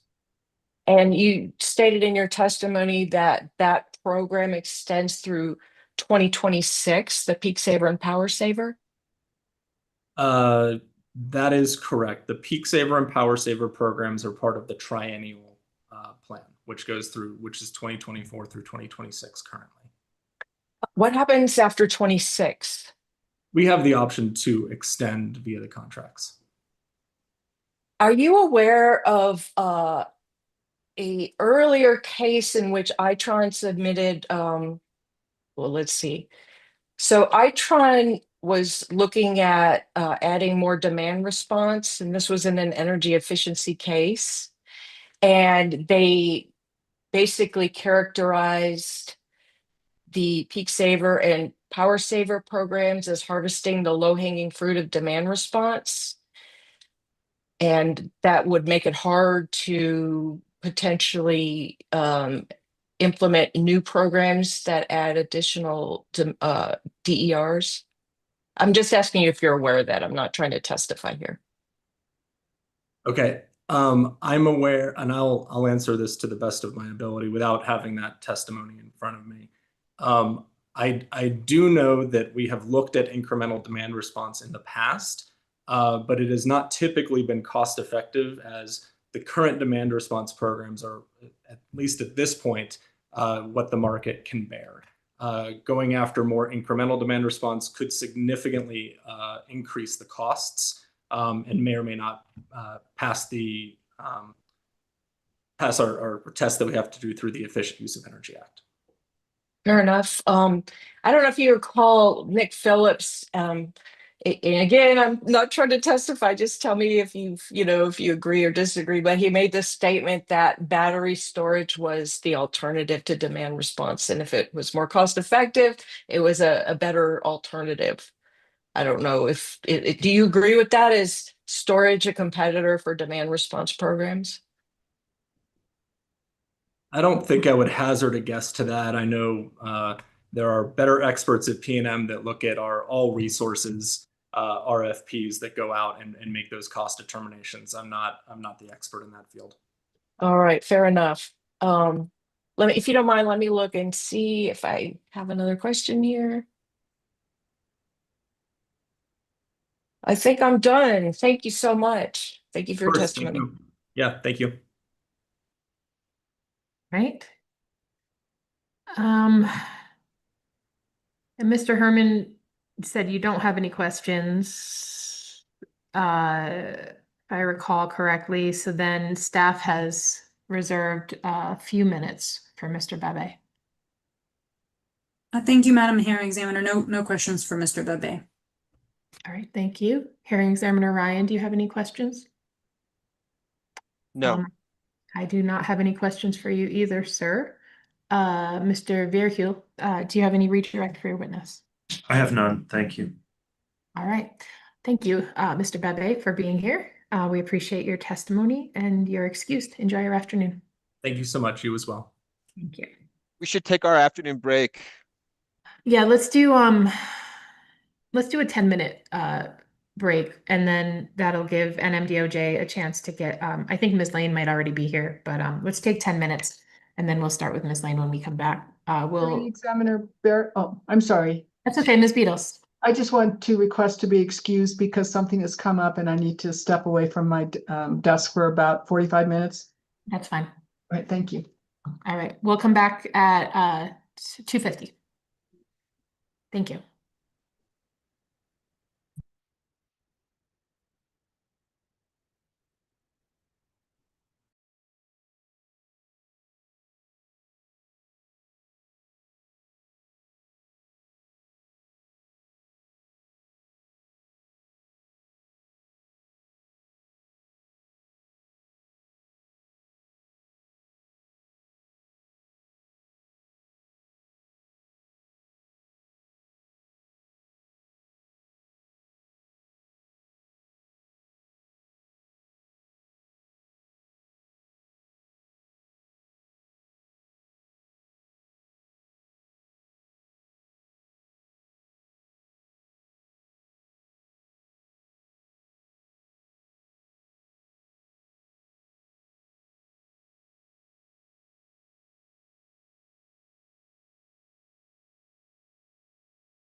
Right. The time is 2:50. We are back on the record. New Mexico Department of Justice, will you please call your witness? Thank you, Madam Hearing Examiner. At this time, I would like to call Courtney Lane. All right, Ms. Gonzalez, will you please swear Ms. Lane in? Raise your right hand. Do you solemnly swear the testimony you are about to give will be the truth, the whole truth, and nothing but the truth, so help you God? I do. Thank you. Ma'am, could you state your name for the record, please? It's Courtney Lane. And can you tell us who you're employed by? I work for Synapse Energy Economics. And do you have a contract with the Department of Justice? I do.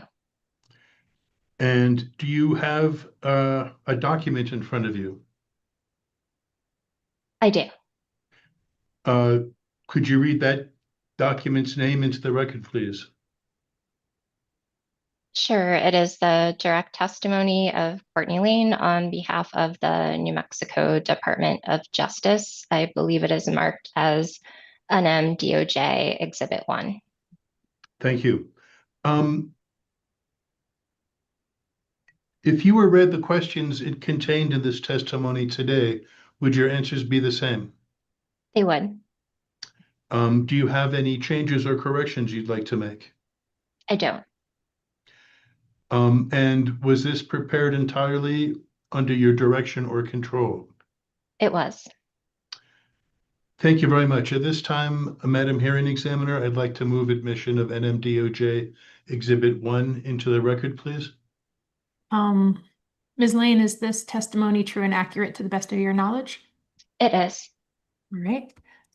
Any objections to the admission of NMDOJ Exhibit 1? Hearing no objections, the exhibit is admitted. All right, first up for cross-examination, we have Bernalillo County, who reserved 15 minutes with Ms. Lane. Hello. Hi, Ms. Lane. My name is Valerie Joe. I am an attorney representing Bernalillo County in this matter. Hi, nice to meet you. Okay, and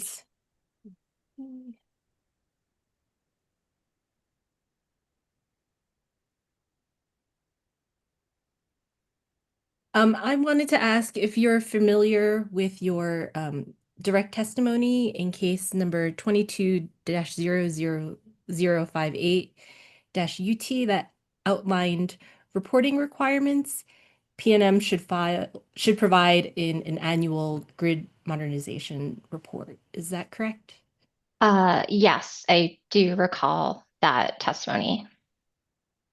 And specifically, in the final order, the commission adopted your recommended reporting package into its final order in that case. Is that accurate? Yes, that's correct. Okay. And I'm not sure if you remember, but do you remember what some of those reporting requirements would be? Well, I do actually have PNM's application. I forget whose testimony the exhibit is in, but the list of the different metrics and the implementation phase and the post-deployment phase. Okay. Were some of those metrics, why don't I just name them and then you can let me know if that list is accurate or not. Did it include AMI metrics?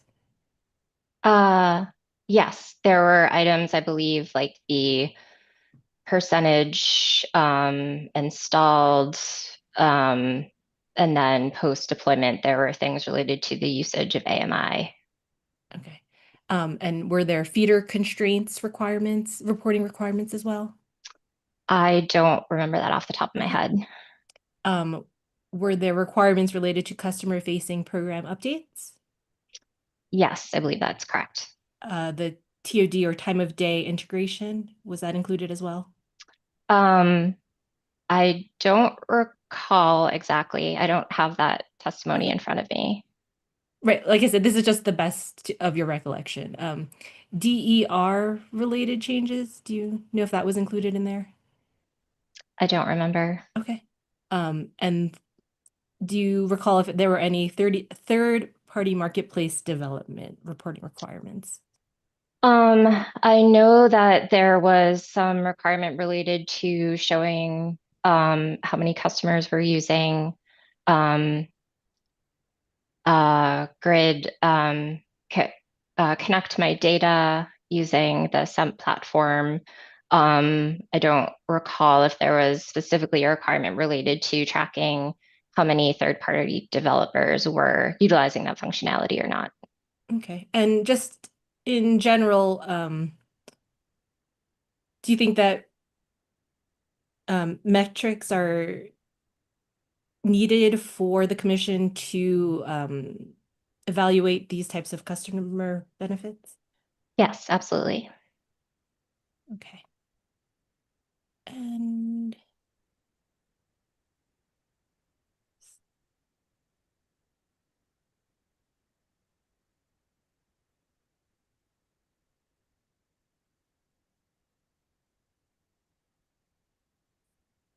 I'm going to,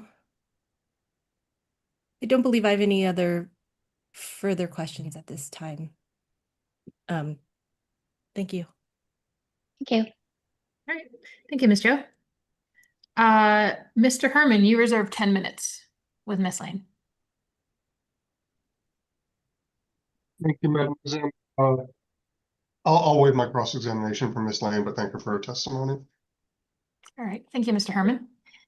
Hearing examiner Ryan, do you have any No, questions for Ms. Lane? I do All right. not. Thank you. Ms. Lane, I don't have any questions for you either, but thank you so much for appearing today and for your testimony. Thank you. You're excused. Thank you.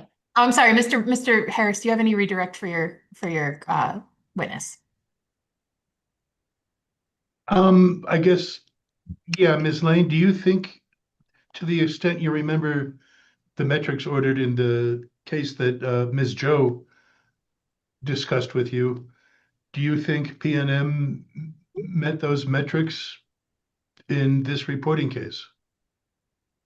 I believe, based on where they are in the implementation phase, that there wasn't anything to report yet. And I believe earlier in today's hearing, what representative from PNM was asked that question of, if you were to fill out the metrics, would it all be 0 right now? And yes, so to the extent they could have filled it out and put in zeros, that would have always been helpful. But I think because we're partway through the year, it doesn't really make sense. And I look forward to seeing the progress they've made in their next annual filing.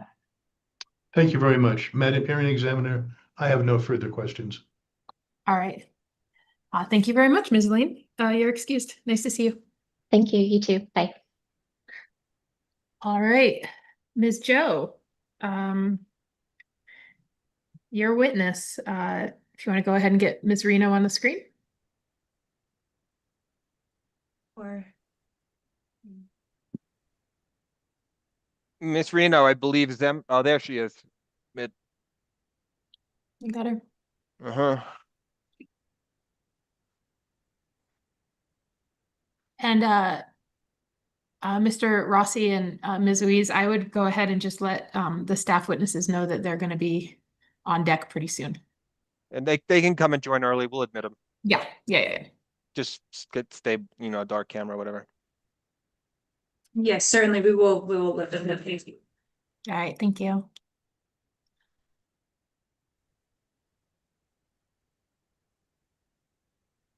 Good afternoon, Ms. Reno. Ms. Gonzalez, will you swear in the witness, please? Raise your right hand. Do you solemnly swear the testimony you are about to give will be the truth, the whole truth, and nothing but the truth? So help you God. I swear. Thank you. All right. Ms. Joe, go ahead. yes. Ms. Reno, what is your name?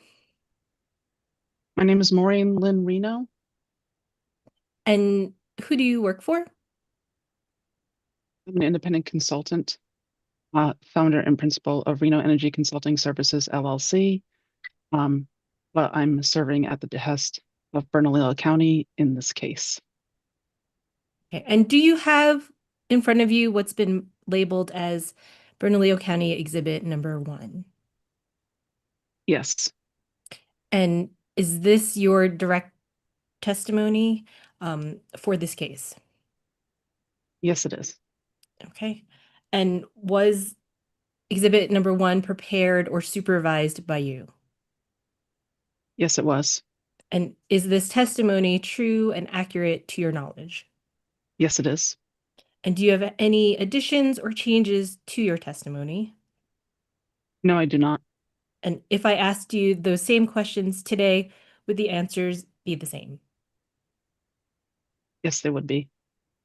And hearing examiner Barrett, just so that you know, I believe our first Dropbox upload didn't have the label as Bernalillo County exhibit number 1. And my understanding is that we had assistance in uploading the one that actually has the label last night, just Okay. so you are aware. So there may be 2 exhibits in the Dropbox right now? Yes, that's correct. One didn't have a label. We apologize for that. And the second one did. That is the only difference between the 2 versions. That's fine. We'll delete the one that wasn't properly labeled so that nobody gets confused. Thank you very much. And with that, I move exhibit 1 into evidence for Bernalillo County. All right. Is there any objection to the admission of Bernalillo County Exhibit 1? Hearing no objections, the exhibit is admitted. And Ms. Reno is now available for examination. Thank you very much. Thank you. PNM, you reserved 20 minutes with Ms. Reno. We did, thank you. Good afternoon, Ms. Reno. My name is John Verheul. I'm an attorney with PNM. It's nice to see you. Nice to see you too. You cite the final order from case number 22-00058-UT throughout your testimony. And that was the case in which PNM's application to implement grid modernization components was approved, right? Yes. Do you recall when the final order was issued in that case? I would have to say sometime in 2024. Okay, if I said October 17th, would that sound right to you? Or yeah, so a little over a year ago. Yep. And your direct testimony in this proceeding states that you were a witness in that proceeding, is that correct? That's correct. And did you review the final order in that case and the recommended decision prior to filing your direct testimony in this proceeding? Yes, I did. On page 17 of your direct testimony, do you have that in front of you?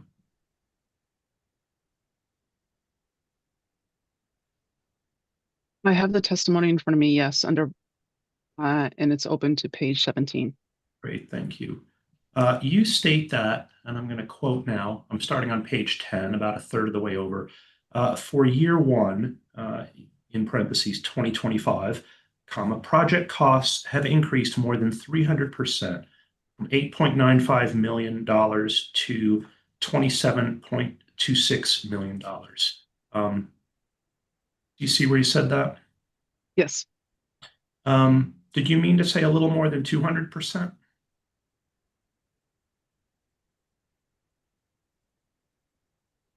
Are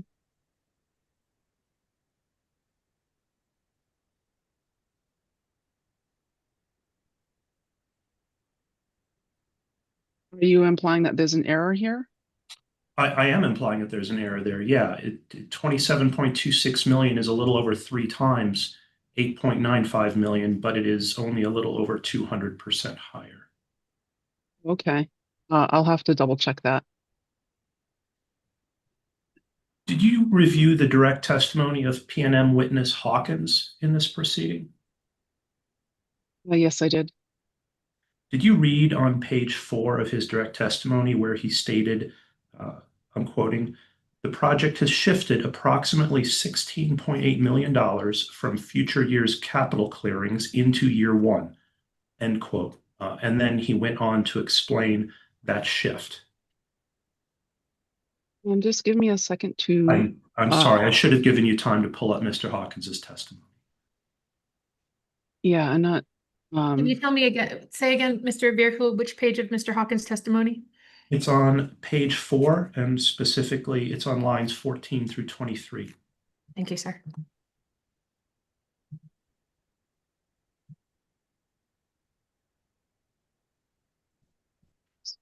bear with me a second as I um,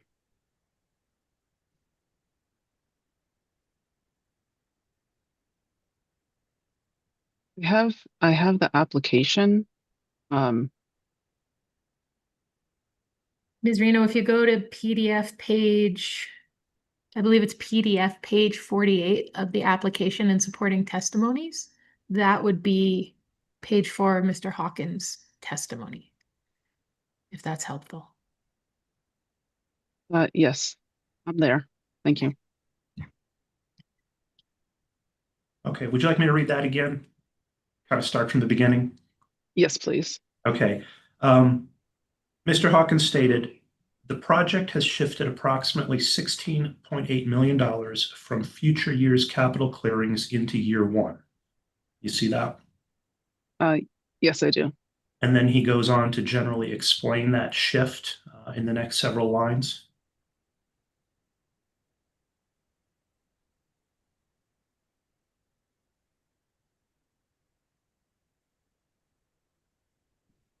Um,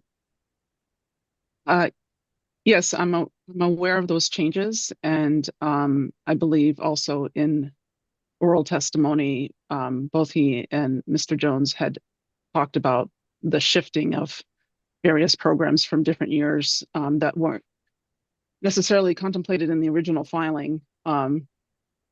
So um, I'm aware of this, yes. Okay.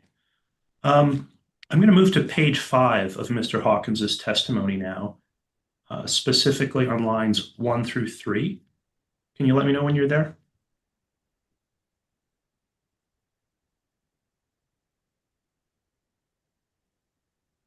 Yes, I'm there. Do you see where he says, and he's talking about that shift? He says this is largely an overall acceleration of capital clearing that was forecast in the application in case number 22-00058 UT, not a net increase in project costs. Yes, I see that. And did you understand from that testimony that the year one increase in capital clearings represented a shift and that PNM would be spending those funds earlier in its implementation in year one versus in later years?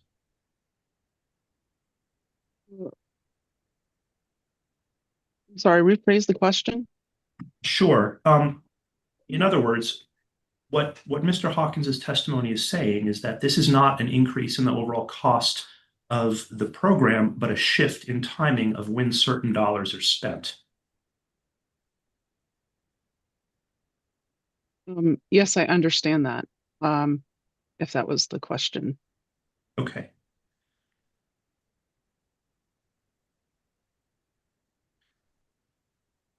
I asked you earlier about the final order and the recommended decision from that prior case 2258, right? And you indicated that you had reviewed those. Yes, I did. Do you recall hearing examiner Ryan's statement in that recommended decision that PNM's customers' interests are best served by accelerating PNM's grid mod proposals as much as possible? I seem to recall that statement does sound familiar. And yeah, so it seems to me that, yeah, that's a directive from the hearing examiner that PNM accelerate its grid mod efforts. Okay. Do you understand that? Well, sorry, let me ask this question first. PNM didn't propose a grid modernization rider in this current proceeding, did we? My understanding of the filing, it was more or less setting up the mechanism. And so they weren't asking for a specific rate of the rider. It was just kind of more or less timing and how things would be reconciled, and how, how the filing, when PNM does file it, how it would be, the timeline for review, and so I'm not entirely sure what you mean, because it did seem like PNM was trying to establish the mechanism of the rider. Sure. Let me rephrase the question. I'll make it a little bit more to the point. At the end of this proceeding, regardless of the outcome, PNM will not be collecting money from customers via a rider for grid modernization costs, will we?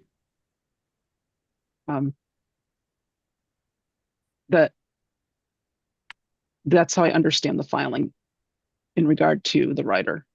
Okay. Do you understand that PNM will be proposing a rider in a future filing in 2026? Yeah, I believe it's supposed to happen in March. Yes. So at that point, hopefully some of the blanks will be filled in regard to what's been transpiring with costs, whether or not they at least year one costs would have matched or been similar to the filing here.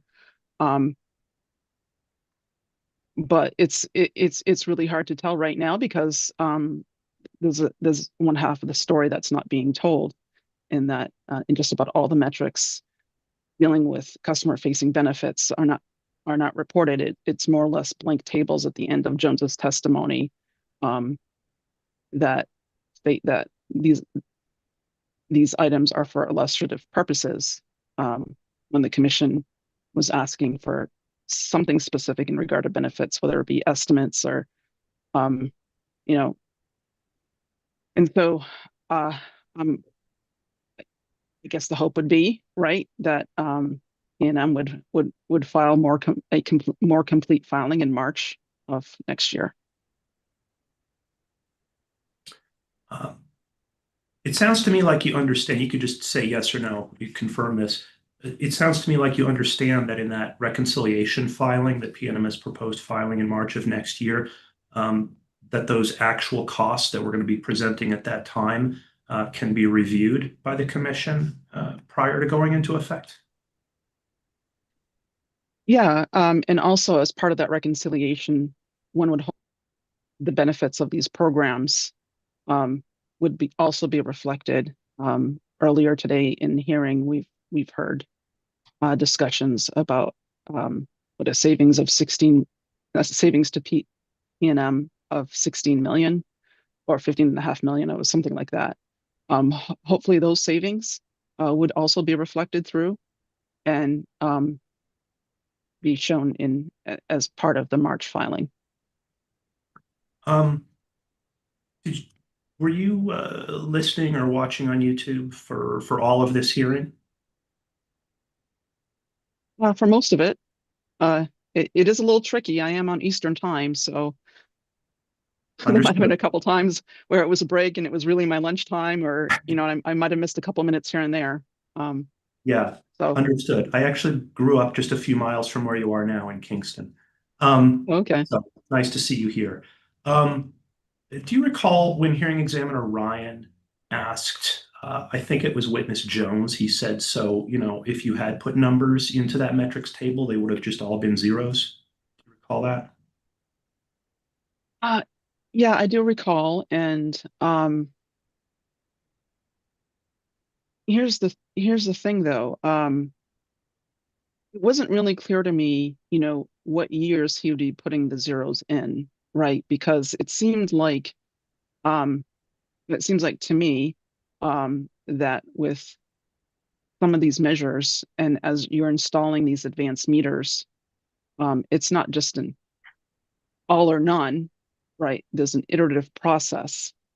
And I might have been in Jones's testimony where he doesn't anticipate the meters coming online or at least being engaged to provide information until I want to say late 2026, early 2027.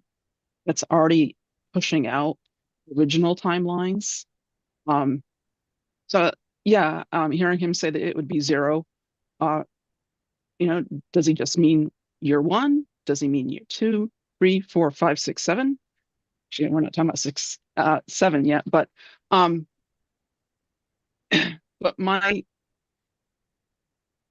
guess my concern with that is that at some point customers, the commission will start to expect to see benefits. Mhm. And these benefits, you know, in the original filing, your analysts were able to come up with, you know, some cost benefit ratios that incorporated some benefits based on some estimates.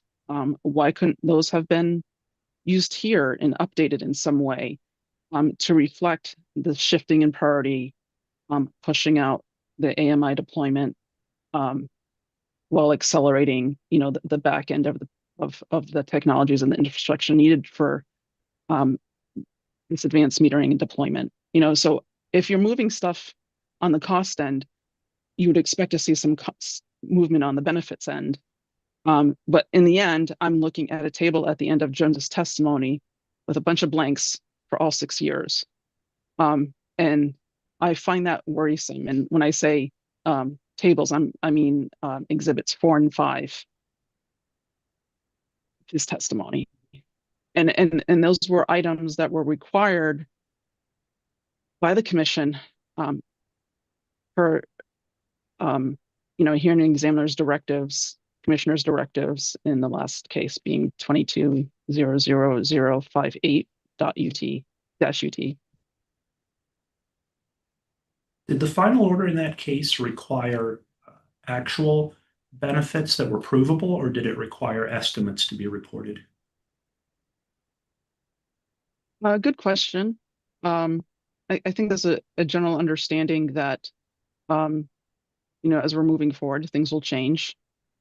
And where you're reporting the costs and the benefits, you know, if it's probably assume that if PNM can come up with cost estimates, they can come up with benefit estimates.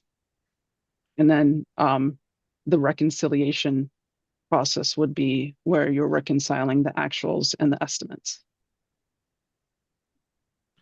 I want to move away from metrics and talk about some technology projects here. On page 19 of your direct testimony, you state that, quoting, "I view the acceleration of the CEMP and mobile app as problematic." Then later in the same paragraph, you state that it is often said that rushed apps lead to poor outcomes. From this, am I correct in assuming that it's your interpretation that PNM is attempting to implement the CEMP and the mobile app in a shorter period of time?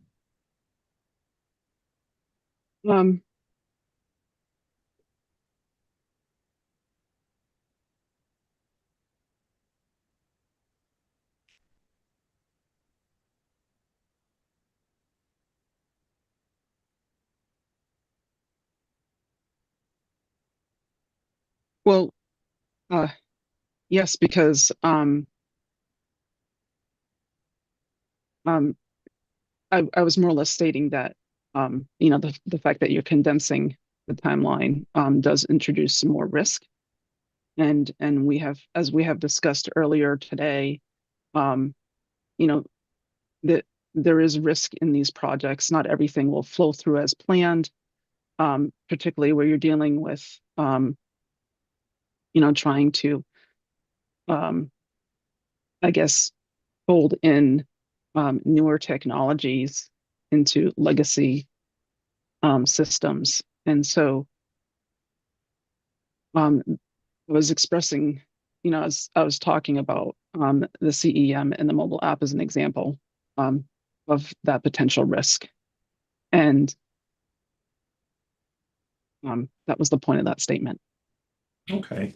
So I think you just touched on this, but on pages 17 through 18 of your testimony, you have in fact characterized PNM's project of integrating its legacy billing system with AMI and other grid modernization components as highly risky.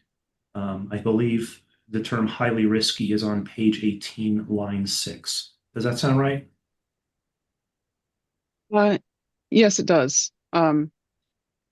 And as I was just saying a minute ago, you know. Yeah, I didn't need you to expand on that. Let me move on and ask the next question.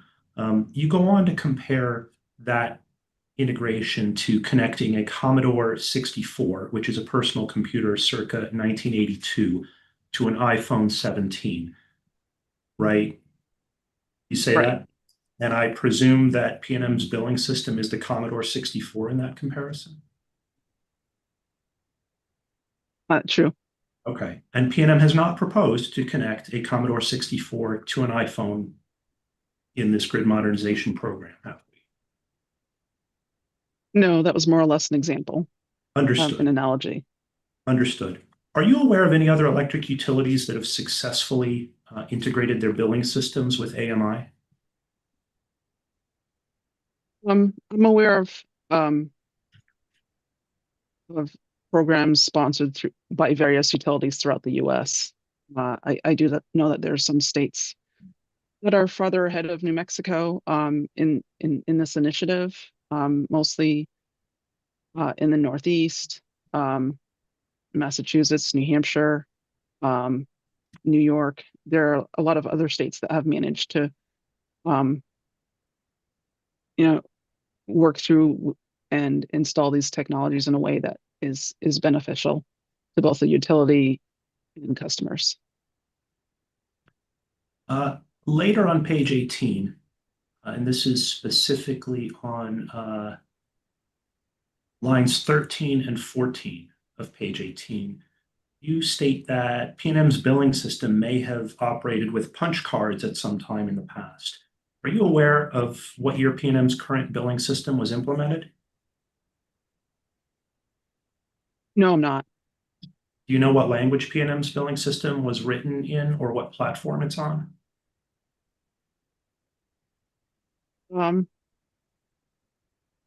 No, I guess I don't. C++? That was a joke. It's a good one. I've reviewed your qualifications, and you have, I think, at least 3 degrees in economics. Is that right? That's correct. I earned 2 degrees and was really close to completing a PhD in economics. Did any of that coursework include any computer science classes or any programming classes? Yes, it did. In the statistical analysis classes, econometrics would usually require knowledge in SAS and a few other statistical analysis packages. So I'm familiar with the softwares that a lot of the analysts use in the industry. Madam Hearing Examiner, I see I'm out of time. Is it okay if I just ask a couple more questions? Please go ahead. Thank you. And I did not see this in your professional background. Have you ever worked as a project manager in information technology or for a computer company or anything to that effect? No, I have not. On page 19 of your testimony, you cite, this is in a footnote, you cite an NBC News article about an FBI computer project and I think it's Flying Magazine article about an FAA modernization project. Are those articles about federal agency IT projects the primary basis for your assertion that PNM's integration project is highly risky? No. Those are just good examples of bundles, I guess, or bungles. I think of the right terminology here, where where good intentions didn't exactly pan out.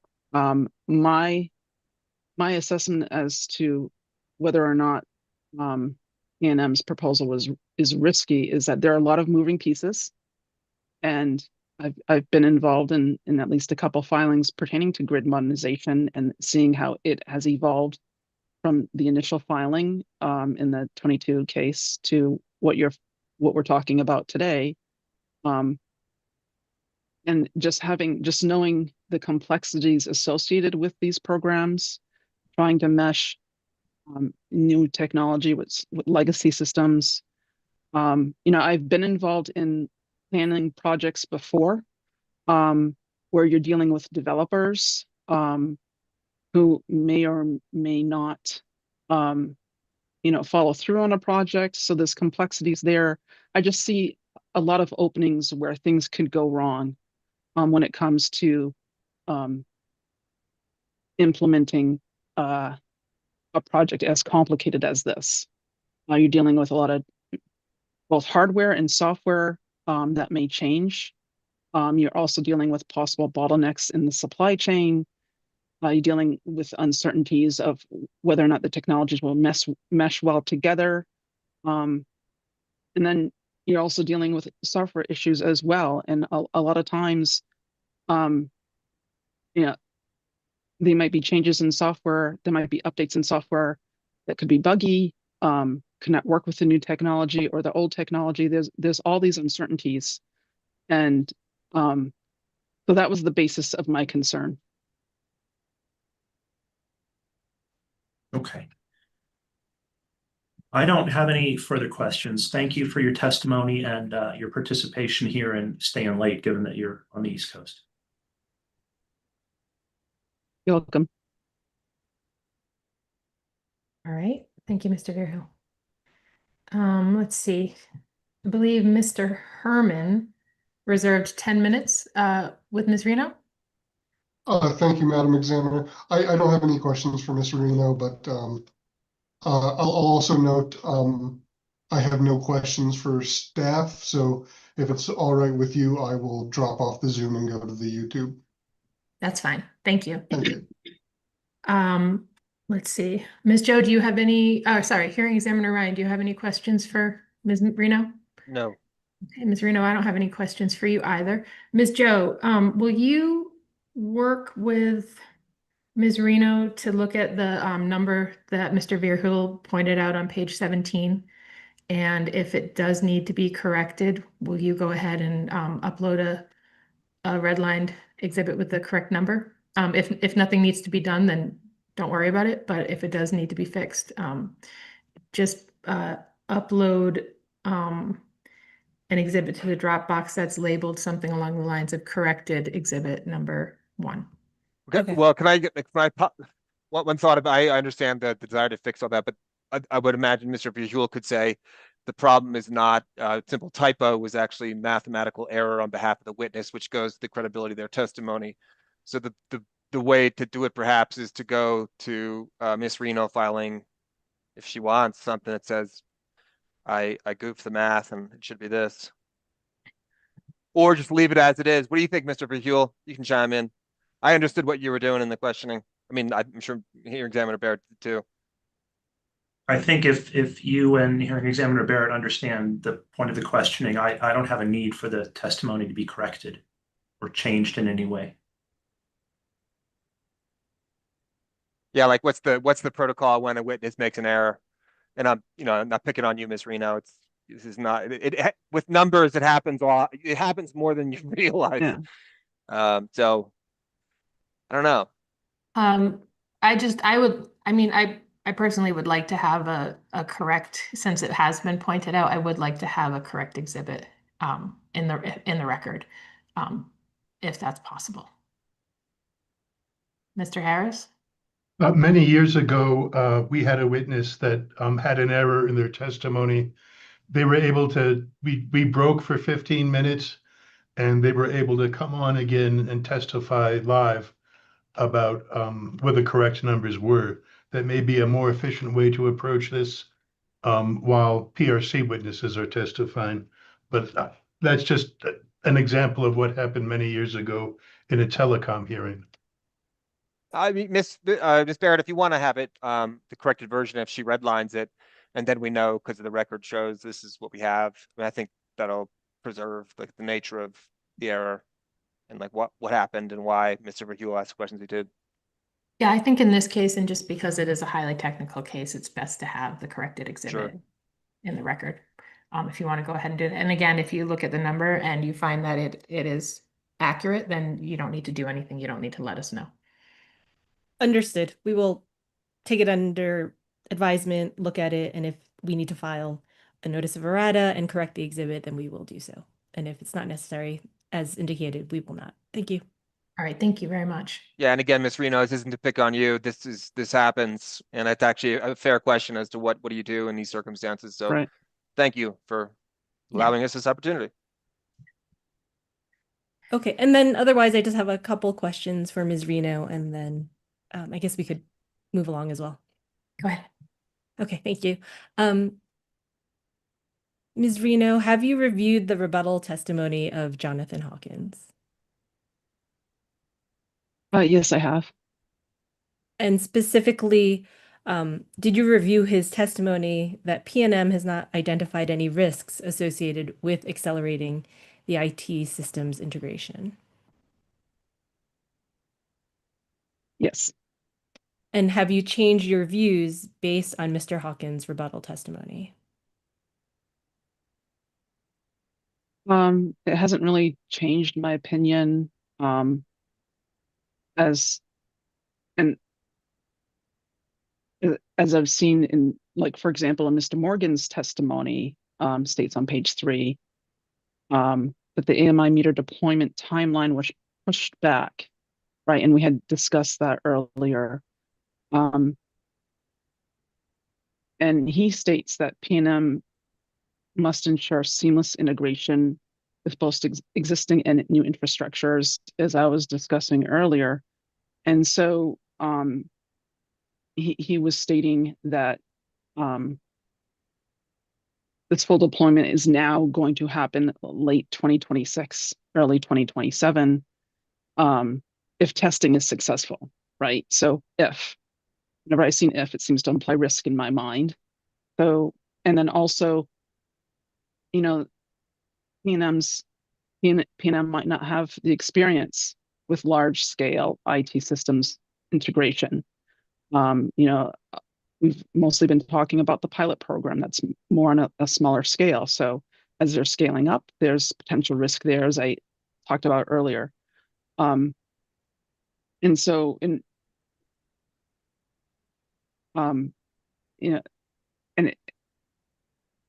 so no, Mr. Hawkins' rebuttal testimony did not sway me in any way. Okay. And have you also reviewed the rebuttal testimony of PNM witness Jason Jones? Yes, I have. And in that rebuttal testimony, it discussed PNM's failure to provide a report in accordance with the performance metrics as indicated in the final order in 22-0058-UT, the grid modernization case. Is that an accurate statement? Yes. And have you reviewed the rebuttal testimony of Jason Jones with respect to that final order in the 58 case? Yes, and basically it's he basically states in his testimony that it's too soon to provide those metrics, particularly in regard to benefits, customer facing benefits, and the other metrics that were outlined in Exhibit C of the final order in 22-00058-UT. But I'm still concerned. I'm not comforted by his rebuttal at all. And it just seems very arrogant,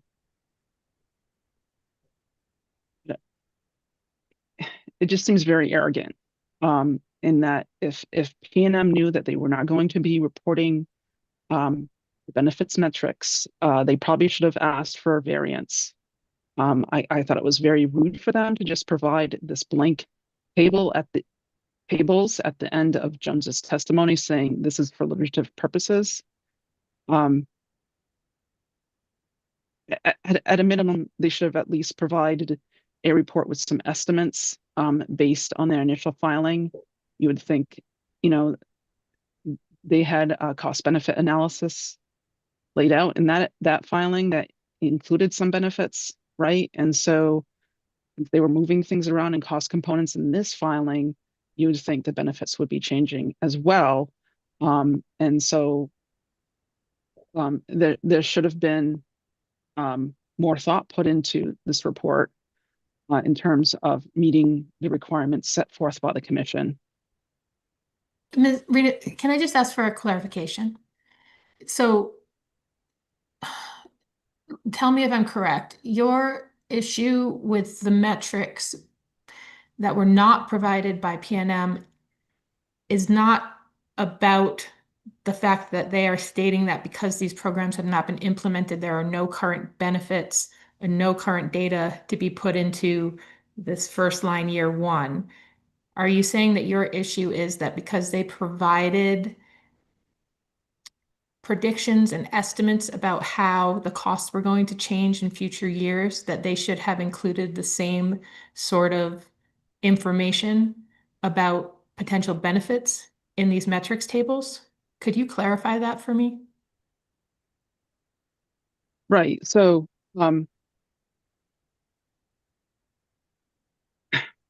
as they're developing their program, and I understand that they're in an implementation phase right now, right? And so but as they're going through and choosing the vendors and putting things together, and there's more information coming at them. And so as more information is coming at them and they're getting their resources together, they should have a clear indication. They obviously have a clear indication of the costs, right? And the costs are based on something. This year, when we're deploying installing all these meters, right? Number of meters times cost per meter. That's being put in their modeling, right? In their costs. It showed up in other tables in their filing. Well, how difficult would it be to do a little research, see what other utilities have done, assess some of the benefits that may be in place? Because the important thing here is to set up a baseline, right? And so to really understand the progress that is taking place with this program going forward, right? In the beginning, year one, you need to have something in place. Some estimates of benefits. There's estimates of costs, definitely. And so going forward, we need to compare that benchmark to what's happening in later years. See, is there improvements? Is there synergies? Is there efficiencies being gained? How's it benefiting customers? How's it benefiting their changes? And a place to begin might be with their pilot programs, which, I understand that they're in the beginning, and there's a handful of customers, but that might not be a bad place to start, and that's usually the purpose of pilot programs, is to help inform the metrics, including the benefits that customers will be facing, whether it be billing reductions and efficiencies for the company as well. Okay, so, and again, I don't mean to keep belaboring this point, but is it your testimony that providing these estimates as a baseline is preferable to waiting until they have actual data, say, for example, in the beginning of year two, once things are implemented, and using that as a baseline? If those are the two choices, you think that the first is preferable to the second? Well, it's not right. You'd start with the estimates and then you'd update with the actual numbers. And these estimates may be based on goals. And we're trying to establish a baseline. So going forward, as actual data is being populated, you can kind of see where PNM is in its planning. Did the planning work out? And so that would be the intent Okay, thank you. I appreciate those clarifications to your testimony. Ms. Joe, do you have any more redirect? Yes, just a few more questions. In Ms. Reno, have you reviewed the rebuttal testimony of Jason Jones regarding PNM's request for a presumption of reasonableness for the year 2 cost estimates? Yes, I have. And have you changed your views based on Mr. Jones's rebuttal testimony? No, I have not. And why not?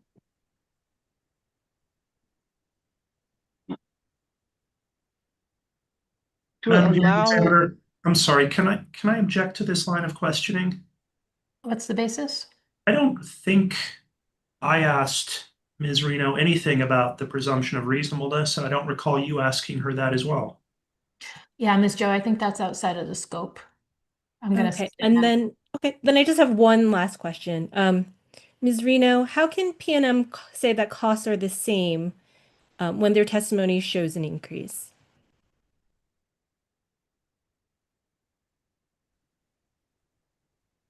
I'm sorry, I'm going to object on a similar basis if it's okay.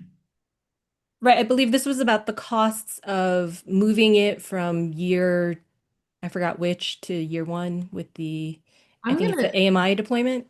I'm actually going to, I think that you're mischaracterizing the testimony slightly. I don't believe that PNM has claimed that their costs have not changed. In fact, I believe they presented us with a percentage of overage. I believe that their testimony was that the vast majority of the differences that we saw were shifting without a net increase, but I don't recall them saying that there was no increase. So if you want to rephrase your question, I may have misunderstood.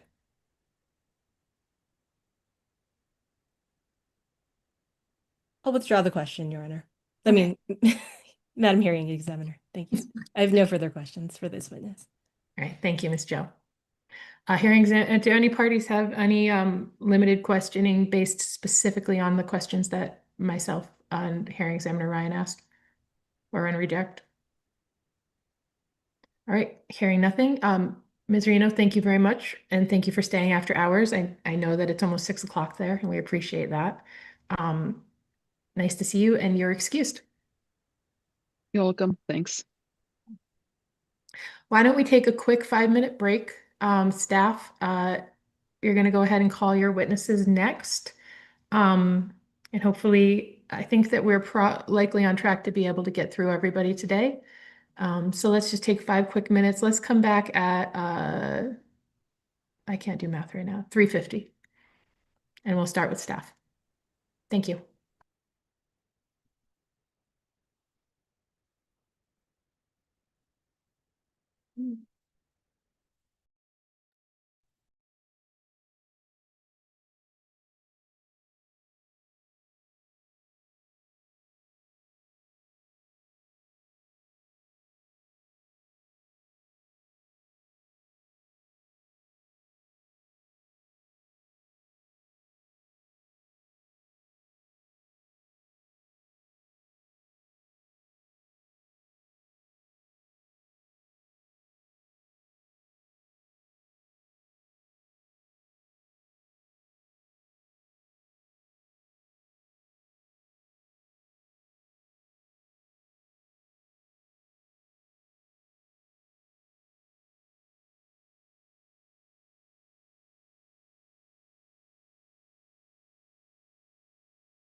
Mr. Rossi, you're going to be presenting the witnesses. Yes, that is correct. I am. Thank you. Let's give everybody a couple more minutes. I accidentally gave everyone more than 5 minutes, but. Hi, good afternoon, everyone. This is Mark Tupler. Can I just make sure that I'm coming through loud and clear? You sound good, Mr. Tupler. Thank you.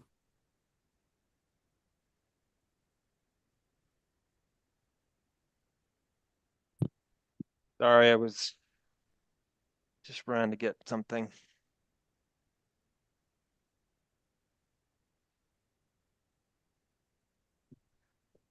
Give everybody one more minute.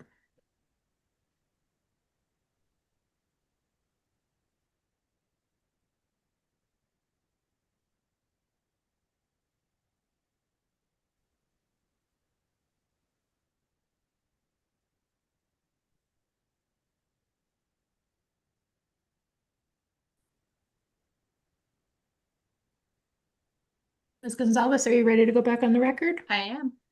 All right, thank you. Next up, we have PRC staff witnesses, and I believe first in line is Mr. Tupler. Ms. Gonzalez, would you swear Mr. Tupler in? Do you solemnly swear the testimony you are about to give will be the truth, the whole truth, and nothing but the truth, so help you God? Yes, I do. Thank you. Go ahead, Mr. Rossi. Thank you, ma'am. Good afternoon, Mr. Tupler. Can you Yes, please sir. state your name for the record? Sure. My name is Mark Anthony Tupler. And how are you employed? I am a senior economist with the NMPRC Utility Division staff. Did you prepare testimony for this proceeding? Yes, sir, I did. Do you have a copy of Staff Exhibit 1, the prepared direct testimony of Mark Tupler? I do have that. Is this your sworn testimony in this matter? Yes, sir. Is the testimony in Staff Exhibit 1 prepared by you? It was prepared by me. If I asked you the same questions today, would your answers be the same? Yes, they would. Are your answers true and accurate to the best of your knowledge? Yes, sir. At this time, staff moves to admit Staff Exhibit 1, the prepared direct testimony. Oh, actually, there are attachments in this one, aren't there? So hang on there just are. one second. Attachment MAT1, is that your case testimony history? Yes, it is. And was that also prepared by you? By me, yes. Staff or MAT-2, is that the interrogatory from PNM regarding NMDOJ 1-6? Yes, it is, along with the affirmation. Thank you. That was my next question. And was that prepared by Dr. Heidi Pitts? Correct, yes. Okay. At this time, staff moves to admit Staff Exhibit 1, which contains Mr. Tupler's direct testimony. MAT-1 is case history, and MAT-2, this interrogatory. All right. Are there any objections to the admission of PRC staff exhibit 1? Hearing no objections, the exhibit is admitted. I have no further questions for this witness, and he is available for cross-examination. Thank you, Mr. Rossi. All right. It looks like Bernalillo County reserved 10 minutes with Mr. Tupler. Hearing Examiner Barrett, we have no questions for Mr. Tupler. Thank you. Thank you, Ms. Joe. And Mr. Herman, you also reserved 10 minutes. Mr. Herman may have stepped away. I think he asked to be excused for this portion, so we're going to go ahead and waive his cross. Hearing Examiner Ryan, do you have any questions for Mr. Tupler? No, I don't. Thank you. Mr. Tupler, I also don't have any questions for you today, but I appreciate you being here. Yes, ma'am. Thank you very much for your testimony. It was obviously very thorough, or we would have questions about it. So having no further questions, you may be excused. Yes, ma'am. Thank you. Thank you. I saw Mr. Whitney is already with us. Mr. Rossi, if you'd like, I'm sorry, Ms. Gonzalez, if you want to go ahead and swear in Mr. Whitney. Do you solemnly swear the testimony you are about to give will be the truth, the whole truth, and nothing but the truth, so help you God? I do. Thank you. And Mr. Rossi, just for the record, if you want to just go ahead and ask if Mr. Whitney does have exhibits to his testimony, you can just ask him generally if they're all true and correct to the best of his knowledge. Will do. Of course, actually, the next two witnesses do not have exhibits. But thank you. Good afternoon, Mr. Whitney. Can you please state your name for the record? Yes, my name is Orland Whitney. And how are you employed? I'm employed as senior engineer with the New Mexico Public Regulation Commission. Did you prepare testimony for this proceeding? I did. Do you have a copy of Staff Exhibit 2, the prepared direct testimony of Orland Whitney? Yes, Is this your sworn testimony in this matter? it is. Is the testimony in Exhibit 2 prepared by you? Yes, If I asked you the same questions today, would your answers be the same? they would. Are your answers true and accurate to the best of your knowledge? Yes. At this time, staff moves to admit Staff Exhibit 2. Are there any objections to the admission of Staff Exhibit 2? Hearing no objections, the exhibit is admitted to the record. I have no further questions for this witness. He is available for cross. All right. And Ms. Joe, I believe you also reserved 10 minutes with Mr. Whitney. Yes, I just have a few questions. Hello, Mr. Whitney. My name is Valerie Joe. I'm an attorney with Bernalillo County. Thank you for your direct testimony. Of course. Okay, so turning to page 12 of Exhibit 2, your direct testimony. And I believe it starts on line 5. Pursuant to the final order in 22-00058-UT, each annual review must include a complete report on Exhibit C performance metrics covering reliability, outage reduction, customer engagement, and AMI deployment progress without substitutions or admissions. Is that an accurate statement? Yes. And also on this page, I think starting at line 12, you indicate that PNM is not fully compliant with the Exhibit C metrics reporting requirements in this filing. Is that correct? That's correct. And are you aware whether PNM has provided a report on any of the metrics identified in Exhibit C of the final order for that 58 case? I'm sorry, restate your question. Sure. Has PNM provided a report on any of those metrics that were in the Exhibit C for that final order for the 58 case? To your knowledge. I think that's kind of a complex question. So has PNM provided any metrics regarding that? I believe they have. Okay. And do you know which metrics they identified in this filing in this current case? So they haven't provided any, actual measured results yet. So the Exhibit C tables are essentially templates with zeros in the AMI deployment rows because AMI is still in year 1 and not in service for customers.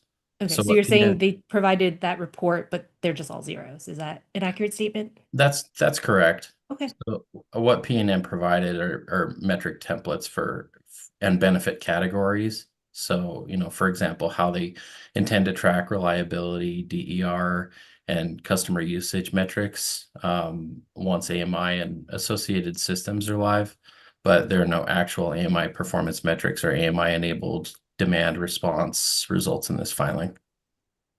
And in your opinion, I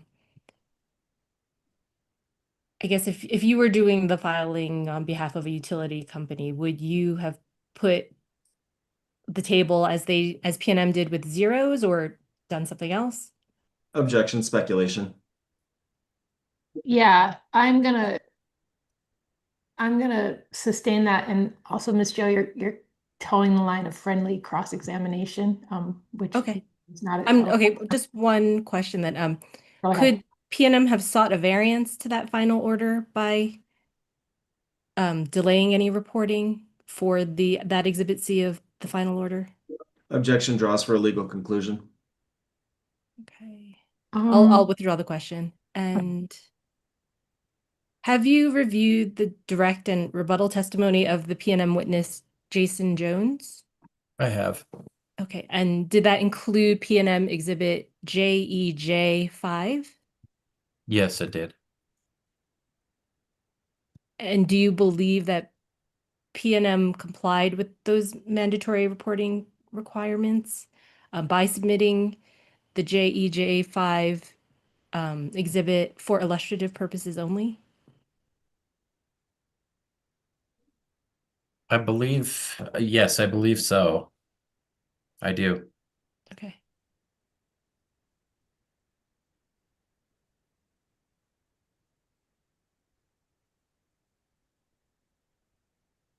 And my last question, thank you so much for answering my questions.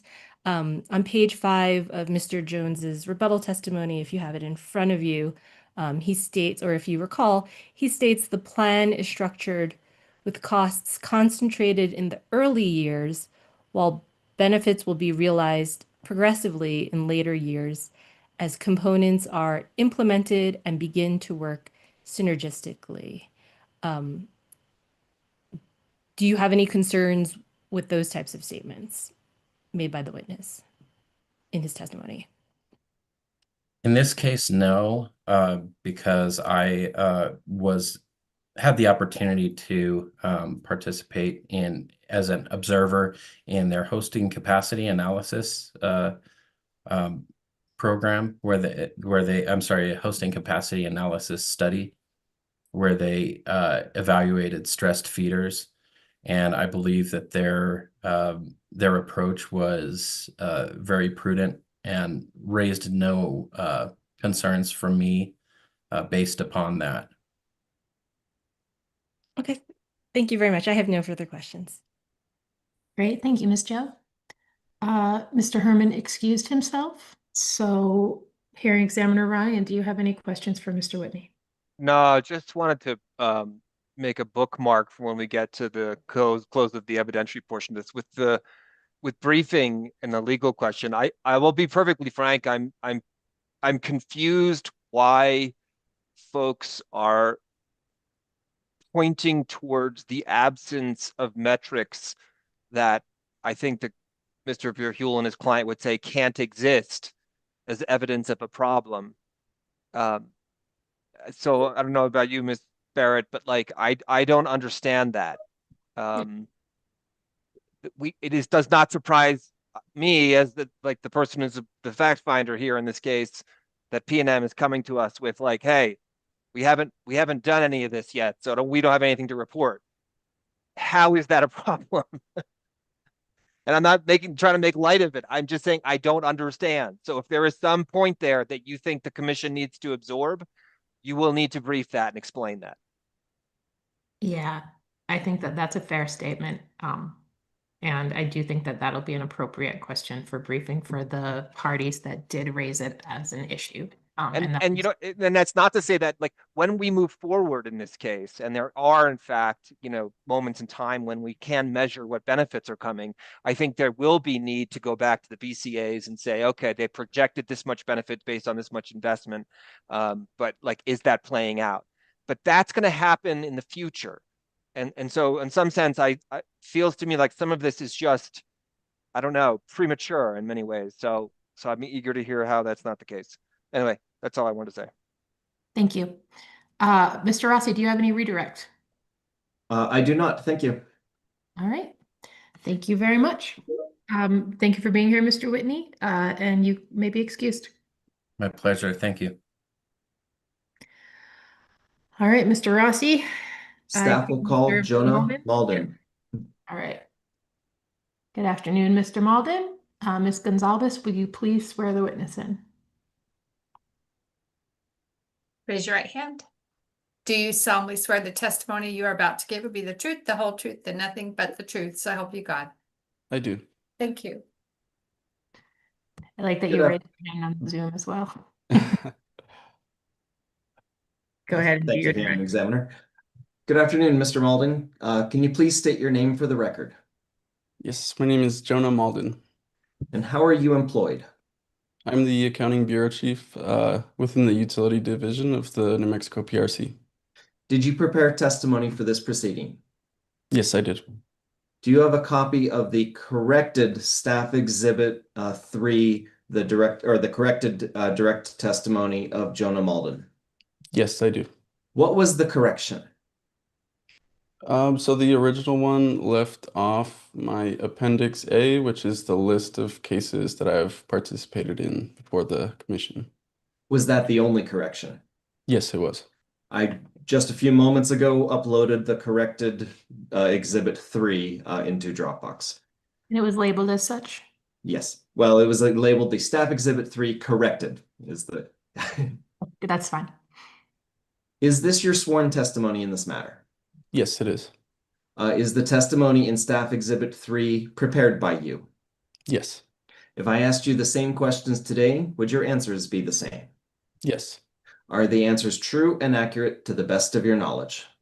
Yes. Staff moves to admit staff exhibit 3, the corrected direct testimony of Jonah Malden. Are there any objections to the admission of PRC staff exhibit 3?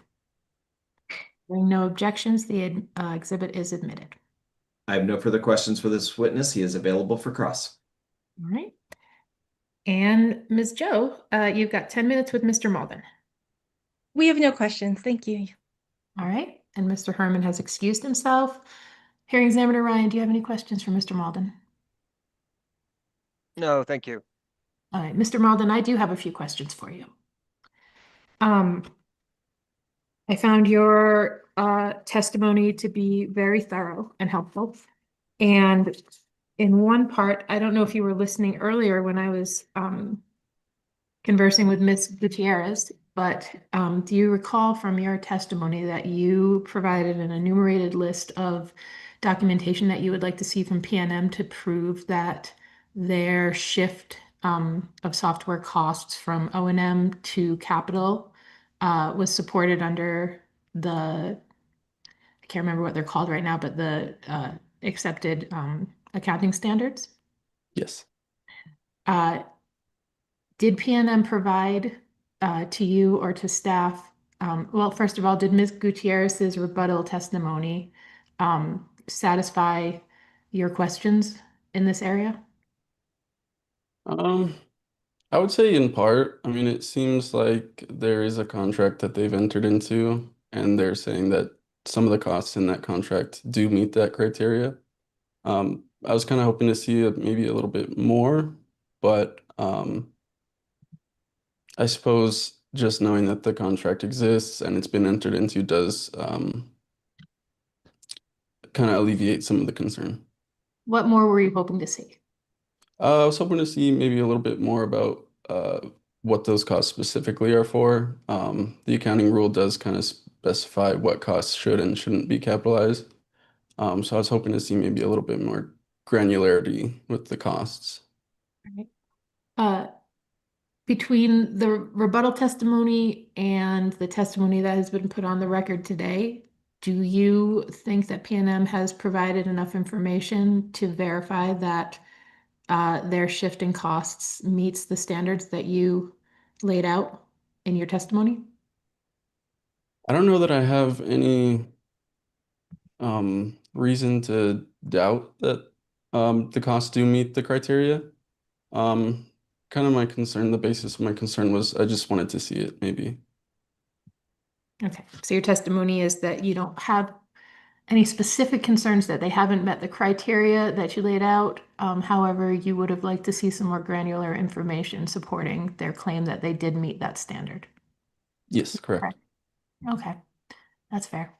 All right, I don't have any more questions for you, Mr. Malden. Mr. Rossi, do you have any redirect or further questions based on what I just asked? I do not. Thank you. All right. Hearing examiner Ryan, did you have anything further for Mr. Malden? No, thank you. All right, Mr. Malden, thank you for being here. And again, thank you for your testimony. And you're excused. Thank you. Thank you. All right, that concludes the evidentiary portion of our hearing. Hearing examiner Ryan just laid out a question that he would like to see addressed in briefing. Specifically, and I think he has more. Go ahead. Yeah, no, sorry, I was gonna say, so I mean, in many ways, I think on some way, it's contingent on the parties. I mean, so here's Anna Barrett. I mean, we didn't talk about this, but we can just sort of have a fluid conversation. I mean, I don't think there's a huge chasm. Like, I didn't hear or see or hear anything that's like there's opposition. I'm not even, actually, I don't know that, to be entirely clear. So I think in some sense, I would suggest that the parties who wish to file briefs should do so. I don't know, what is it that I need to hear from folks? Like, this is a compliance docket. What is the nature of a compliance docket? Well, we're not litigating 2258. We're just trying to assess where we are given what was approved. And frankly, the only thing I've heard so far from this proceeding is that they moved some costs from capital to operations, or vice versa, switch that. So I mean, I feel like I heard evidence today that answers that question. So yeah, so I don't know, Ms. Barrett, if you have thoughts about like what do you want? I mean, I did hear a lot of testimony about, or even argument kind of from the parties as we were going along about, well, you didn't supply these benefits, but again, that comes back to me to say I don't understand that argument, because how can they? So if you would like to brief that thing and have a position on that, you feel free to do so. But I think more broadly, I don't know what it is that you all want us to do, frankly. Yeah. So I'm going to go ahead and say that any party that wishes to brief may, but no, I don't think at this point any party is required to brief. If there are issues that you'd like to clarify further, or legal arguments that you would like to make, then feel free to provide briefing. I think we're just going to go ahead and follow the standard timeline. So once Ms. Gonzalez posts the transcript, that will trigger the timeline for briefing and response briefs. As we have been saying in recent hearings, if a party does not have the resources or the inclination to file a full, extensive brief, you may file a statement of position, you may file whatever you need to file to get your point across to hearing examiner Ryan and me. So don't feel constrained by the need to file a traditional brief. The only thing I'd add to that is to say, when you're thinking about what constitutes a brief, we see this a lot in commission practice, where briefs oftentimes look very much like, let me tell you again what the testimony was. Hearing examiner Barrett and I have read the testimony. We've heard what you said today.